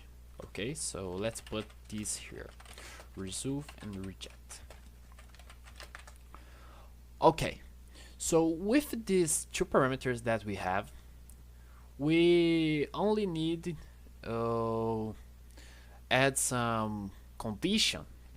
Can be. Alright, so I will create let x receive 0, and if x equals 0, parentheses, alright, x receives 0 with resolve okay.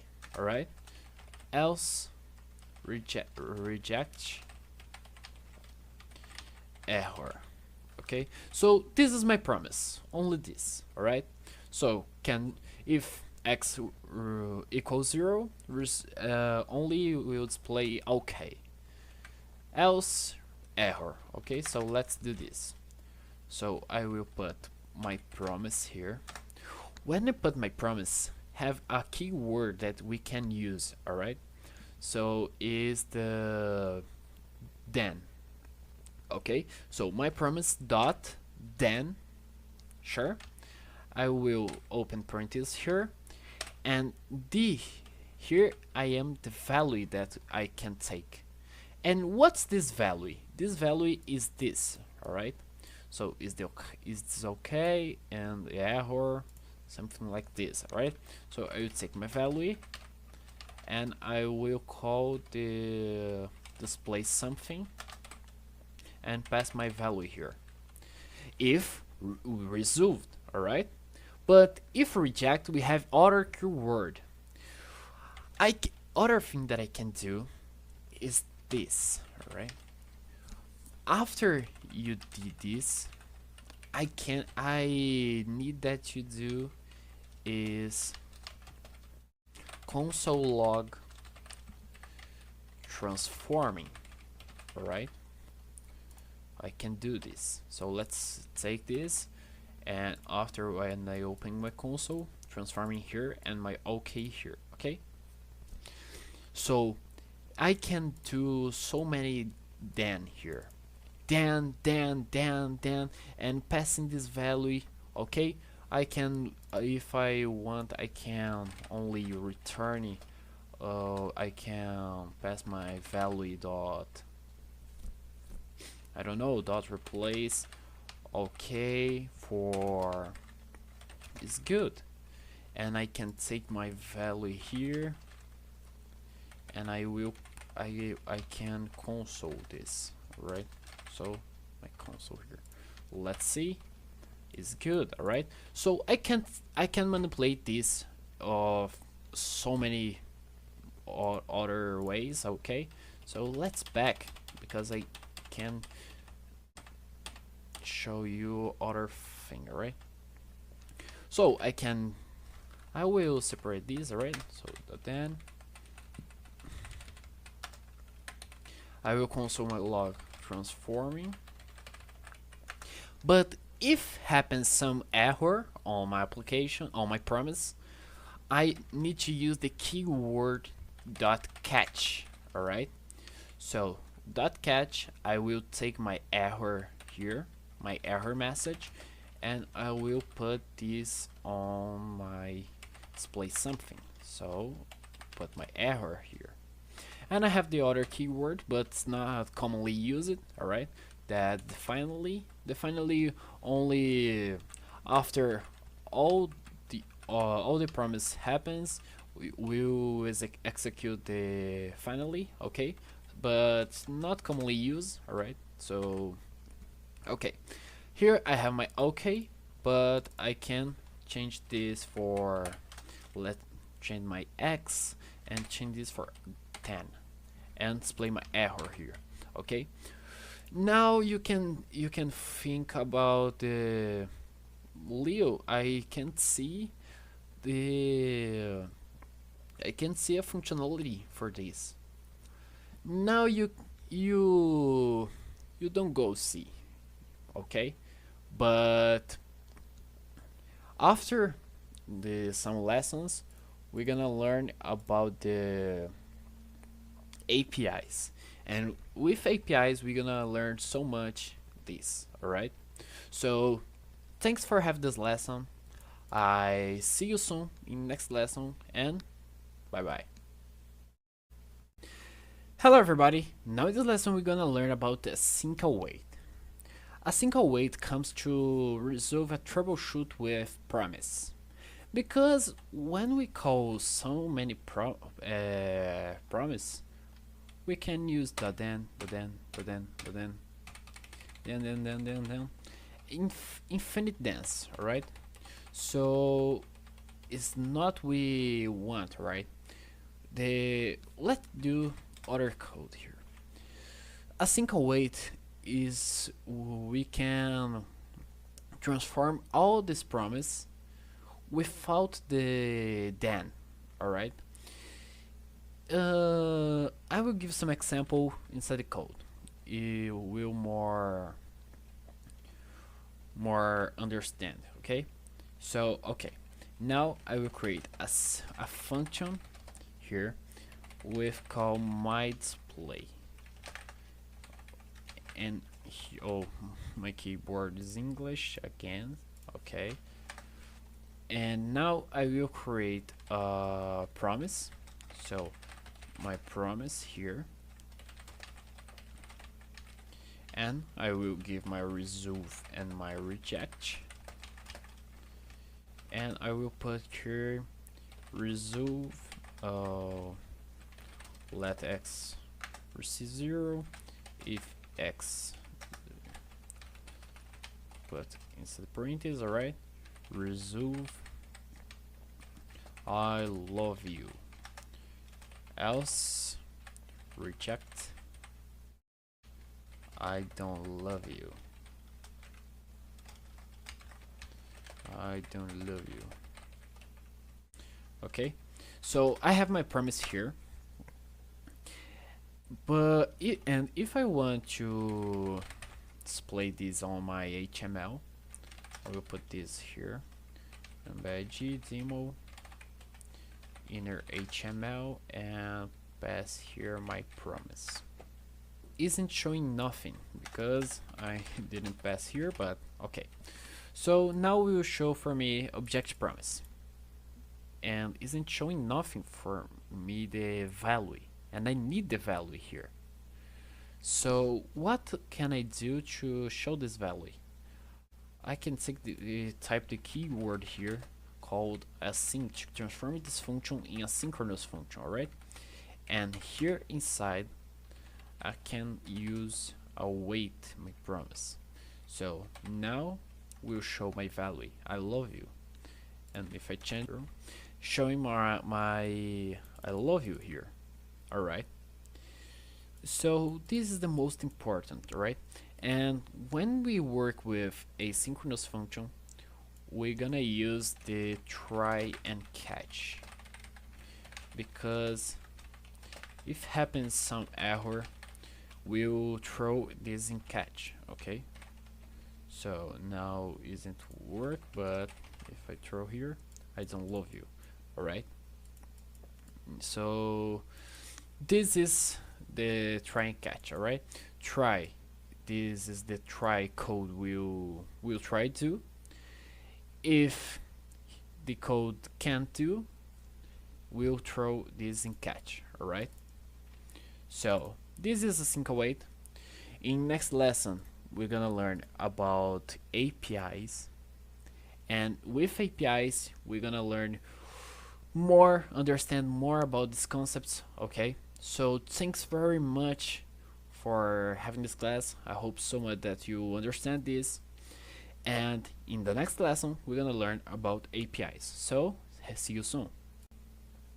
Hello everybody, now in this lesson we're gonna learn more about APIs, because APIs will be the content in next lessons. Alright, so sure, when we work with APIs, we work with promise, right? Because the return of an API is a promise. Most commonly times, alright? So API, I've already explained what's API. Just recap, is the waiter of the kitchen and the table, right? So okay, I've already explained this, but when now we're gonna work with APIs in JavaScript, and we have so many methods to work with this, right? We have the HTML, XML, HTTP request to do this. We have the fetch that was released in ECMAScript 2016.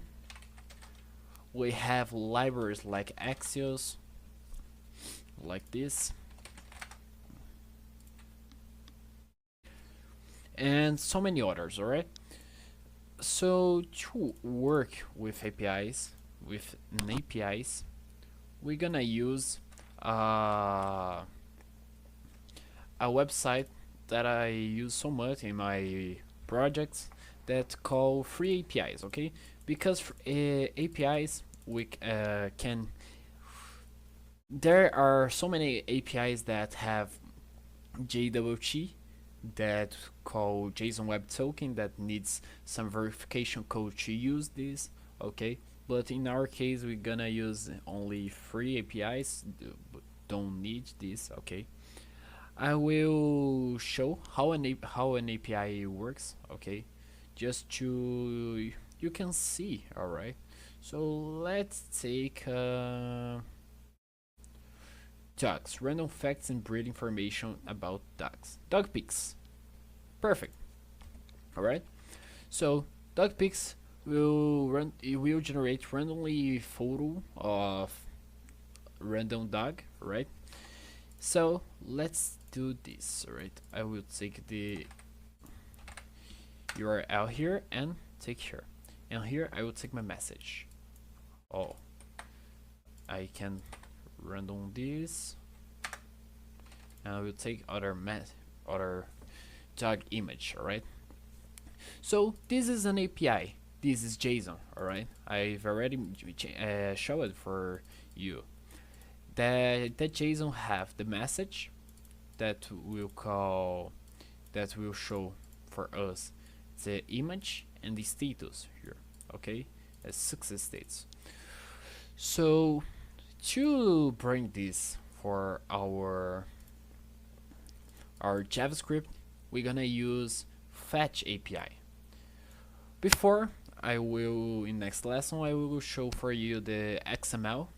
That will be the first, but in next lesson I will show for you the fetch API. Okay, that's so important.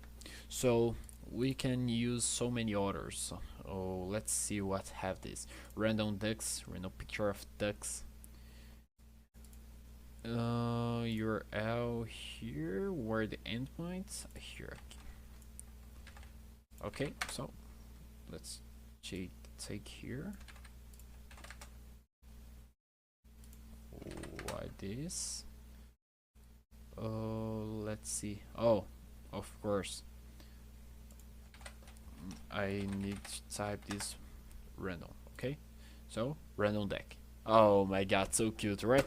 So in next lesson we're gonna learn about how we can introduce this inside the JavaScript and pass, and we gonna use this for build big projects in future, in final of this topic. All right, so thanks for having this lesson and see you soon.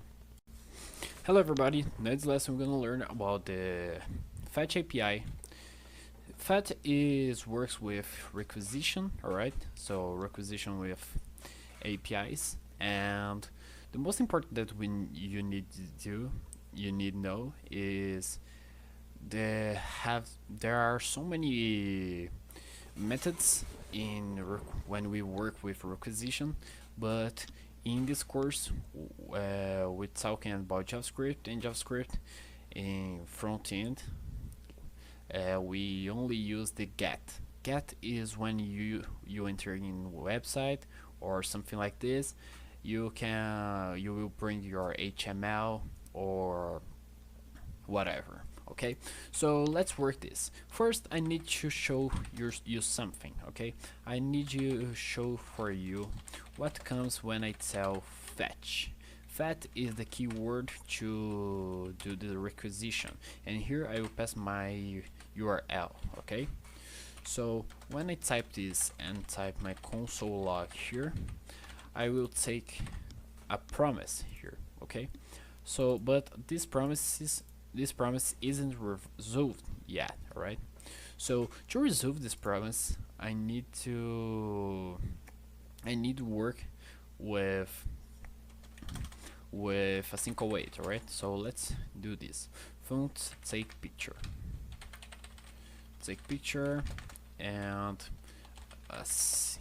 All right, so now we're gonna use the const value here, and this value we're gonna use the fetch, pass the URL here, and pass it away, and we're gonna have the let's see this take picture. We're gonna have a response.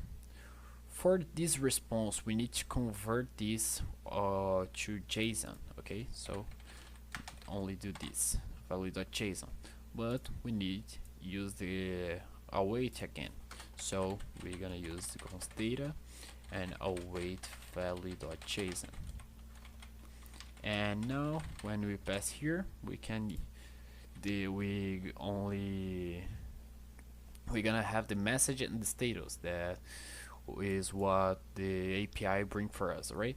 So okay, now I want to create an image element in my HTML page to show this. All right, so let's go. First I will create an image here, so document dot create element image, and I will put here in my image dot source will be the data dot message. All right, the dot message is the content of image, and I will pass document dot get element by ig oh my god, here, and demo and inner HTML no paint child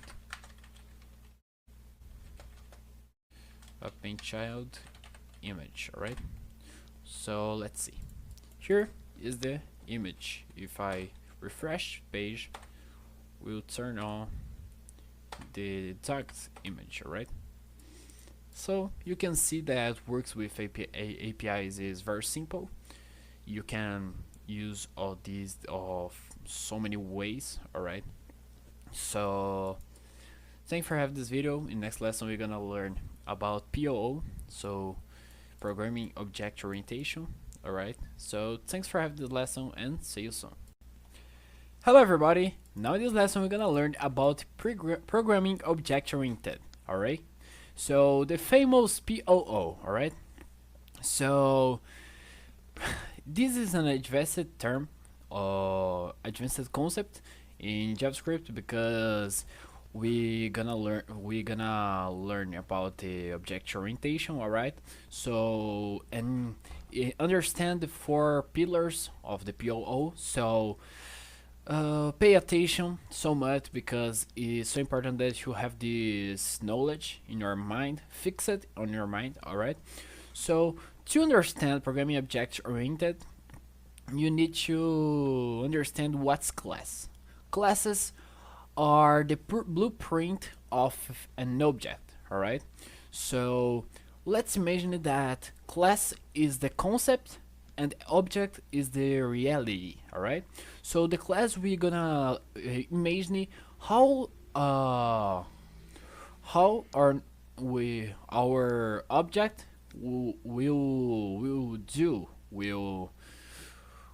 make. All right, so class is a set of attributes and methods. All right, so attributes is what the object has, and the methods is what actions this class can do. All right, so to understand better, I will put here, we're gonna have a class person here. All right, so person has any okay, person has some attributes, like all person has a name, all person has an age, all person has let's think, height. All right, height, I think is this way, right? This, all right, height, yeah, is this. So this is the attributes of this person, right? So this is the attributes, right? So let's change the color to black. All right, so this is the attributes, and what person can do? Person talk. All right, person can talk, person can walk too, person can eat something too. So these actions is the methods, all right? So let's change this here, methods, all right? Sure. Okay. And understanding the attributes and the methods, we're gonna learn more about these concepts now. Inheritance, polymorphism, abstraction, and encapsulation, right? Because it's so important to understand to learn about OOP. Okay, so let's for the first we're gonna learn about abstraction. What's abstraction? Abstraction is you see for something and imagine what you can say of this. Let's see something. I have my water bottle here, alright? So my water bottle. What can talk that this water bottle has? Oh, this water bottle has a oh, I forgot the word for this. Okay, so this water bottle has the cover, alright? This water bottle has plastic, alright, because he's made it of plastic, and some informations, alright, the title of the water, the what type of this, how much liters, yeah. Okay, so this water has these informations that I abstract of this, alright. I can take some other thing like this glass ice, alright. This glass ice has the degree, alright. The degree that I can take has the material, alright. So I can abstract of this, and here we have some example, like the person, we have the first name, last name, skills, job, Victor, John, Roger, alright, and we have the job, the company, position, salary, developer, tennis player, alright. So this is abstraction, is you abstract what you see, alright. So okay, and now let's go learn about inheritance. Inheritance, I'll think this, right? So okay, inheritance is something that you can pass the parent to child, all right? So this parent is the animal. The animal was passing to your child's lion and dog. So okay, what's this? Every animal has color, all right? So I talk this. I can put here to the every animal has a name, a scientific name too. All right. So and when I put this in other class, I can put this here in dog. So dog has owner, and but dog too has a color. So you can see that the dog, uh, the dog inherited the attributes of animal. I will explain more about the UML, the use class diagram, all right? But this on top is the attributes, and here this is the methods, all right? So every animal has can eat. So dog inherited the eat too, all right?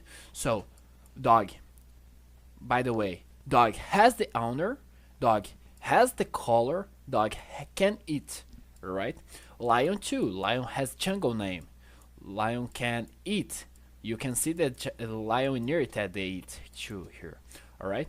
So you can see the inheritance is very useful, because I can create something like, oh, I have a person like this, I have a person, and I will create the class Leo.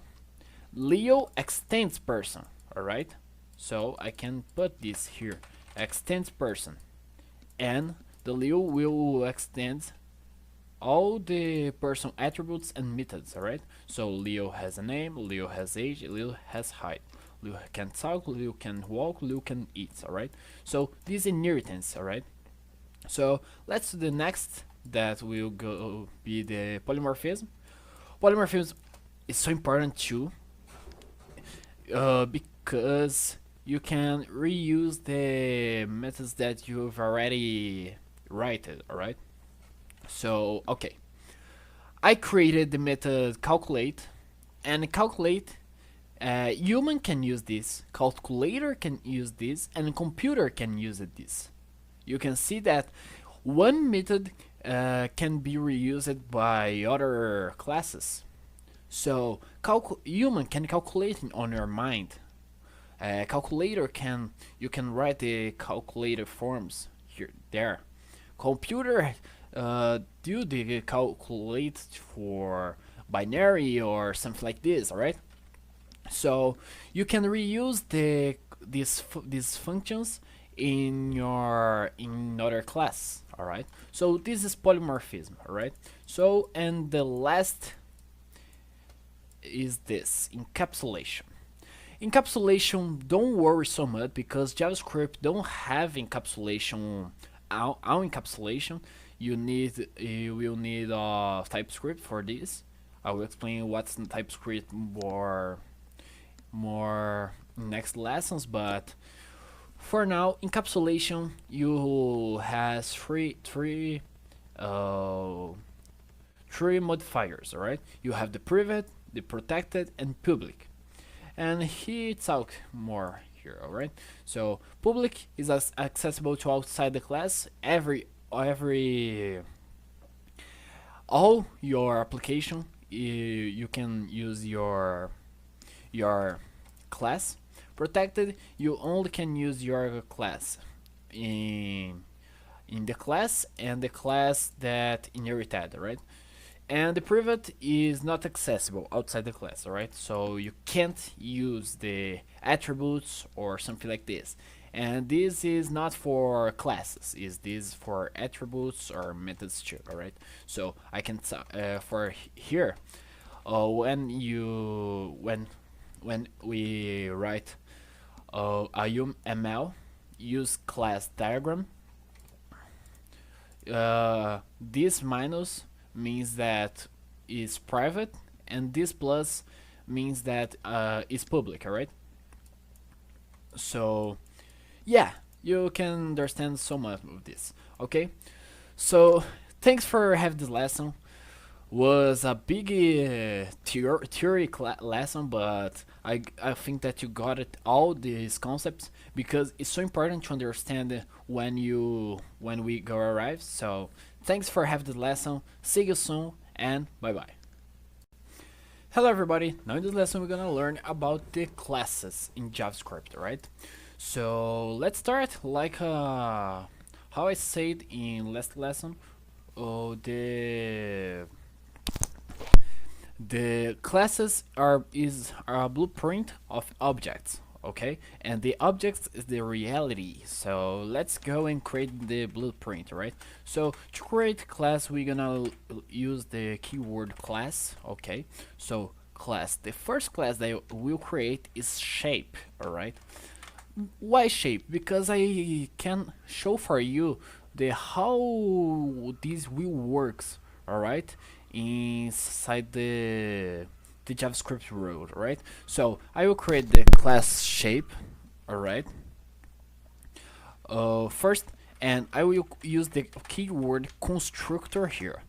The constructor is I build the attributes inside my class.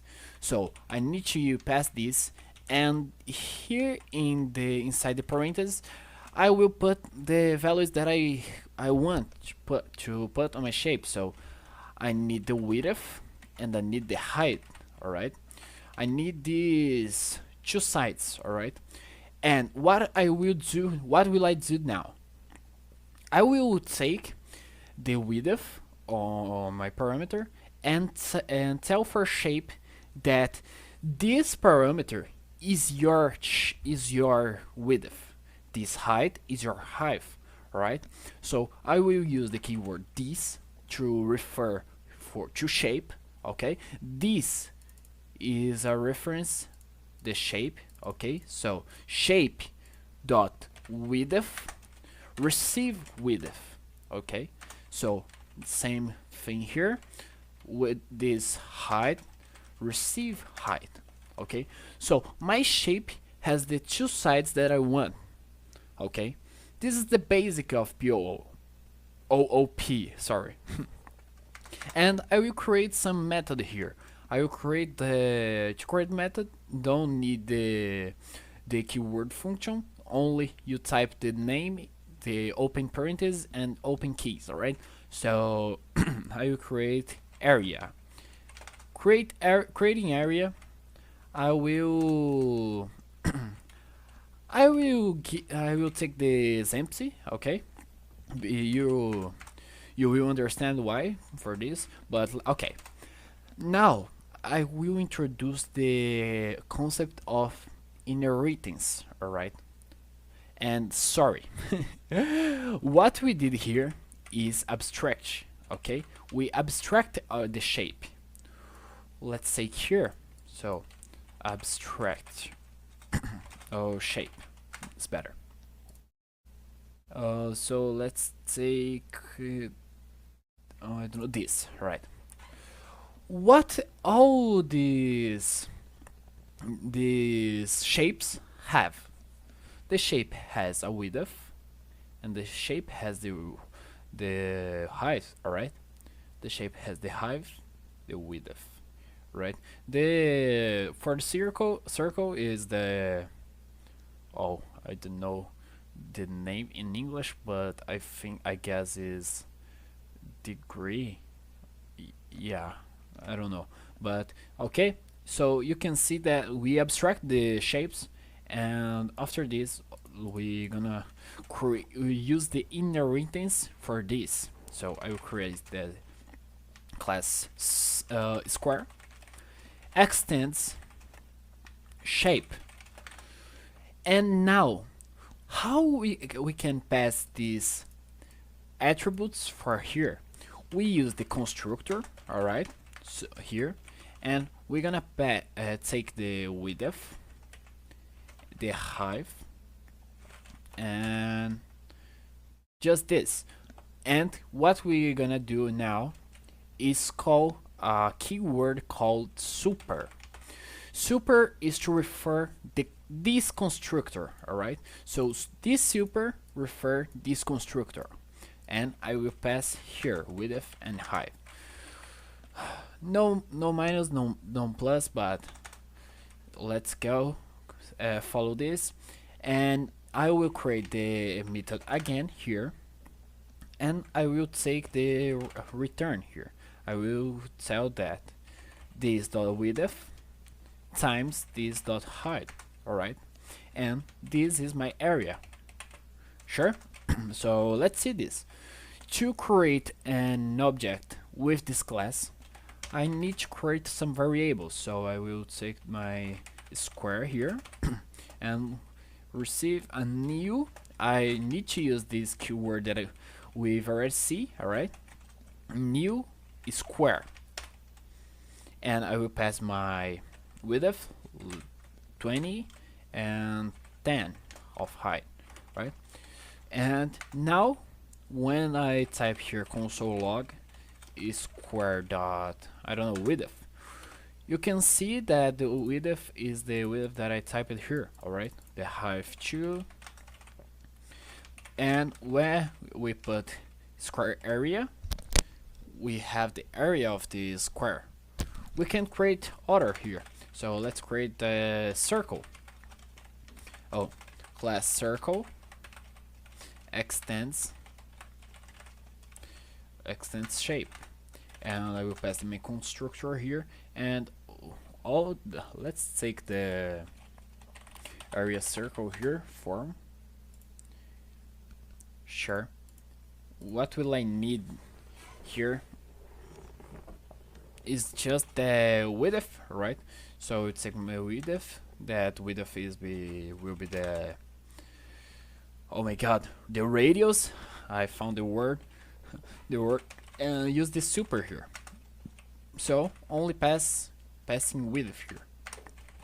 I will type area here, and now I will return this to calculate. So I need to use the math.py times this dot width divided by 2, right? So is this is the area of the,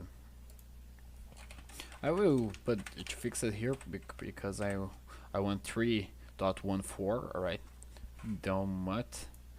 And okay, let's create my circle. Const circle, receive new circle, and I only that I need to put here is the width, so I will put 50 here. And calculate the area, let's create here and circle area and 78.5, right? You can see that I type height here is not showing nothing because no defined. Okay, so my area here.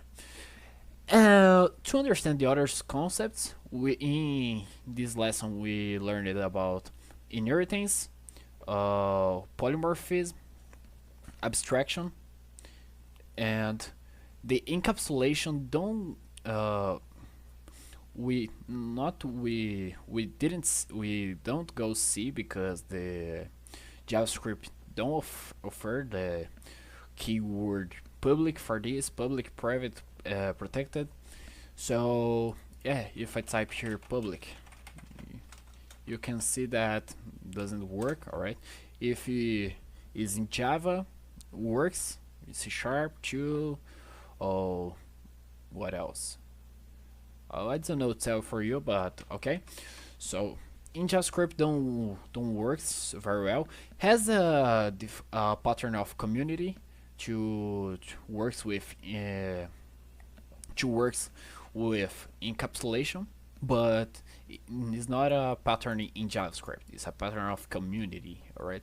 So we understand about the classes, all the concepts that we need here.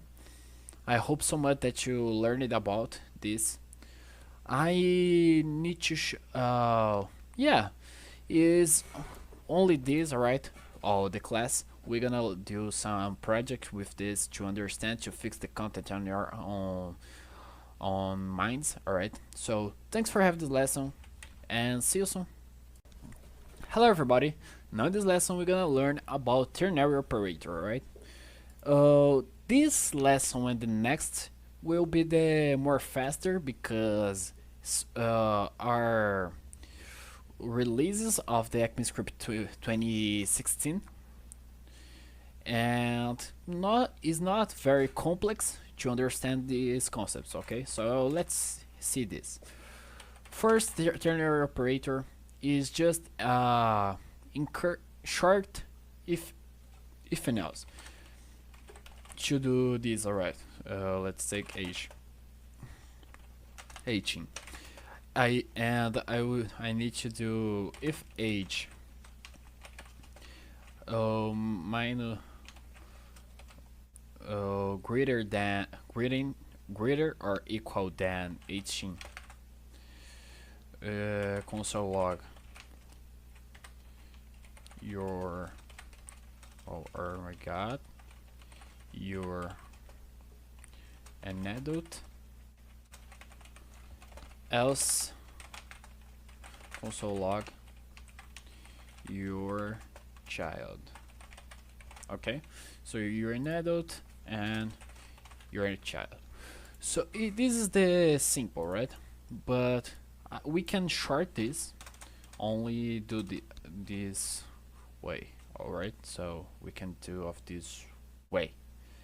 If const age receive 18 and we'll console log age, and I need to put the interrogation signal. So age is greater than or equal than 18.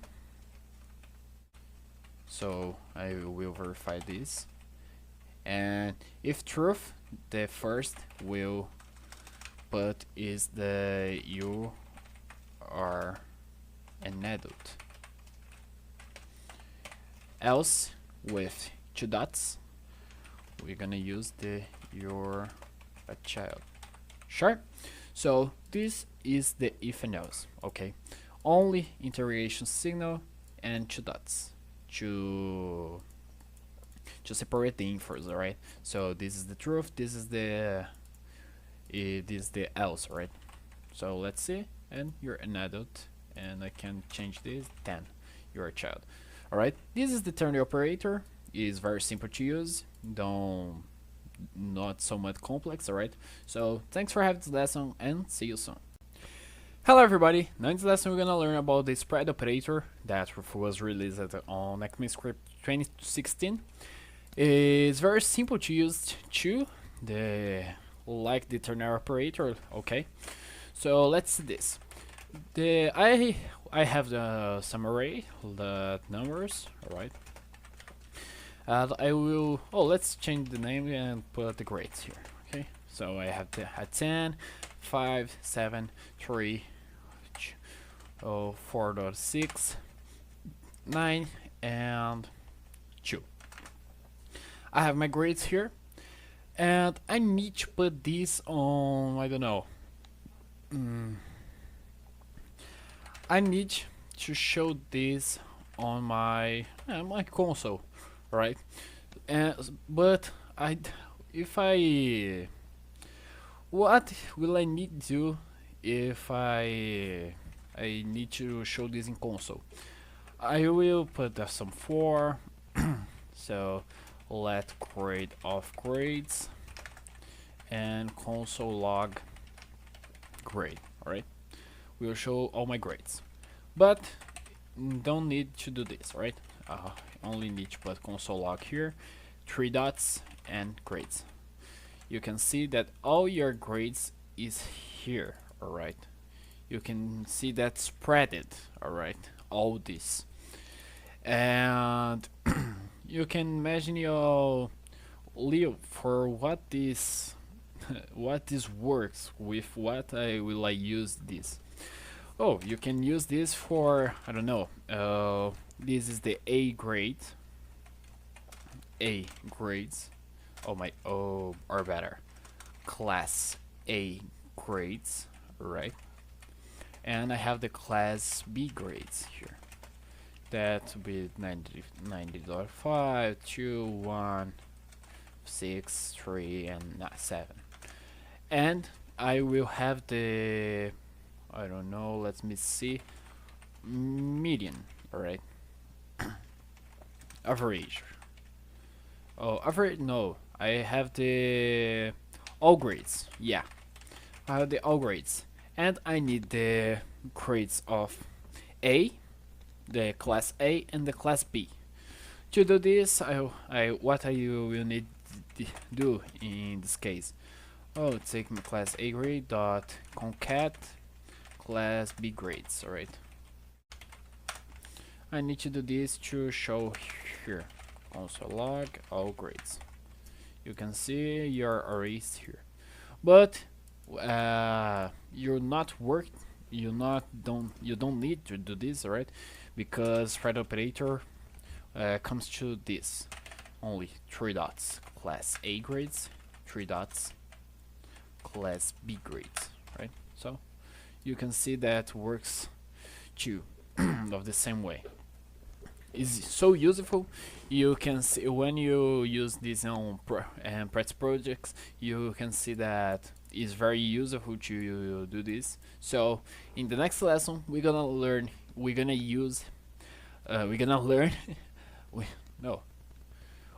do a new project. So I hope so much that you'll like it. The last project of this course. Alright, so let's go and let's deep inside the JavaScript. Hello everybody, now in this lesson we're gonna create the new project, the last project of all our course. Alright, so this application is an application to search for the weather in some city. Alright, so I would type my city here, São Paulo on Brazil. Alright, so weather in São Paulo is 24.88 Celsius. Alright, and conditions clear sky. And you can see that we use this open weather API, alright, to get the weather API, to get the weather conditions, weather infos. Alright, we can talk here Orlando too, weather Orlando 29, working clouds. Alright, so let's do this project. The HTML I will turn available in the folder of this lesson. Alright, so get this and try to do. I showed for you what you need to do, which you need to know. This API need the API key. Sure, so to get this API key you need to log in on your account. Comes on your API tab and scroll down here, and API doc here, and after this how to start, and you comes on here open weather API key. I won't open this here because my API key will will be available for you, but and this can't because so many reasons. But let's go this challenge. I hope that you do this alone with the concepts that I teach it on in all our advanced topic. So let's go. I wait for 5 seconds and we go do this.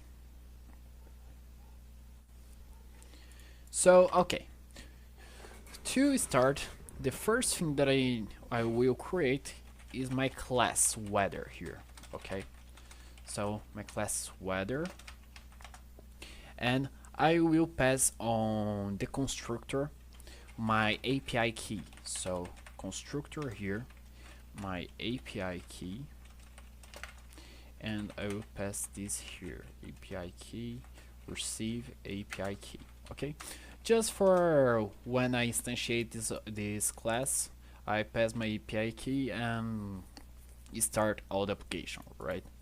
So okay, oh, I think that I forgot to do. No, okay. Okay, let's see. So now I will create the methods inside my class. So the first, I will create a function, a sync function. So is the fetch weather. Alright, a fetch weather and pass my city here as parameter. Alright, because I need to take my city to verify the weather. Sure.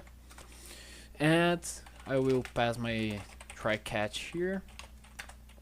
If throw catch, I will show this on console log. So I will show this on console. Yeah, console has so many methods too. Alright, one of these is error. Alright, so I will show this and pass here. So error fetching weather data, and passing here the error. Okay, so okay, let's do the try. The try, I will take my response, or I will use my fetch, and I will get my API URL. Right, so if you don't know where you can take, I will show for you that more simple. Okay, open weather map, weather API doc. you can scroll down here, and here is what you need. Alright, you can change this. Alright, only to type the city, don't need to type the letted or launched too. I need to know where is the okay. Yeah, let's take this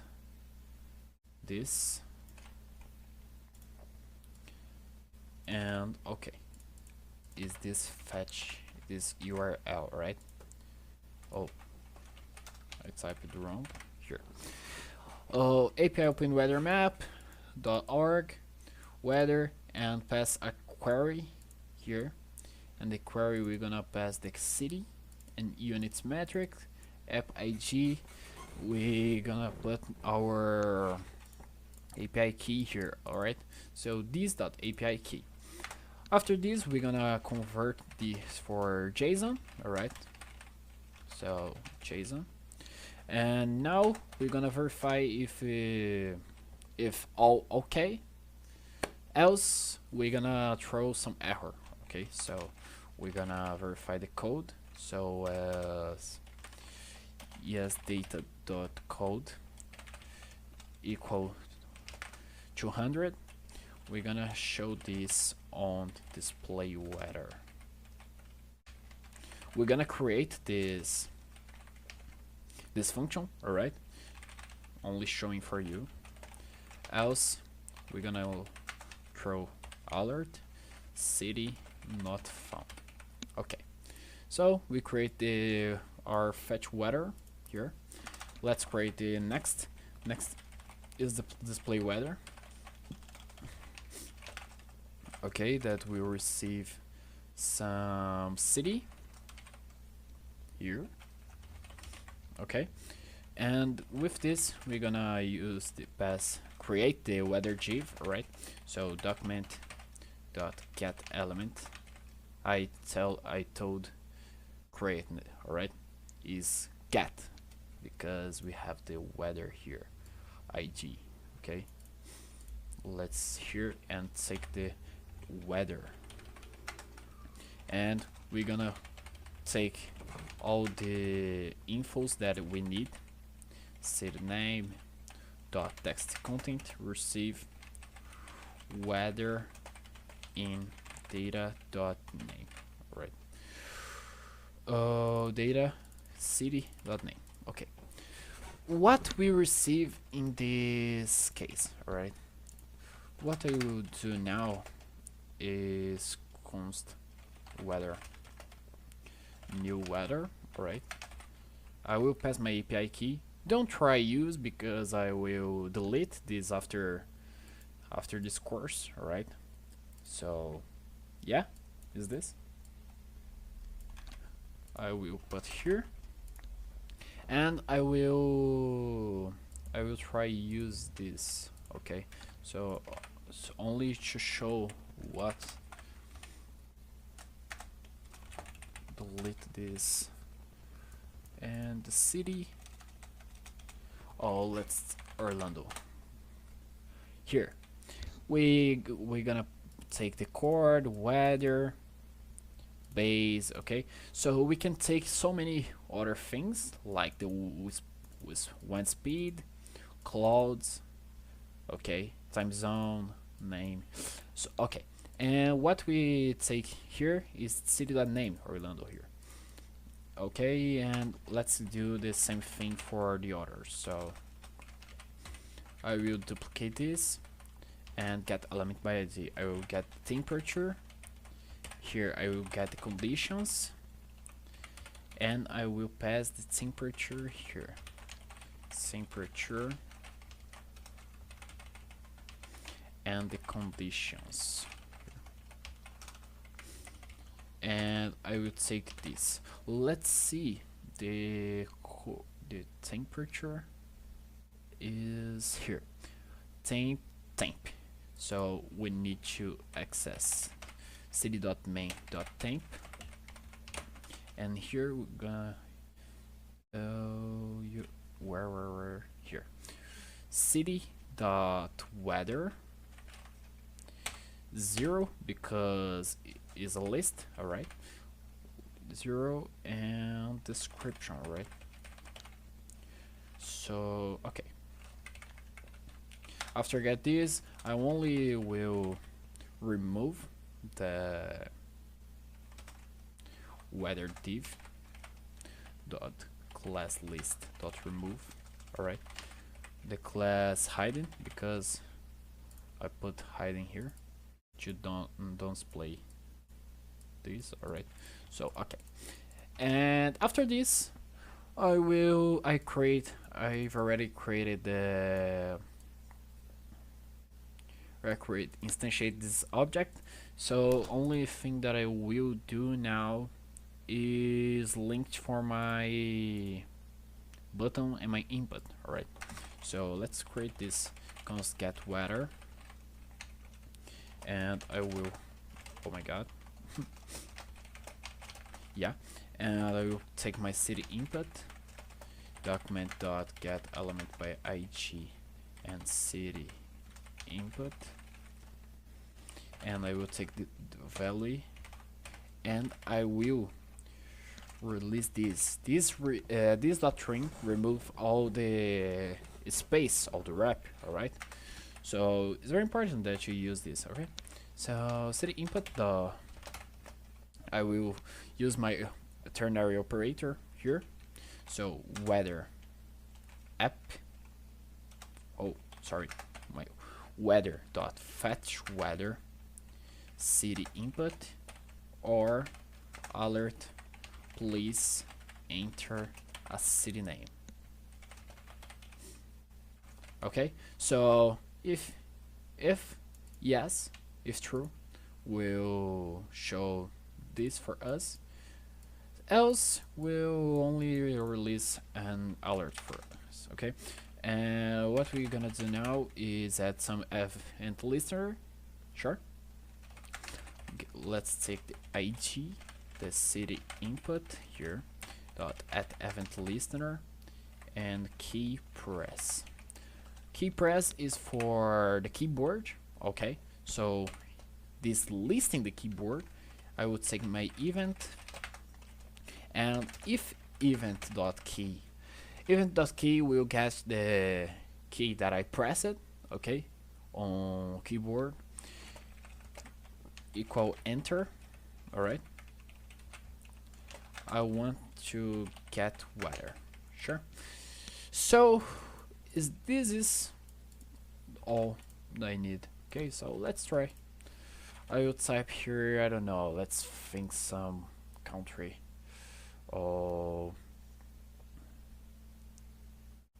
okay, Bridgerton. I know write this, let's see. Yeah, I don't know write this. São Paulo, let's to Brazil, right? City not found. Okay, I did some error in this code. Let's see what I wrong here. I noticed that Bridgerton is not a city. It's sadly. Oh, Bridgerton is a city, but has the state, right? Is a state. Yeah, I don't know where, but okay. Let's do this with São Paulo here. Weather in São Paulo, clear sky, and I type Orlando here. And type, I don't know, New Jersey. New Jersey is a city, I guess.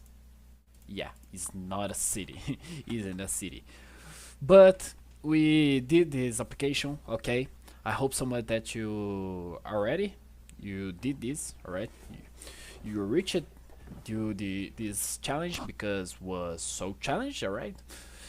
Was funny do this. We learned so much together, and I thank so much for you've already arrived here, because it's not for all. So many people stopped in the first class, in the second, and you arrived here, and you need to know the next paths you you you can follow. All right. So thanks for see this lesson and see you soon. Hello everybody. Now in this lesson we're gonna over the lessons. All right. So we've arrived at the final in the bonus content, bonus topic. So I will talk more about where you can go after this, after learn JavaScript. All right, to fix these contents. All right. So have a long world for you explore. So let's see some contents that you can go. First, JavaScript for frontend. All right, has so much framework. Every week release some framework for JavaScript and to work with frontend. All right, so you can see that is the most popular framework. Right, we have the React.js that I have shared that you have already know this, AngularJS, Vue.js, jQuery, Svelte. This is the most famous, alright, the most popular, and the framework that I've used already, I've already used it on my freelance projects or others too, is the Vue.js and the React.js. Okay, Vue I don't use so much now, but it's very good. All the libraries that release for Vue is so good. All right, React.js, oh, it's perfect. I swear for you, if you have time for learn this framework, this is a tip for you, right? I recommend so much. AngularJS released at the angular.dev, all right. Released at the Angular 18, all right. Angular is very cute now. Angular is perfect to work with Java, all right, on your backend. I recommend so much this. Svelte is being famous now. Is taking your place on these frameworks, all right. jQuery is interesting news, but jQuery is waking up now.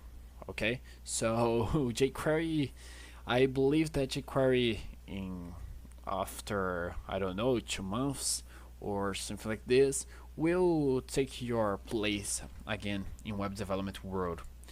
We have the JavaScript on backend, and to work with this we work with Node.js. So many people don't recommend this, but Node.js is prepared for you use on your application, your big scale applications. Alright, Node.js is prepared for this now, and have so many runtimes for now. We have the Node npm, no, the Node for Node is the main, alright, but we have the Dino, the JavaScript runtime, alright, and we have to the Bun that was released nowadays, alright. Bun is very good. I don't recommend if you use this on your applications, but it's interesting. Understand these concepts and fix this content on your mind, right?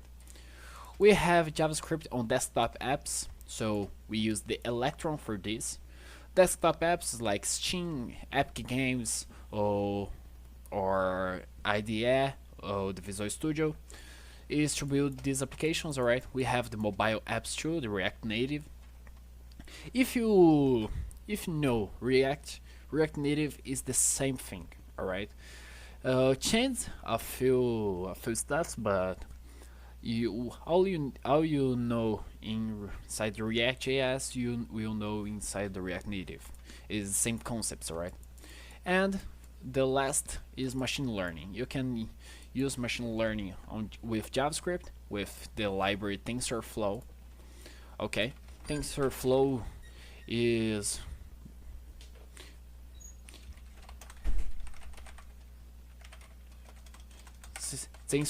taking your space in the JavaScript, right? So if you enter in this website, you can see this. Okay. Oh, here. Sure. And this is the ways that you can follow with JavaScript, right? Is a biggest road, and I I love this language so much. I hope that you enjoy this video. All right. I I hope that you stay with me to the next lesson. Next lesson, I will show more the JavaScript inside these frameworks. All right. So thanks for having this lesson, and see you soon.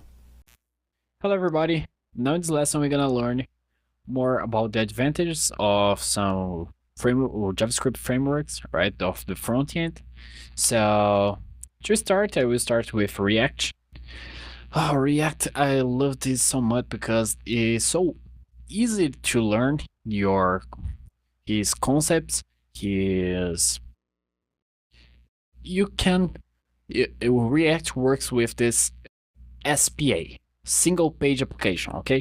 Single page application is when you sorry here. You have your HTML here, your other page here, other page here. Just React delete all these and you works with only one HTML structure, okay? And to change this, you obviously work with roots concept, and this HTML will change after you want, or means that if you want to, I don't know, I have my home page here, and now I want my login page. What React will do is delete this and throw back here, and after use can come back to home. We'll delete this and throw home here. Okay, so this is the concept of single page application. Sure. So React is easy to learn, easy of learning, have biggest community, and you can have a big support, right?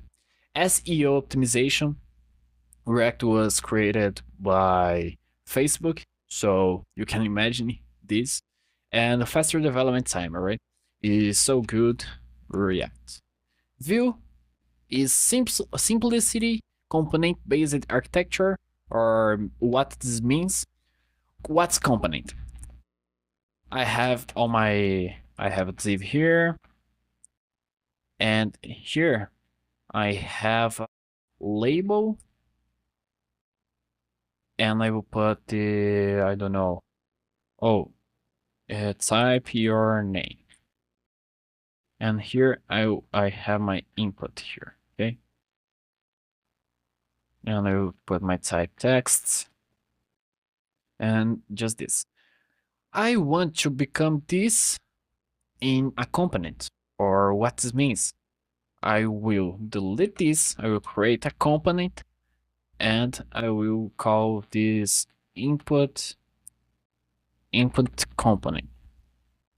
Okay, so this is a component, and I can reuse this inside all my application, right?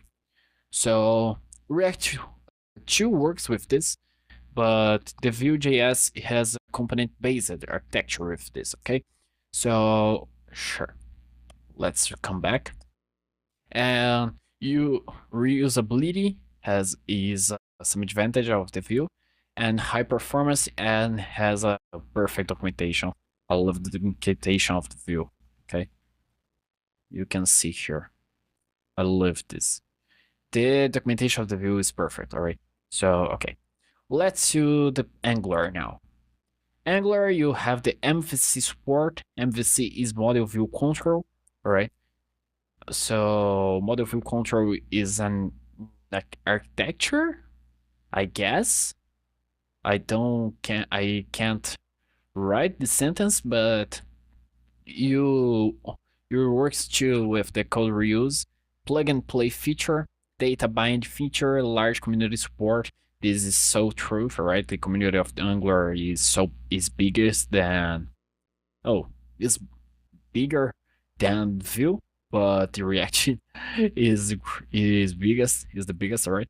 So okay, Angular, I don't know explain so much about this because I don't work with Angular. I only work with React and do some projects with Vue.js, alright? And yeah, it's this. I hope that you liked this lesson, and the next lesson we're gonna learn more about the backend in JavaScript.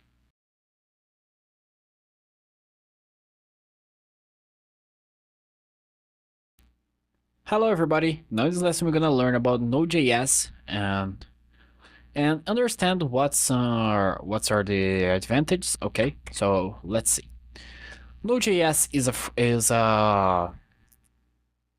a oh my god, is a JavaScript runtime on backend. Okay, so okay, what's the advantage of Node.js? Is scalability. Because the large community of the Node.js, you can have a biggest community with you. In this case, all right. So you can have so many features that you can't have on other languages. So is this is so important? Is to learn. Node.js is so much easy to learn. I recommend so much that if you want to follow in this path of backend, you learn first Python or C. I recommend so much C because C is ones of the first language, okay? And C you will learn more about types and something like this. And the goods Node.js can be you you you can use TypeScript with this, so it's important to integrate, okay? And high performance because the Node.js use the Chrome runtime, I guess. Node.js JavaScript runtime. Yeah. No, I guess it's the Chrome, but I don't have sure. Okay, but the bun use the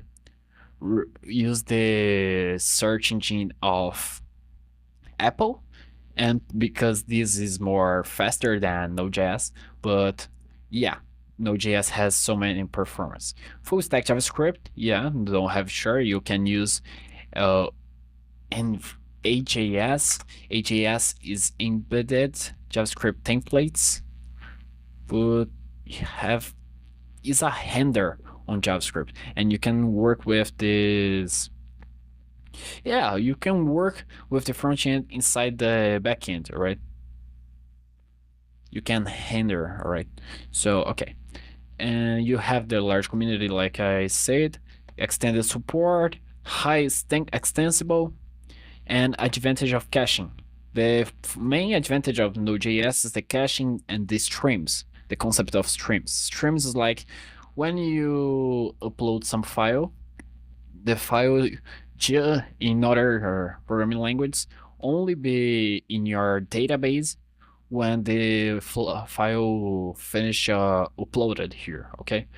So, but in Node.js, you can use the concept of streams that will be uploading in database every sec or every percent of files upload, okay? So this is the main advantage of the Node.js, and the first thing that Node.js comes to